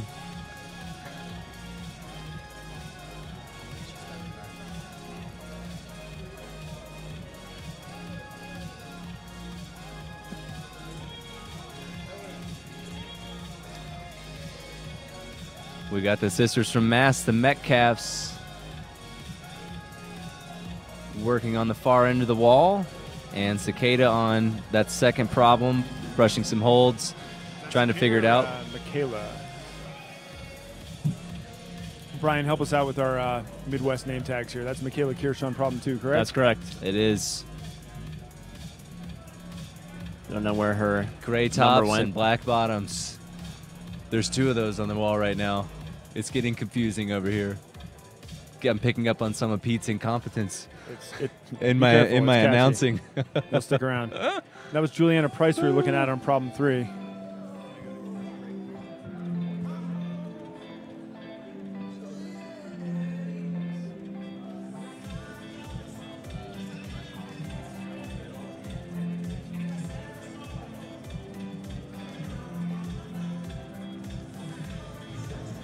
All right, well, folks, stay tuned. We're going to go to commercial here in just a second. We've got so much action left. You want to stay tuned in to the 15th American Bouldering Series National Championships.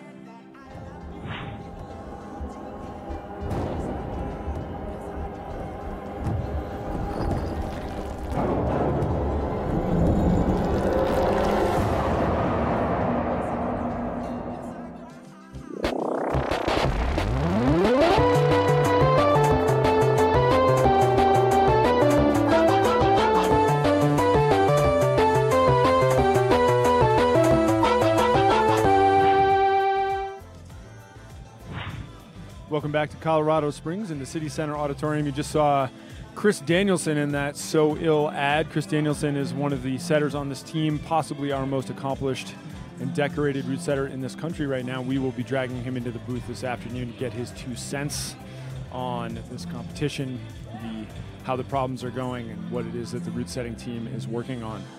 Brian, take us through what's happening right now in our current status report. What are we looking at here? We got Julianne Worm on women's number 1. Fresh off winning the Waco Rock Rodeo last week, even though I don't think she'd been to Waco much before, so she didn't have like a circuit dial like a lot of the men do. Very accomplished climber in the European World Cup circuit. It's going to be great to watch her climb today. A real treat for us. You know, that's. I feel like that's a bit of an oversight that we haven't talked about her more. I'm glad to have her out here. She could be the one to give Alex a real run for her money. Definitely. Big smile on her face after floating up Rainbow Road there. It'll be fun to see her on some of these harder problems and see how she stacks up.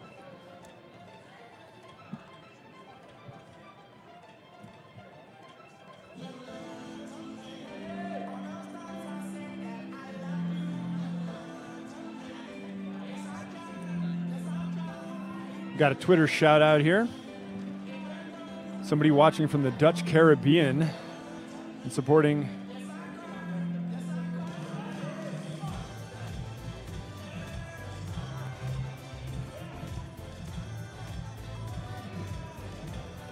Julianne Worm.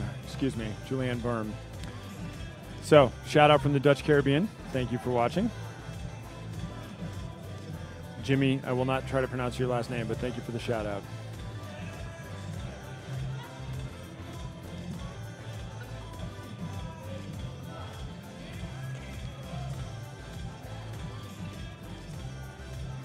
Nice work by Lizzie Asher on women's 5.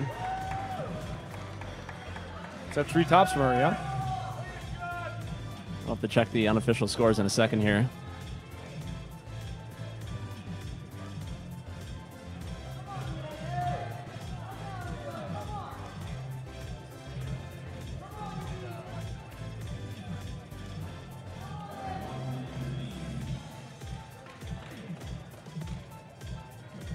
Tough times of late on women's 3 and 4 for these competitors.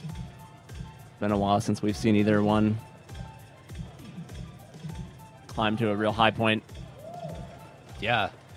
I mean, this last round here of people moving through from 40 to 60 as we get closer to the end of the competitors is definitely, I think that, I mean, do you feel like they're maybe suffering a little bit from the conditions out there? That things are getting really chalked up, greased up, a little shoe rubber on there? Yeah, it could be part of it. It could also be that I mean, we'll know more when we see Julianne Worm on these problems. We'll know more about how the conditions really are.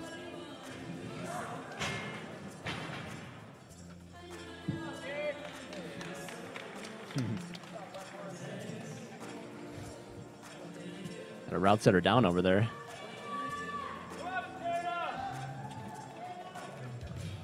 That's a Massachusetts boy over there. That's Dave Wetmore from Boston, Massachusetts, knocking over some scaffolding. Current high point of the ABS National Championships qualifiers at this moment. At this moment. There have been other moments that were better, granted. There's our scoring update, Mr. Brian Reynolds. Not a whole lot of shakeup at the top, like we talked about. Kasha Pietras putting herself in a great spot there with 3 tops. Shannon Russell, Chauncey Carroll, kind of some of the names you maybe wouldn't have expected to see in the top 10, but definitely earned it. Claire Bjorfien, another name that wouldn't have expected to see up quite that high, but she climbed great. Yeah, I'm interested to see Angie Payne hanging tough there as well. You know how disappointed she was. Looks like she's going to get a chance for redemption tomorrow. Yeah, I think she's going to make it. She has a really great 2-top score. It's going to be hard for her to get passed up enough not to make semifinals.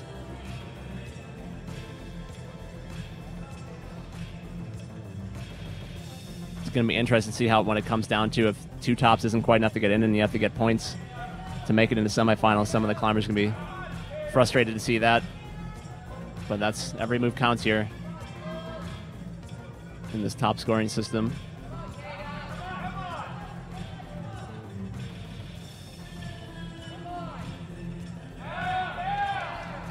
Seen a lot of the male competitors filter in and check out some of the climbing today. They're climbing later this afternoon at 3 p.m. Yeah, we've already heard from Daniel Woods. I see the dark horse champion Rob D'Anastasio out there. Yeah, if we talk a little bit about the men, when we were talking to Daniel, we talked to Jimmy. It seems like there's sort of a there might be some thinking that there's some competition out there for Daniel this year.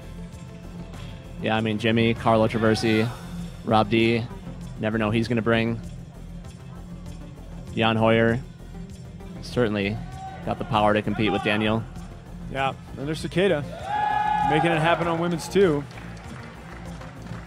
Yeah, that Jan Hoyer, Jimmy Webb, Daniel Woods trio seems like the Carlo can get it done. There's a handful, you know. I mean, if you want to talk about dark horse guys, any given day, Josh Larson could get it done. I mean, even though Daniel and Alex have won so many times, it's really been a wide variety of climbers that have challenged them. So it really, even though it's been very consistent at the top, after that it's been really dynamic, you know, as to who places highly at this event. Yeah. You're watching Francesca Metcalf here on Problem 5, trying to figure out the parkour section, making her balance work. It's that high step all day long, committing. It's tough, spitting people off left and right. It is worth clarifying that the foreign competitors are not eligible to become national champions, so if they were to win the comp, the next American climber after them would be the national champion. So, and that's a good point, Brian. And actually, it applies round by round as well. So if Julianne Verm or Jan Hoyer qualify for semifinals, they will not be bumping out an American. We'll just take an extra person into that round. So look out for that. It's technically 6 finalists or 20 semifinalists and 6 finalists to advance into the next 2 rounds, but it would be 21 or 7 if one of those 2 athletes. I feel like that might be happening. Yes, I think we can. There may be 7 finalists. And that did come into play a few years ago when Sean McCall won. The year Danny Woods didn't win, notably. Alex Johnson, the male Alex Johnson, was national champion that year. Who's not in the field this year, if I'm correct. His life got derailed by weightlifting in college. Always love seeing him out here. Never seemed to stop smiling. Yeah, great showman and a really great national champion, and it was a really exciting year. So we'll see what's going to happen. It's Alex Puccio looks really strong to start, but I'm very excited to see what's coming next as we look at problem number 2 here. This is Julianne Verm stepping up. Stepping up. I like her odds. Number 2 is just such a classic problem. I really like that one. I think if there was, I would want to do number 2 or number 3 for me personally. I think both of those look like a real blast. Yeah. I would skip both the slab problems. Yeah. Save those for later. Yes. Unofficial scoring update has Lizzie Asher in 3rd place. No kidding. Strong effort by her. Yeah, wow. Absolutely. Triumphant qualifier for We will Lizzie have Asher. official scores at some point. Maybe not in time for this broadcast end, but when the men start, we'll definitely have official women's results. Just confirm who made it to semifinals.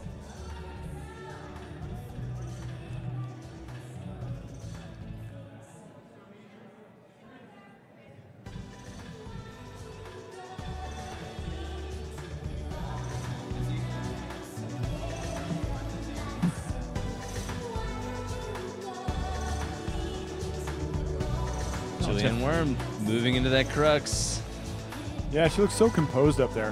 Mm-hmm. Super smooth, super solid, exacting, precise. Other than Alex Puccio, she probably has the most experience competing on a high level, probably even more so. Much more ingrained in the culture over there in Europe.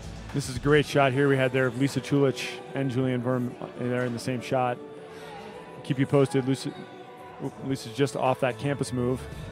We got Julianne high on problem 2, and I'm joined here in the booth with somebody who can give us a little bit of insight into problem 2, Lizzie Asher, fresh off the wall. How you doing, Lizzie? Great, thanks, Pete. So what do you see? What's Julianne facing up here on the top of problem 2? I think she's nearly done. She's about to do it. Although it's a little tricky. You just can't be too hasty in that last move because it's not a jug. She's definitely not being hasty right now.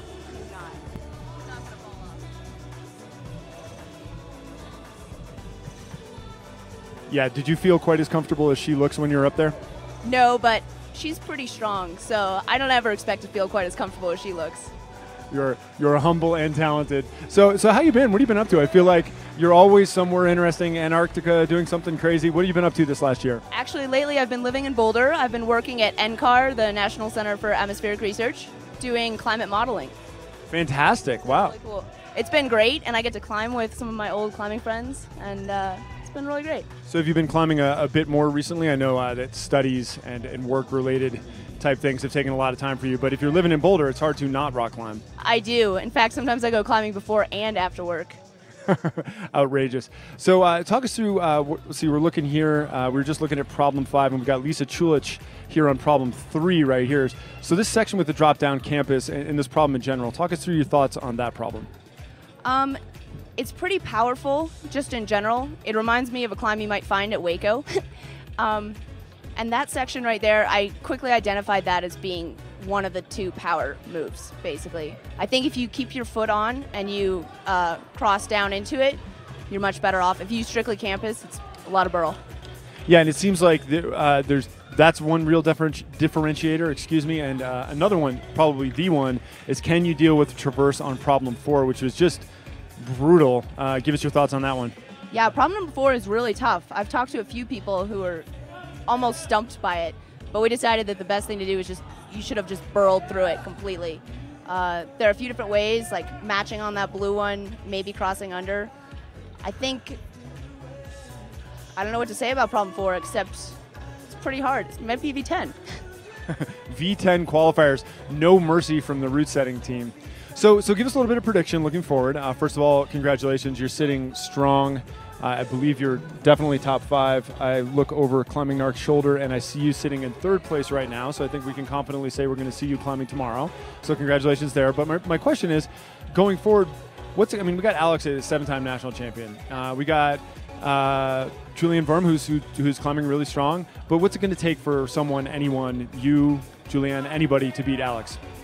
Ooh, Alex has a lot of experience, so I'd say that's definitely matched by people like Angie Payne and Julianne Worm. But I think to beat Alex, she's had such a strong run. She's won so many nationals. More than anything, it's going to take a lot of confidence. It's going to take the belief that as strong as she is, you're just as good and you can do it. Nice. I like that answer, and it was backed up by what we were seeing from you on problem 3. At this great cable cam shot of that thing coming right over, and there was absolutely no quit in you. So good luck tomorrow. We're going to be psyched and rooting for you. All right, great. Thanks, Pete. Back to you, Ben and Brian. All right, we are back over here. And Brian, what are you seeing happening? What's getting you excited right now? Looks like we got Cicada, who is just pulling over that lip with the crimp. Lots of sports action right now. Cicada is really climbing well. Yeah, strong. She is bringing it today. Wow. I think she's 3 for 3 now. That's really impressive. Solid. You know, Cicada has a long history in climbing. Back, feels like it was 20 years ago, but it wasn't quite that long ago that she was one of these kid wizard climbers before it was cool to be a young wizard kid climber, climbing V10 at the age of 10.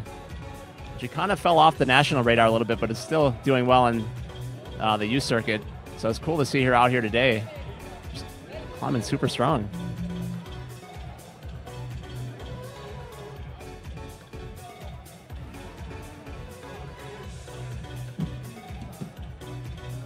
Climbing strong before it was cool. Yeah, before Instagram. Wow. Or Facebook. The internet. Yep. Before WhatsApp, apparently. Oh, right, yeah.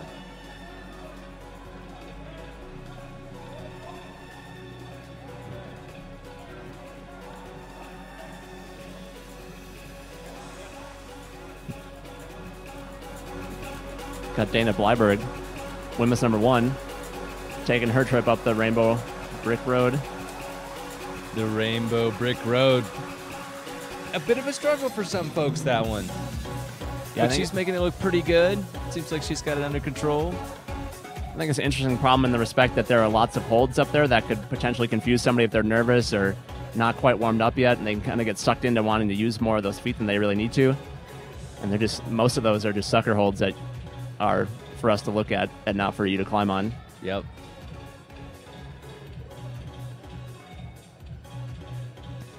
Yep. That's why they call them problems, not solutions, right? That's right. Melanie Meyer on women's 2.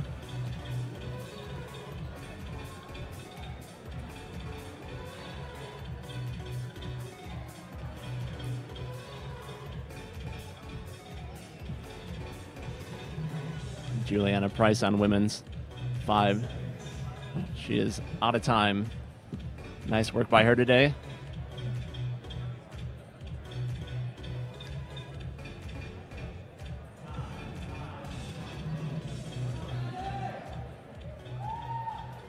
See how Julianne Verm does on women's 3.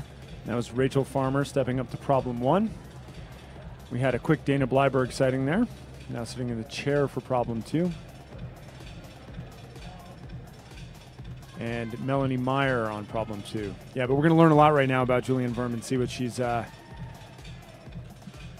got in her for this 15th annual American Bouldering Series National Championships. Oh, Right now, it appears to be a bit of a 2-horse race with Alex Puccio and Megan Mascarenas. Can she make it a 3-horse race? Could be. She's already cruised the first couple. After this, we have 4 women left. 4 women left, and then Just that will like be that. the end of the qualifying round of the women's. Yeah. We're a little bit behind schedule due to some technical incidents before, I believe. So I realize I'm inviting the curse leading announcer here, but Julianne Verm does not appear phased by problem 3. No. This is problem 3 does not frighten Julianne Verm. No, it actually seems she's having fun, Pete. Yeah. Yeah. Oh. Wow. Wow. Did you see that footwork? Man. That was pretty impressive. Just swung right back in. She stuck to that like glue. Wow. Julianne Verm obviously in control of her destiny right now. Yeah. Wow. That was solid. Yeah. Okay. That was another smile on her face. Very solid, very fluid, very smooth. Gentlemen, I will call that a 3-horse race. Yeah, I will definitely call that a 3-horse race. I think we've got a great competition going on out here today, and this is going to be one really entertaining day tomorrow to watch these women square back up again and go for it to see who's going to be crowned national champion. It's going to be 7. It's going to be the 8-time Alex Puccio, chocolate and peanut butter Puccio, going to come in there and stick it together. Or we're going to have to look out for, her pupil Megan Mascarenas or Julianne Verm. I mean, this is getting pretty intense. That's an interesting. You got a little, teacher or the pupil. At some point, the master must be defeated. Is this the year? It's an interesting dynamic to point out. It certainly is. And a hometown favorite, nonetheless, Yeah. Colorado Springs, Megan Mascarenas. I think there's going to be some really happy and excited people in here. If you are not, if you haven't been able to get a ticket and if it's not sold out yet, people, you got to get down here tomorrow. This is going to be an amazing event to watch for sure. Yeah, finals begin at 7 o'clock Mountain Standard Time, so please do tune in here at lt11.tv. Follow us on Twitter using the hashtag ABS15. You're looking at Tiff Hensley on problem number 2. Rachel Farmer on problem 1. I actually saw Tiffany Hensley unleash a figure 4 in the wild a couple weeks ago at the spot comp. Not every day you could see one of those. In the wild, in its natural habitat? Yeah, exactly. And that wasn't even the most bizarre thing she did on on the finals problem. She has a very unique style. Very unique person. That's one way to say it. Super fun to hang out with. And she is making reasonably short work of problem 2. The chat room was hoping she'd be wearing a cape or something, but she seems to have just worn the climber outfit today. which is as surprising. She's only got 14 seconds left to make something happen here. Looks like a great spot for figure 4 there. No dice. Time is up. Yeah, how did she possibly overlook the figure 4 there? I'm not sure. I'll talk to her about that.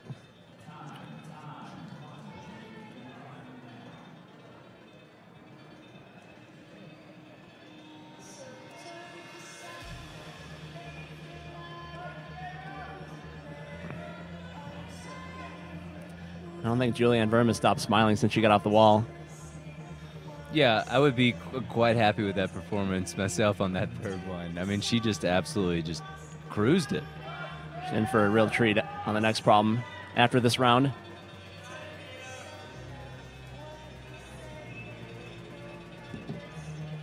Yeah, 3 minutes and 22 seconds until we get to see Julianne Verm on problem 4. That will be exciting.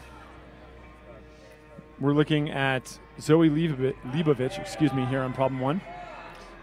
Could do an Instagram shot of this.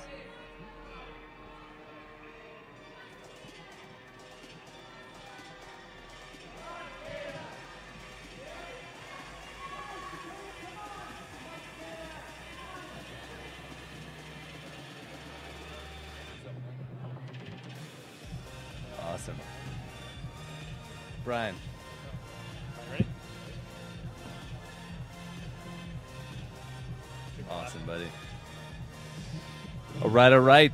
The wall is back in action, and we got Cicada, who, let's hope she can apply a little bit of magic and stay stuck on that hold. That 4th or 5th move in there on that 4th problem has really thwarted almost everybody, unless your last name is Puccio or Mascarenas. And let's see what she could do.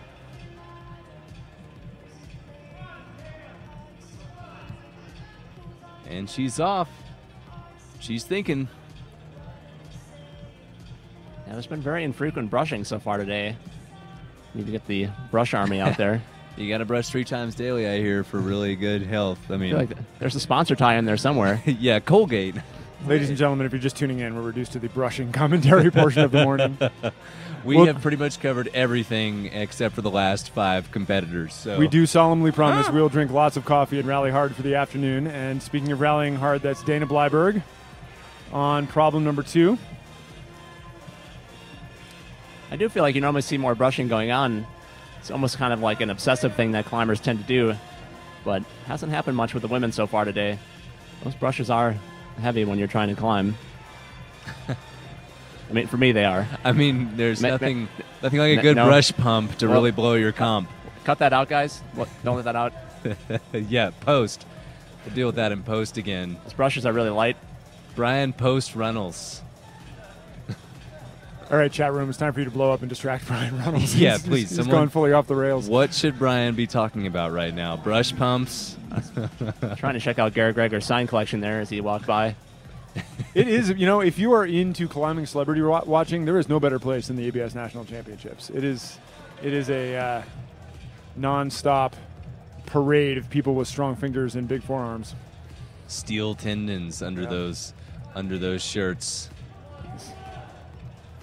Looking at Cicada Generic just off problem 4 and Michaela Kirsch on problem 5.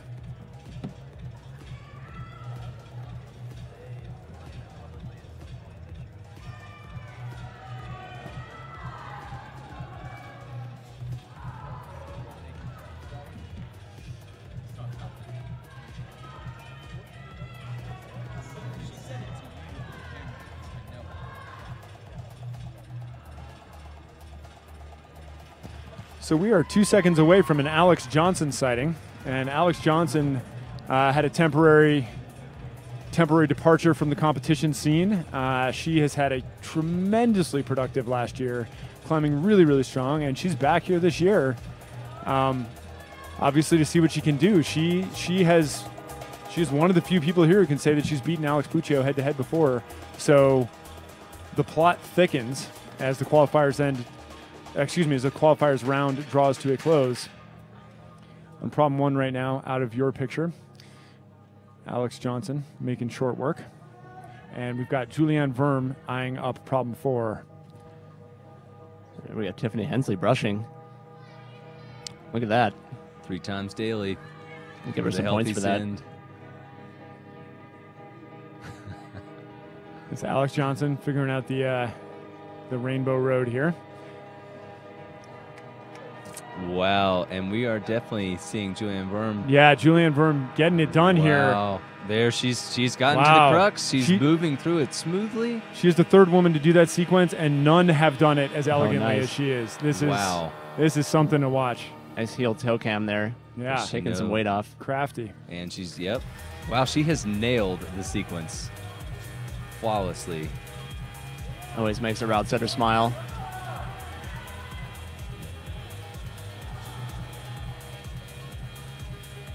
Amazing performance here. Yeah. I mean, this is really smooth, really hard climbing. Yeah, already tied on her first attempt with Megan Mascarenas' high point and shaking out. Looking for some way to avoid that dyno. World Cup-esque problem here. Oh. Yep. The Switching high feet, left going foot up that high left pushes foot. you Here it out. goes, and that's it. Nailed it. Apparently, Wow. that is the beta after all. Wow. Root setters be damned. Julian That is Verm crushing. She's actually beating Alex Puccio at this point. Alex took 2 tries on that one. Julian's 1. Wow.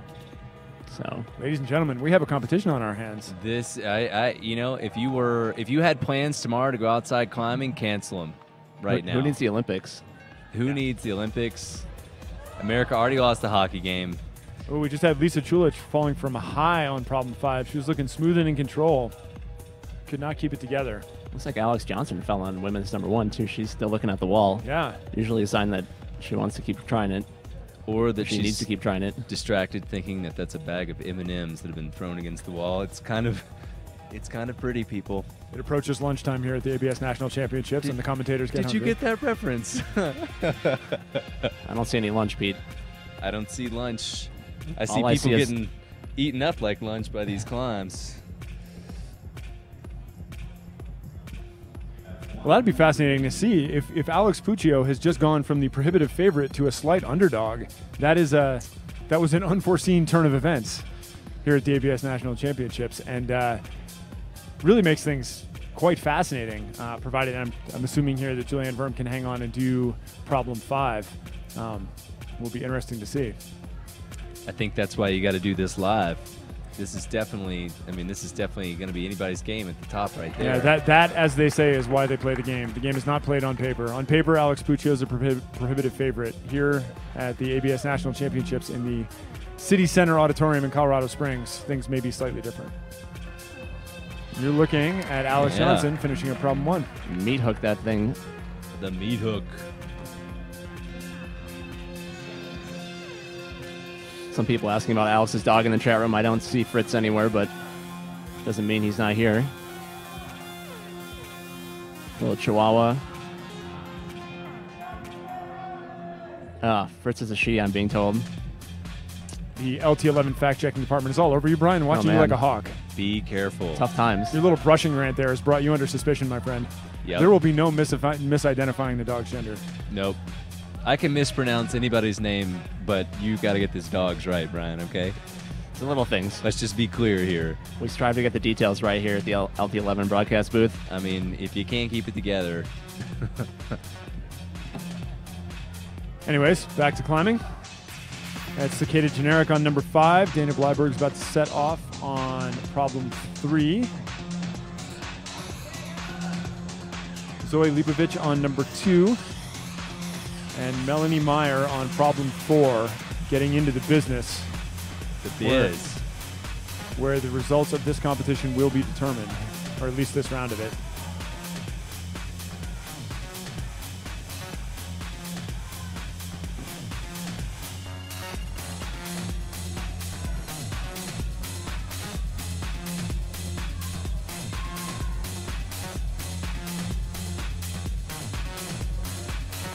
Danny Blyberg deciding which route to take, the high road or the low road. Yeah, well, it's been done both ways, but I think going high is definitely easier. It's certainly less moves. Oh, here we go. Are we going to see it in the wild? No, we're not. No, but thought we were going to see a figure 4. I thought we were as well. That's what she gets for bailing on it. Isn't that just something you do in ice climbing most of the time? I don't. What's ice climbing? Yeah, I've never heard of that. What is that? You know, it's a fringe sport they do in that land called Switzerland. You guys were talking about earlier. I still haven't had a chance to Google that, so I don't know. Yeah, yeah. Don't worry about it. It's cold. It's dark, and you have a bunch of tools you need. Huh. And sometimes you get water running down the back of your neck. I can vouch for that. Cold water. If you bring chalk, it ends up looking like gravy. If you just tuned in, this is the 15th ABS National Championships coming to you live from the City Center Auditorium, Colorado Springs, Colorado. We'd like to thank you for tuning in to louderthan11.tv. LT11.tv. The National Championships is brought to you by the National Governing Body for Climbing, that's USA Climbing, and we'd like to thank our sponsors, The North Face, Never Stop Exploring, Cliff Bar, Evolve, Climbing Magazine, Kylish, Safety Gear, and Scratch Labs. Thank you all for supporting climbing, and please do support our sponsors.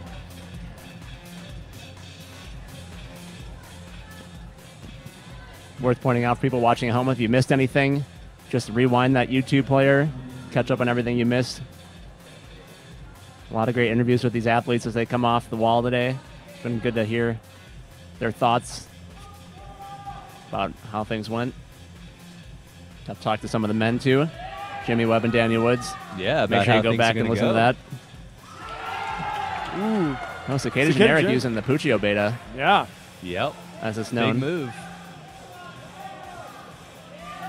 Ooh, the little inside knee bar there as well. Tricky veteran competitor beta from Cicada Generic. That was really nice. Yeah. She climbed really well. I think 4 tops. That's solid. Do we have 4 tops from Cicada Generic? I think so. Wow. We'll have to check the scores here in a second, but yeah, I believe she only struggled with number 4. That's a great effort by her. Should be very happy with that. Common denominator, number 4. Well, that would be an unforeseen name at the top of the leaderboard, and very exciting to see. Congratulations to Cicada.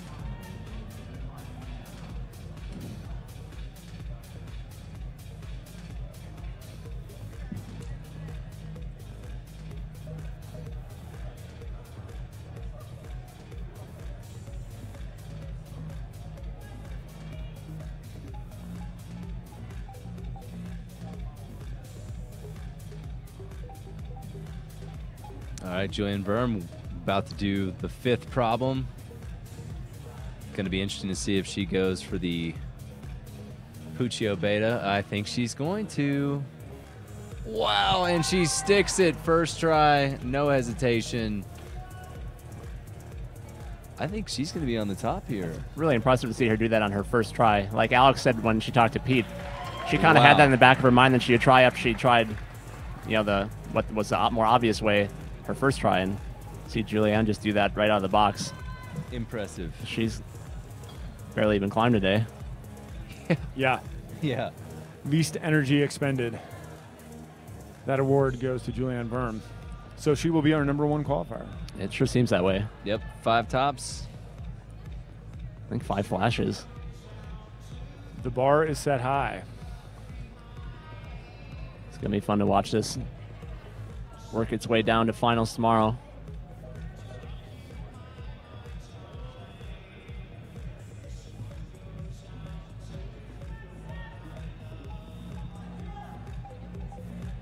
Guys, we have our last competitor out on the wall, Sarah Olson.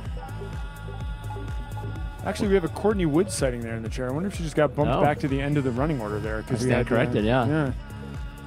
I'm going to uncross her off my list here.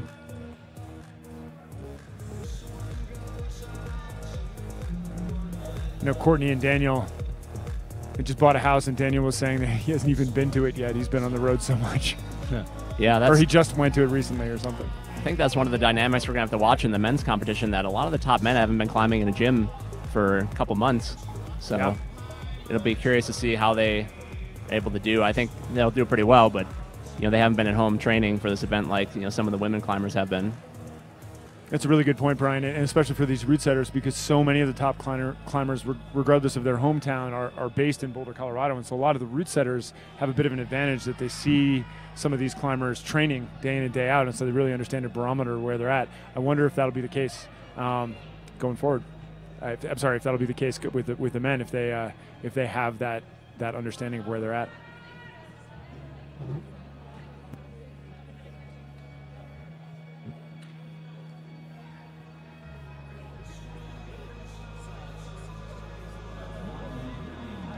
One minute left in this round. And I have a special guest joining us here in just a second.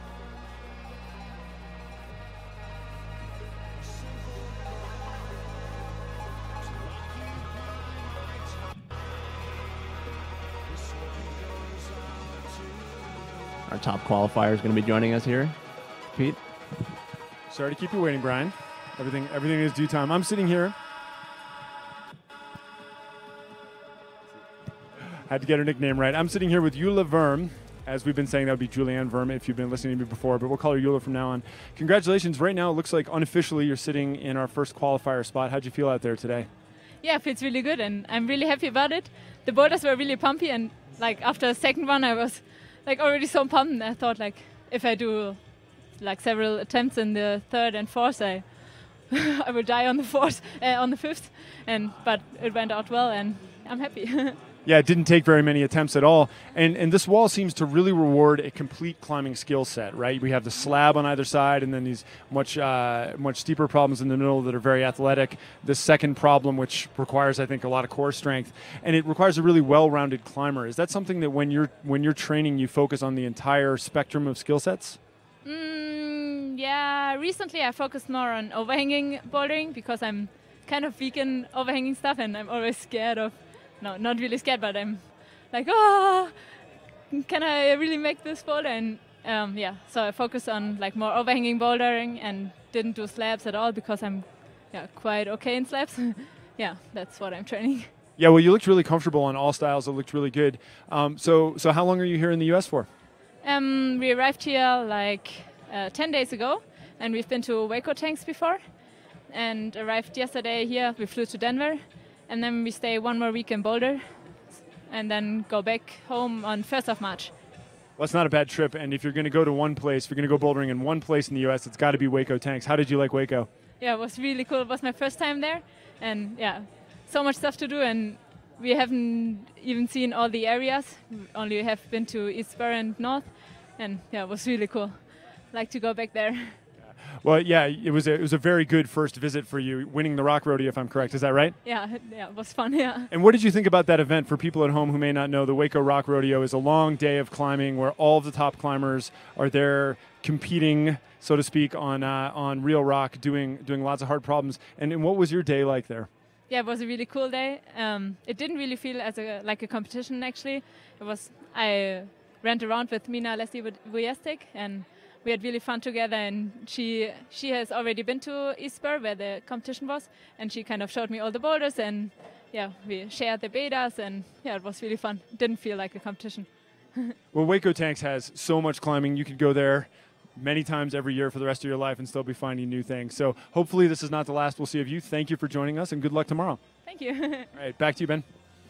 All right, Pete, we've got just a few competitors remaining. We have just heard from Julianne Verma, who's on top of the leaderboard right now. We've got a heck of a competition unfolding between her and Alex Puccio, and also a couple others, I think, in there. Megan Mascarenas, a hometown favorite. We've got Margot Hayes. We have just got an awesome, awesome competition unfolding here. Brian, what have we got over there? We're going to get some updated scores here in just a second, but I think it's worth revisiting what Eula Verma was saying. First trip to Waco, first time on East Spur, and she wins the Rock Rodeo, which is, those outdoor comps are more competition where people are able to practice beforehand since the problems don't change, and to have her just come in and win that is pretty impressive. Yeah, I would say that we have a competition on our hands here, and it is perhaps the case that Alex Puccio is going to have to work real hard if she wants to become an 8-time national champion, which... you know what? I suspect she actually appreciates that. And we've all got a lot of great climbing to look at. I appreciate it. Totally. I'm psyched. And we got, let's not forget Lizzie Asher in there. I mean, someone who just came in and quietly exhibited a great performance. Sitting there in third place, you're absolutely right. Yeah. I mean, there has been some really solid climbing going on in here. And that fourth problem, the beast, the meat, the thrasher, the spitter, it's just taking everybody out. And we have seen one really smooth move through there, and that was from Julianne Verma. I mean, I just can't wait to see what these ladies are holding for tomorrow. Yeah, and we're about to get a real barometer. We're about to see Alex Johnson step up here, for problem 3, and we'll see where she stands. It's been a long time off for her from competition, so this will tell us a lot. Yeah, historically this would have been Alex's style, and Brian, I don't know if you would agree that if this is something that she's not doing well, that'll tell us that although she's working hard on the swarm, this V14 and Bishop, and I don't know if that's going to translate, right? That's these little crimpers on granite. Is that going to help here on the plastic? It's a good question. Yeah, I don't think so, because that problem is effectively 5 moves or something like that, and these, the problem she's about to do right now is I think 20 moves long. just totally different style of climbing, even though it's without a rope. You know, the swarm is so specific; it's very sharp. You probably can only try it a few times in a day, I would think, before your skin would just start to bleed. So, probably pretty poor comp preparation, I would think. But I know that she's been out there doing other things. She can't climb in the swarm every day. Yeah. So. Well, but the thing is, she's got so much competition experience Right. that if there's anybody that can rally, I think that would be her, and we're going to see her stepping up here just momentarily on problem 3. I think she'll have a There pretty she good is. sense of where she's at. Yeah. She's won this event Stepping before. up. Yep. One of the only people to beat Puccio. In fact, she might be the last person to have beaten her. Yeah, back in Footloose 2009. and fancy free. She's the only one that's broken up the Puccio domination of this event. Oh, yeah. Looking very comfortable there. These next 3 moves will tell us a lot. Gaston crimp. There's a little bit of that on the swarm. She looked pretty comfortable on that move. Oh. Yep. Takes some fantastic crimping strength to get over that lip. And you want to move. Seems like you want to move that in some control. Unless your contact strength is just through the roof. Yeah. Yeah, Julianne Verme's contact strength there was something else. Yes. Yeah, she stuck that with 3 fingers. 3 fingers and a lot of momentum in the wrong direction and somehow reeled it in. Which, if she did that and her strength is actually on slabs, I mean, yeah. Yeah. Yeah, Superlatives are they're done. I don't know about that, but she's definitely going to be comfortable in this style of the wall with the corners and features and volumes. Super comfortable in that. It's very European style. You saw when she's at the top of women's 4, she didn't rush. She didn't panic. She's really comfortable working that corner. It's really no big deal for her. Yeah, the mental game is such a huge part of it. If you're tense and freaking out, you're just wasting energy you don't need to be wasting. And having the composure to be here under the bright lights, broadcast worldwide, and still be relaxed enough to climb whatever technique you need to do and just exert exactly the amount of energy you need to exert. It's a whole game within itself. It doesn't matter how fit you are if your head's in the wrong place. Yeah, bringing in the element of competition to really hard climbing, I mean, that just adds a completely different dynamic.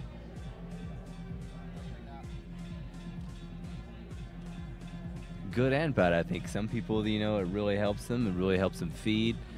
It's nice to see a lot of the top competitors here kind of around today, hanging out, look like they're having a great time, sharing the experience.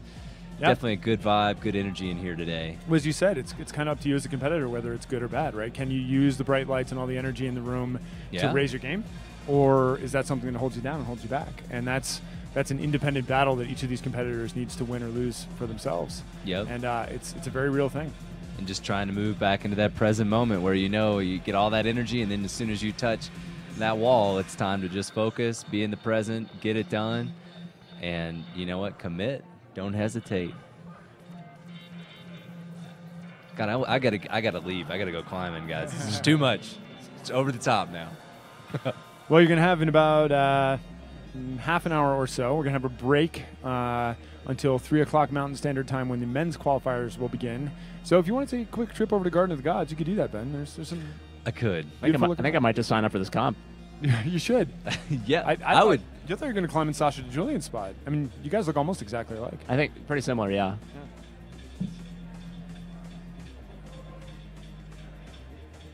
That's actually not true. That'd be really bad for her.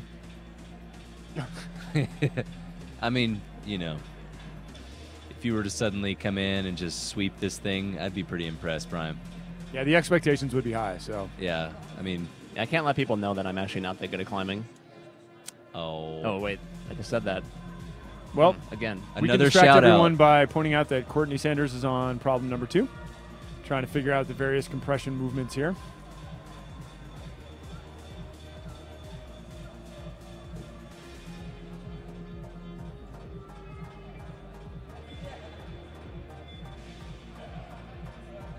Looking at that men's order, you are not going to want to tune in late. Starting right at 3 o'clock, we start with Alex Fritz, super strong climber from the Pacific Northwest.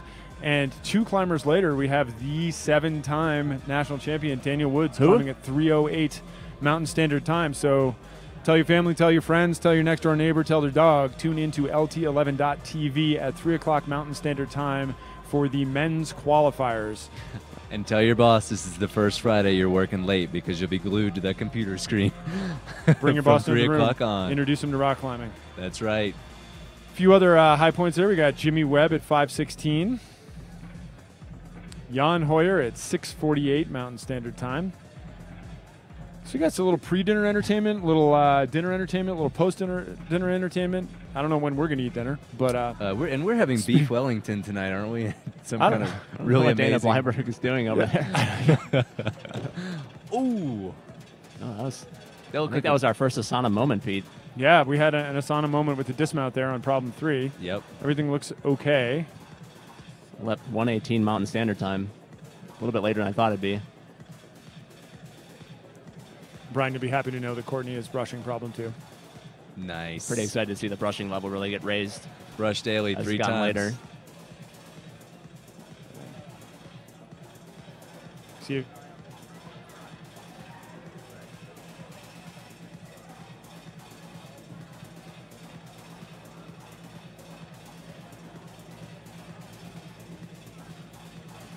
Dana Bleiberg still camping out on problem 5. Trying to figure out some way to not have to do that jump. I don't know if she's had a recent ankle injury or something and just has an aversion to like doing that step down. But right now we're looking at Courtney Woods still doing battle with problem 2. She's got enough time. She's got 46 seconds left. But it takes time to work your way through this problem. Yeah, it does. I mean, you got to completely change size, swing through those hips, get that drop knee.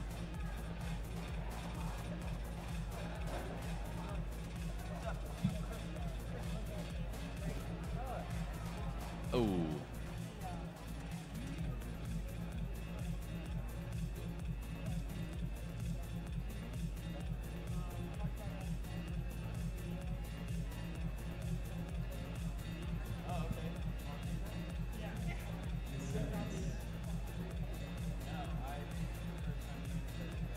Five seconds left.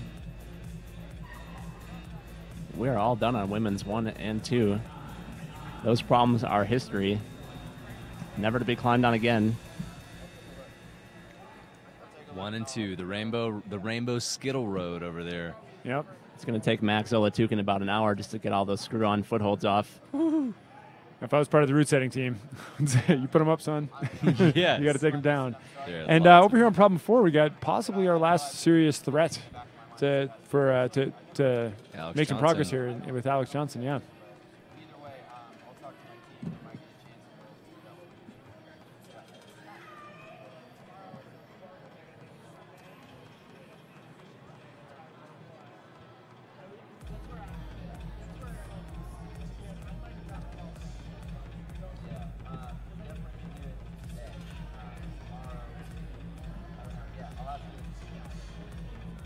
Nice, Alex Johnson getting queued up.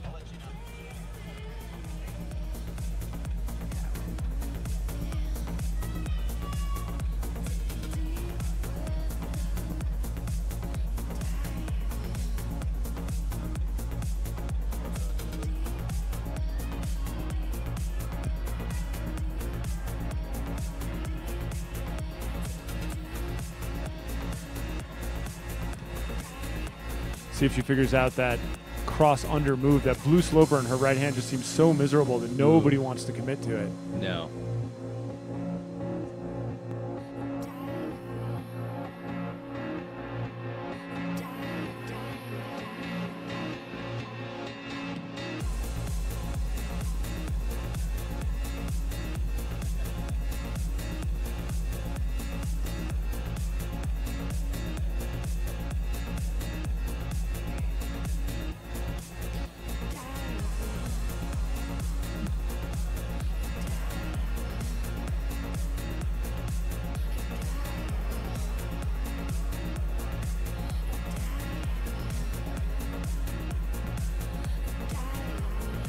Sarah Olsen really perplexed and trying to figure out just the beginning moves and getting into that middle section of that third problem. Will she take the high road?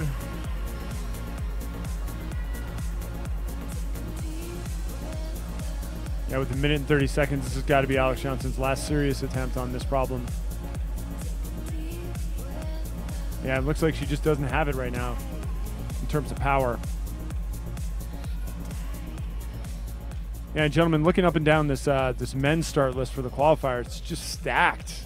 Rod Benastasio, Paul Robinson, Daniel Beal. I can't believe I slept on P-Rob earlier when I was talking about favorites. Paul is also one of the climbers that's beaten Daniel. Maddie Hong. I mean, Vasa Vorodnikov. Was Maddie on the list? He was not registered. He is last as of a couple on the days list ago. right now. That's going to be tough for him. Ian Dory. He's going to be in ISO forever and a day. Yeah.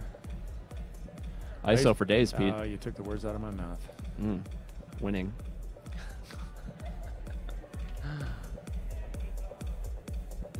Rachel Farmer trying to figure out what's next on problem 5.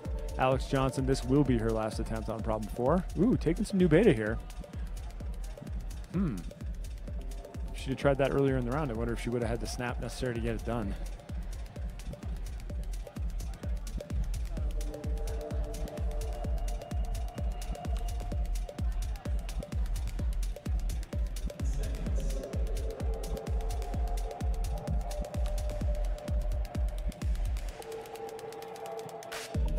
Gonna have some updated scores to show you in a little bit here.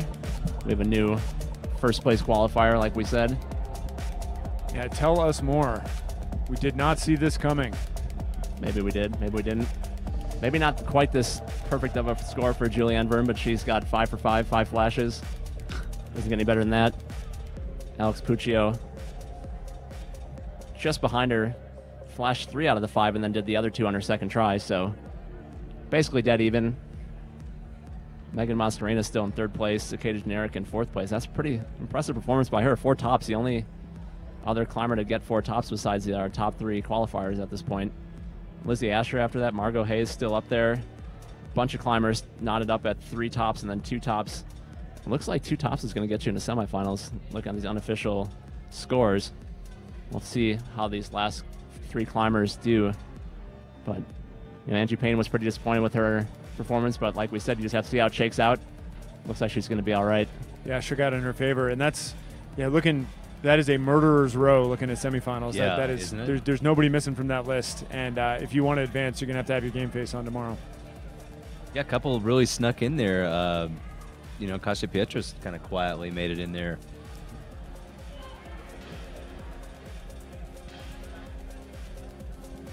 Stacked field. Yeah, 1 top might even get you into semifinals. We'll Really? see.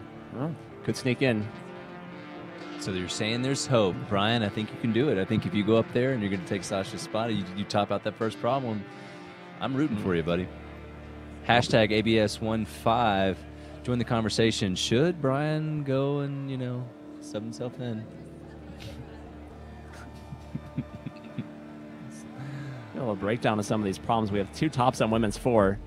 I don't think that's going to change. We've got 16 tops of the 5th problem. 8 for number 3. 11 for number 2, and quite a few for number 1. So it's interesting breakdown, really. It wasn't like if you did 1 and 2, you were going to do 5, or some people did 3 and couldn't do 5, some couldn't do 3 but could do 5. It all depended. Some could do all of them. Yeah, I see people who could do 1 or the other between 1 and 5 or not both. Interesting bell curve, and I suppose an indication of good route setting. Testing all skills and exposing weaknesses for certain climbers. That would tell me a lot if I was looking at that on what I would need to go train, for future comps if I was a climber looking at those results. And a reminder to tune in tomorrow morning for semifinals. And then again in the evening, make sure if you do nothing else, clear your evening plans. Pro Finals broadcast will begin at 7 p.m. Mountain Standard Time tomorrow, where we'll have our top 6 men and top 6 women who qualify through the semifinal round tomorrow morning in the Pro Finals for the ABS National Championships. Hey, brought to you by the North Face Cliff Bar Evolve Climbing Magazine, Kailash Scratch Labs, and answering the question, Can anyone beat Daniel Woods and Alex Puccio, people? We have our answer on the women's side. The answer is yes, somebody can. We'll see what happens with the men later this evening.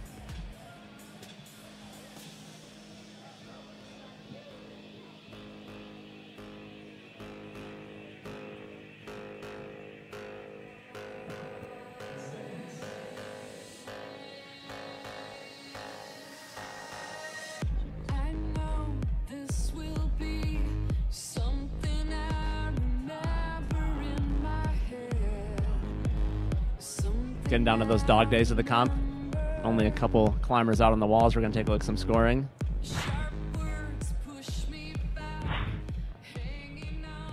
Like we were talking about, Julianne Berm, first place qualifier at this point unofficially.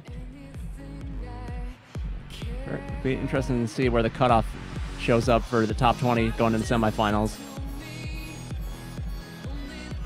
Yeah, I'm really impressed. Obviously Megan Mascarenas, but Cicada Generic, Lizzie Asher, just doing so well to come in there in the top 5. I'm really a really strong field, and as you can see, even Alex Johnson with all the experience and all the success that she's had, having difficulty here. There are no gimme moves in this round, and what we're watching right now shows you some of the level of what we've been seeing before, and it's been very, very impressive.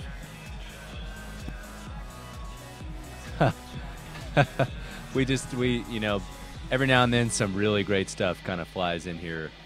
And Alex Johnson just recently, we call that Honolding. For those of you who may be familiar with Alex Honnold, she was facing out from the wall, making a huge decision, committing, and now spit off that thing again. Yeah, it is just no fun for people over there. I don't see the ground down there below the climb. It could have been dangerous. It could have been dangerous. It and could have. Anything bold is dangerous. And I've got here in the booth a gentleman who does some bold stuff. One of the founding members, one of the owners of Louder Than 11, Jordan Shipman, who's put a lot of work and time and energy into getting the best side of climbing and the passion of competition climbing out there. Jordan Shipman, how are you today, sir? I am doing great. It's a long day. We had a long day yesterday, but the whole crew is psyched, and I am beyond amped, so I'm feeling good. This is a really good show so far. Yeah, man, it's an excellent show. I want to thank you and your whole crew for making it look so good. Talk to me a little bit about what you're hoping to accomplish here. You guys have put a ton of work into camera angles, into the communicating what this sport is all about. Talk to me about some what this means to you and what you hope to accomplish here. Right. Well, every show that we do, we get a little bit better. We get a little bit more advanced. We get new technology that enables us to do new things. Our crew gets more experienced.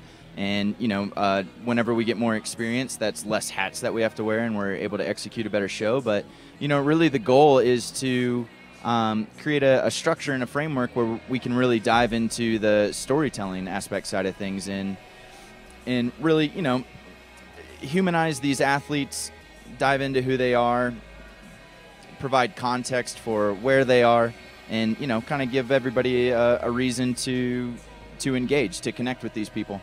Yeah, for me, it's about that, and it's also really personally about doing the best we can for climbing, right? Climbing deserves the best we can give it and more. This is a brilliant sport with a tremendous history and a future that's going to some incredible places as it gets into all the urban areas of the country, and we're seeing these competitors from everywhere right now. You don't have to be from Boulder, Colorado or Salt Lake City anymore to be a national championship level competitor. And talk about some of the work and the visual communication of that passion that allows people to really understand that they can connect and be one of these athletes here if they're willing to put in the work. I mean, do you see yourself as a conduit for the future of the sport? You mean like is this an outlet for up and comers to be more visible and seen and connect with fan base? I mean, next time we can script an interview better. That sounded really good, guys. No, what I'm getting at is, for me, I really look at this and I see an ability for somebody anywhere in the country to look at Alex Johnson right now, see what she's going through, trying to figure this out, and go home and connect to that, train hard, and become one of these kids next year. And that's really because of the pictures, in my opinion, that you guys are putting together and the ability to communicate what is great about climbing to that next generation of climbers. I see that as inspiring.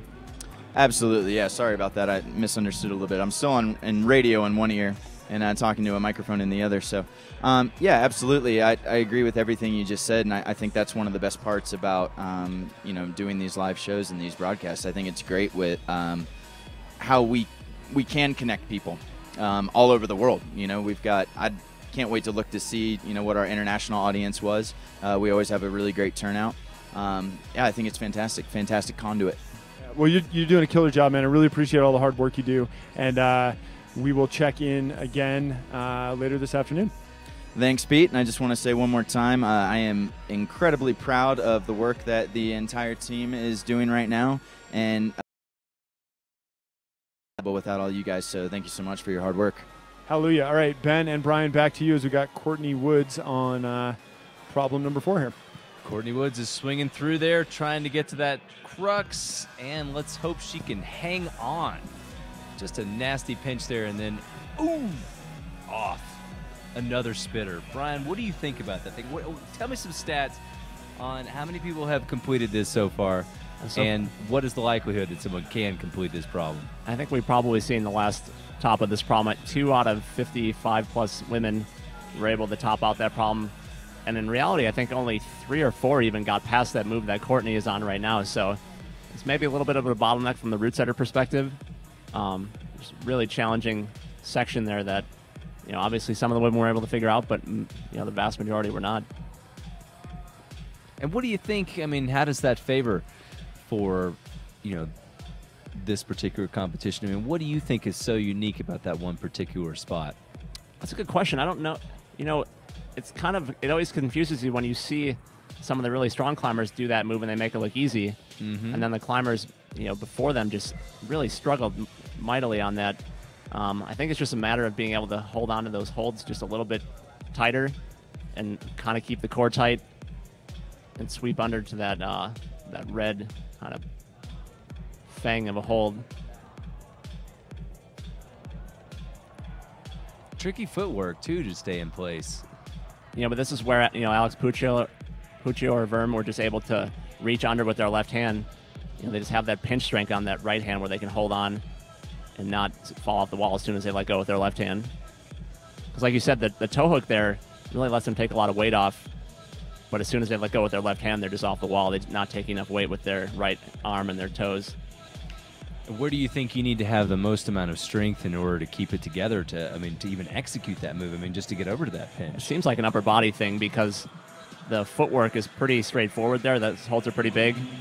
And and a lot of the climbers have, good shoes for that kind of move with rubber on the top, and only 2 or 3 women were able to even do that. When you sub in for Sasha, do you think you'll be able to do that? I think so, as long as the cameras are off. I don't think it'll be a problem. We'll have to go to Instagram later to see video of Brian as he sweeps through that move, flashes it, and makes it to the other side, around the corner with a giant smile on his face.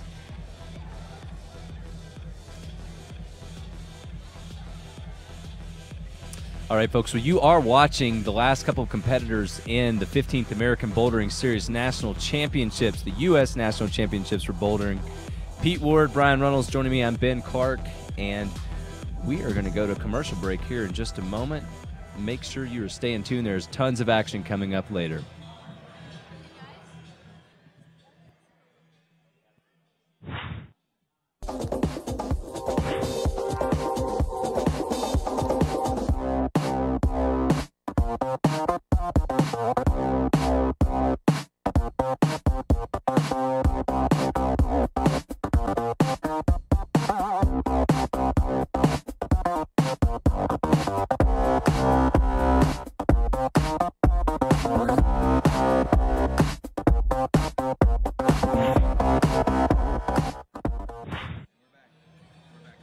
We are back. Support eGrips, folks. We've got some pretty solid competition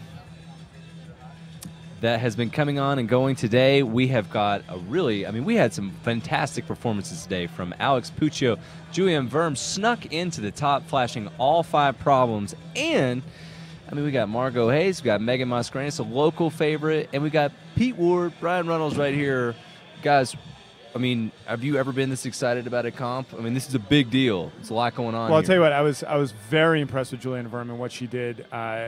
We very clearly have some uncertainty at the top of the women's field that I wasn't aware was there when we started today. And that's something that's very exciting going forward. Brian, I'll be interested to see where we end up after semifinals tomorrow, if Alex has another gear that she can kind of downshift and step on the gas coming out of the curve there and raise her game. Yeah, while still saving energy for finals. That's when it really, you can't win the comp in semifinals. So, and we kind of knew that Puccio and Verm were going to do well. But I think the people right beneath them has been most exciting for me to see. The variety of climbers that have done really well, positioned themselves nicely. I agree. For semifinals. If you look from third place on down, I see Cicada Generic, Lizzie Asher, Margot Hayes, Sierra Blair Coyle, Kasha Pietris, Shen, and Russell. I believe rounding out the top 10. Every one of those young women has just had they all climbed tremendously well. I didn't see very much in the way of nerves. I saw very little or very few mistakes, very few people second-guessing sequences. And I'm just, whatever happens tomorrow, I'm exceptionally excited that we seem to have everybody at the top of their game. Yeah, I think we definitely do. And tomorrow, what time are people going to tune in, Pete? Like, when do we want this kicking off, huh? 11 o'clock Mountain Standard Time. Okay. Unofficially. We're going to double-check that one. It is official. It's now official. Mountain Standard Time, folks. That's 2 hours behind the East Coast and an hour ahead of the West Coast. Make sure you tune in at Mountain Standard Time for the finals tomorrow. Men's, women's. We're going to crown 2 national champions. We're going to whittle it down from 130 athletes to 6 in the top 3 and 2 going home national champs. Can someone beat Daniel Woods and Alex Puccio? We've seen it here in the qualifiers, but you know what? We still have the finals to make it through, and there could be any number of things that go right or wrong in the brain, in the body. You never know. It's climbing, people.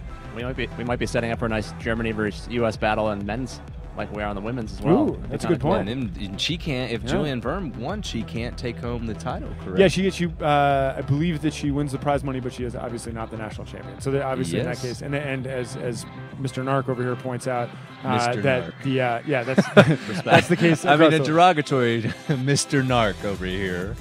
Well, yeah. This man Nark. has earned the name with all possible accolades. But speaking of Mr. Nark, if you are not joining Brian Reynolds in the chat room, please do. At the YouTube, if you're watching on lt11.tv, there's 2 ways to join the conversation. You click through to the YouTube link, where you can hit us up with any questions. Also, please use the hashtag ABS15, that's ABS15, to hit us up on Twitter and join the conversation there. And Mr. Brian Reynolds will see you through, give you all the information, and if you got any really good questions, relay them to the live broadcast. We have some time to fill this afternoon. We're going to be looking for some more interaction. I've got a little contest we're going to play. Oh, really? Nice. With no prizes, but my respect will be given out to whoever gets the correct answer. Mad props from Brian Reynolds, the Narc. And I saw just recently there was a question on there about the cupcake. Apparently all things sitting on our table are obviously visible. The cupcake came from someone. Tiffany Hensley just brought us cupcakes. We are very. This gentleman is the best job on the planet. We have the women's pro field bringing us cupcakes. It's pretty awesome. Yeah, it's pretty good. And Pete and I are going to fight over the cupcake later. We may have to run a highlight reel, maybe some instant replay, some slow-mo. I mean, you never know. I don't know, dude. You're an ice climber. I'm not sure I stand a chance. I don't know. Yeah, as long as I don't break out the tools, I think you've got a pretty good chance. I could maybe run faster than you, but you are a lot taller than me. So, you know, there's different things. Old, busted, and afraid of pain. I don't like my chances.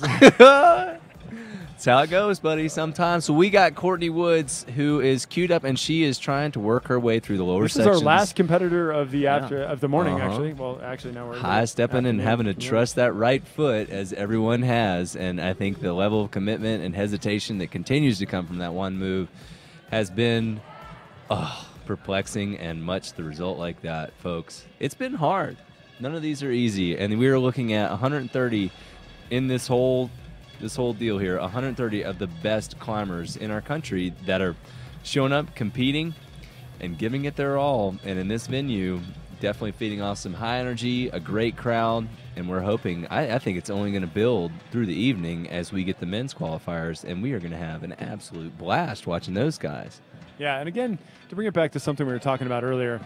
I don't know if we're going to see it in a camera shot, but the judge for women's number 5 is who's looking at Courtney Wood's performance right now is Robin Ebersfield. We talked about a bit before in her role as a coach, but she is the most decorated international female competitor the U.S. has ever turned out. And to have people like Robin still supporting the sport, giving back to the sport, it's what makes this event so great. There's so many people who are working so hard, and now's a fine time to thank USA Climbing, Mary Claire Brennan, Keenan Wagner, the whole crew at USA Climbing for putting on such a fantastic event. And I, for one, am just grateful to be a part of it and to see climbing represented so well on such a big stage.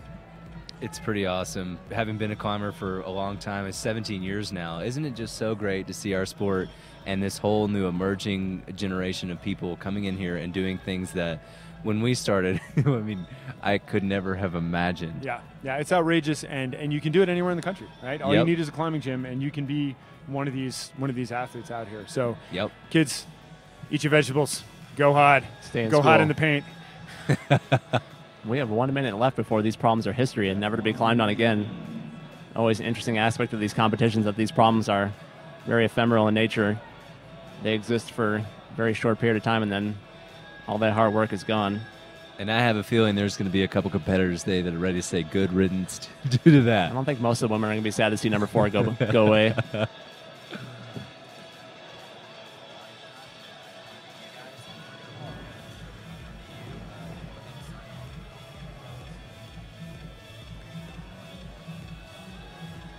We've got a comment here in the Twitter hashtag ABS15 chat room here from Mr. David Swisher that we are making completing his presentation reasonably difficult, and I'm particularly proud of that conversation. So here we are at the ABS National Championships, impeding productivity nationwide, offices of the U.S. You have us to blame. Telling you, just tell your boss you're working late. It's the first Friday you've ever been so enthralled by work and being in front of a computer that you cannot help yourself.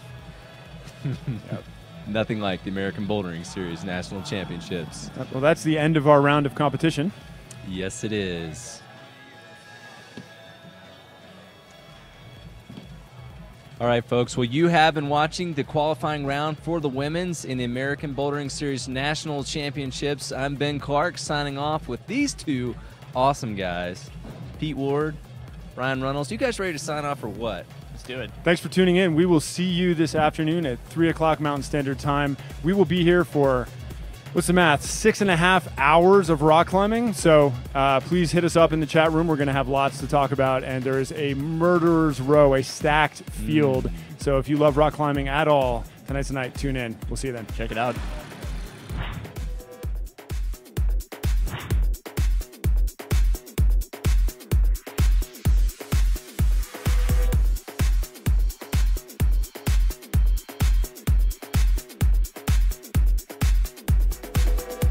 Ladies and gentlemen, we got to get you out of here. We're doing the switch over for the men's qualifying routes. We're going to be posting.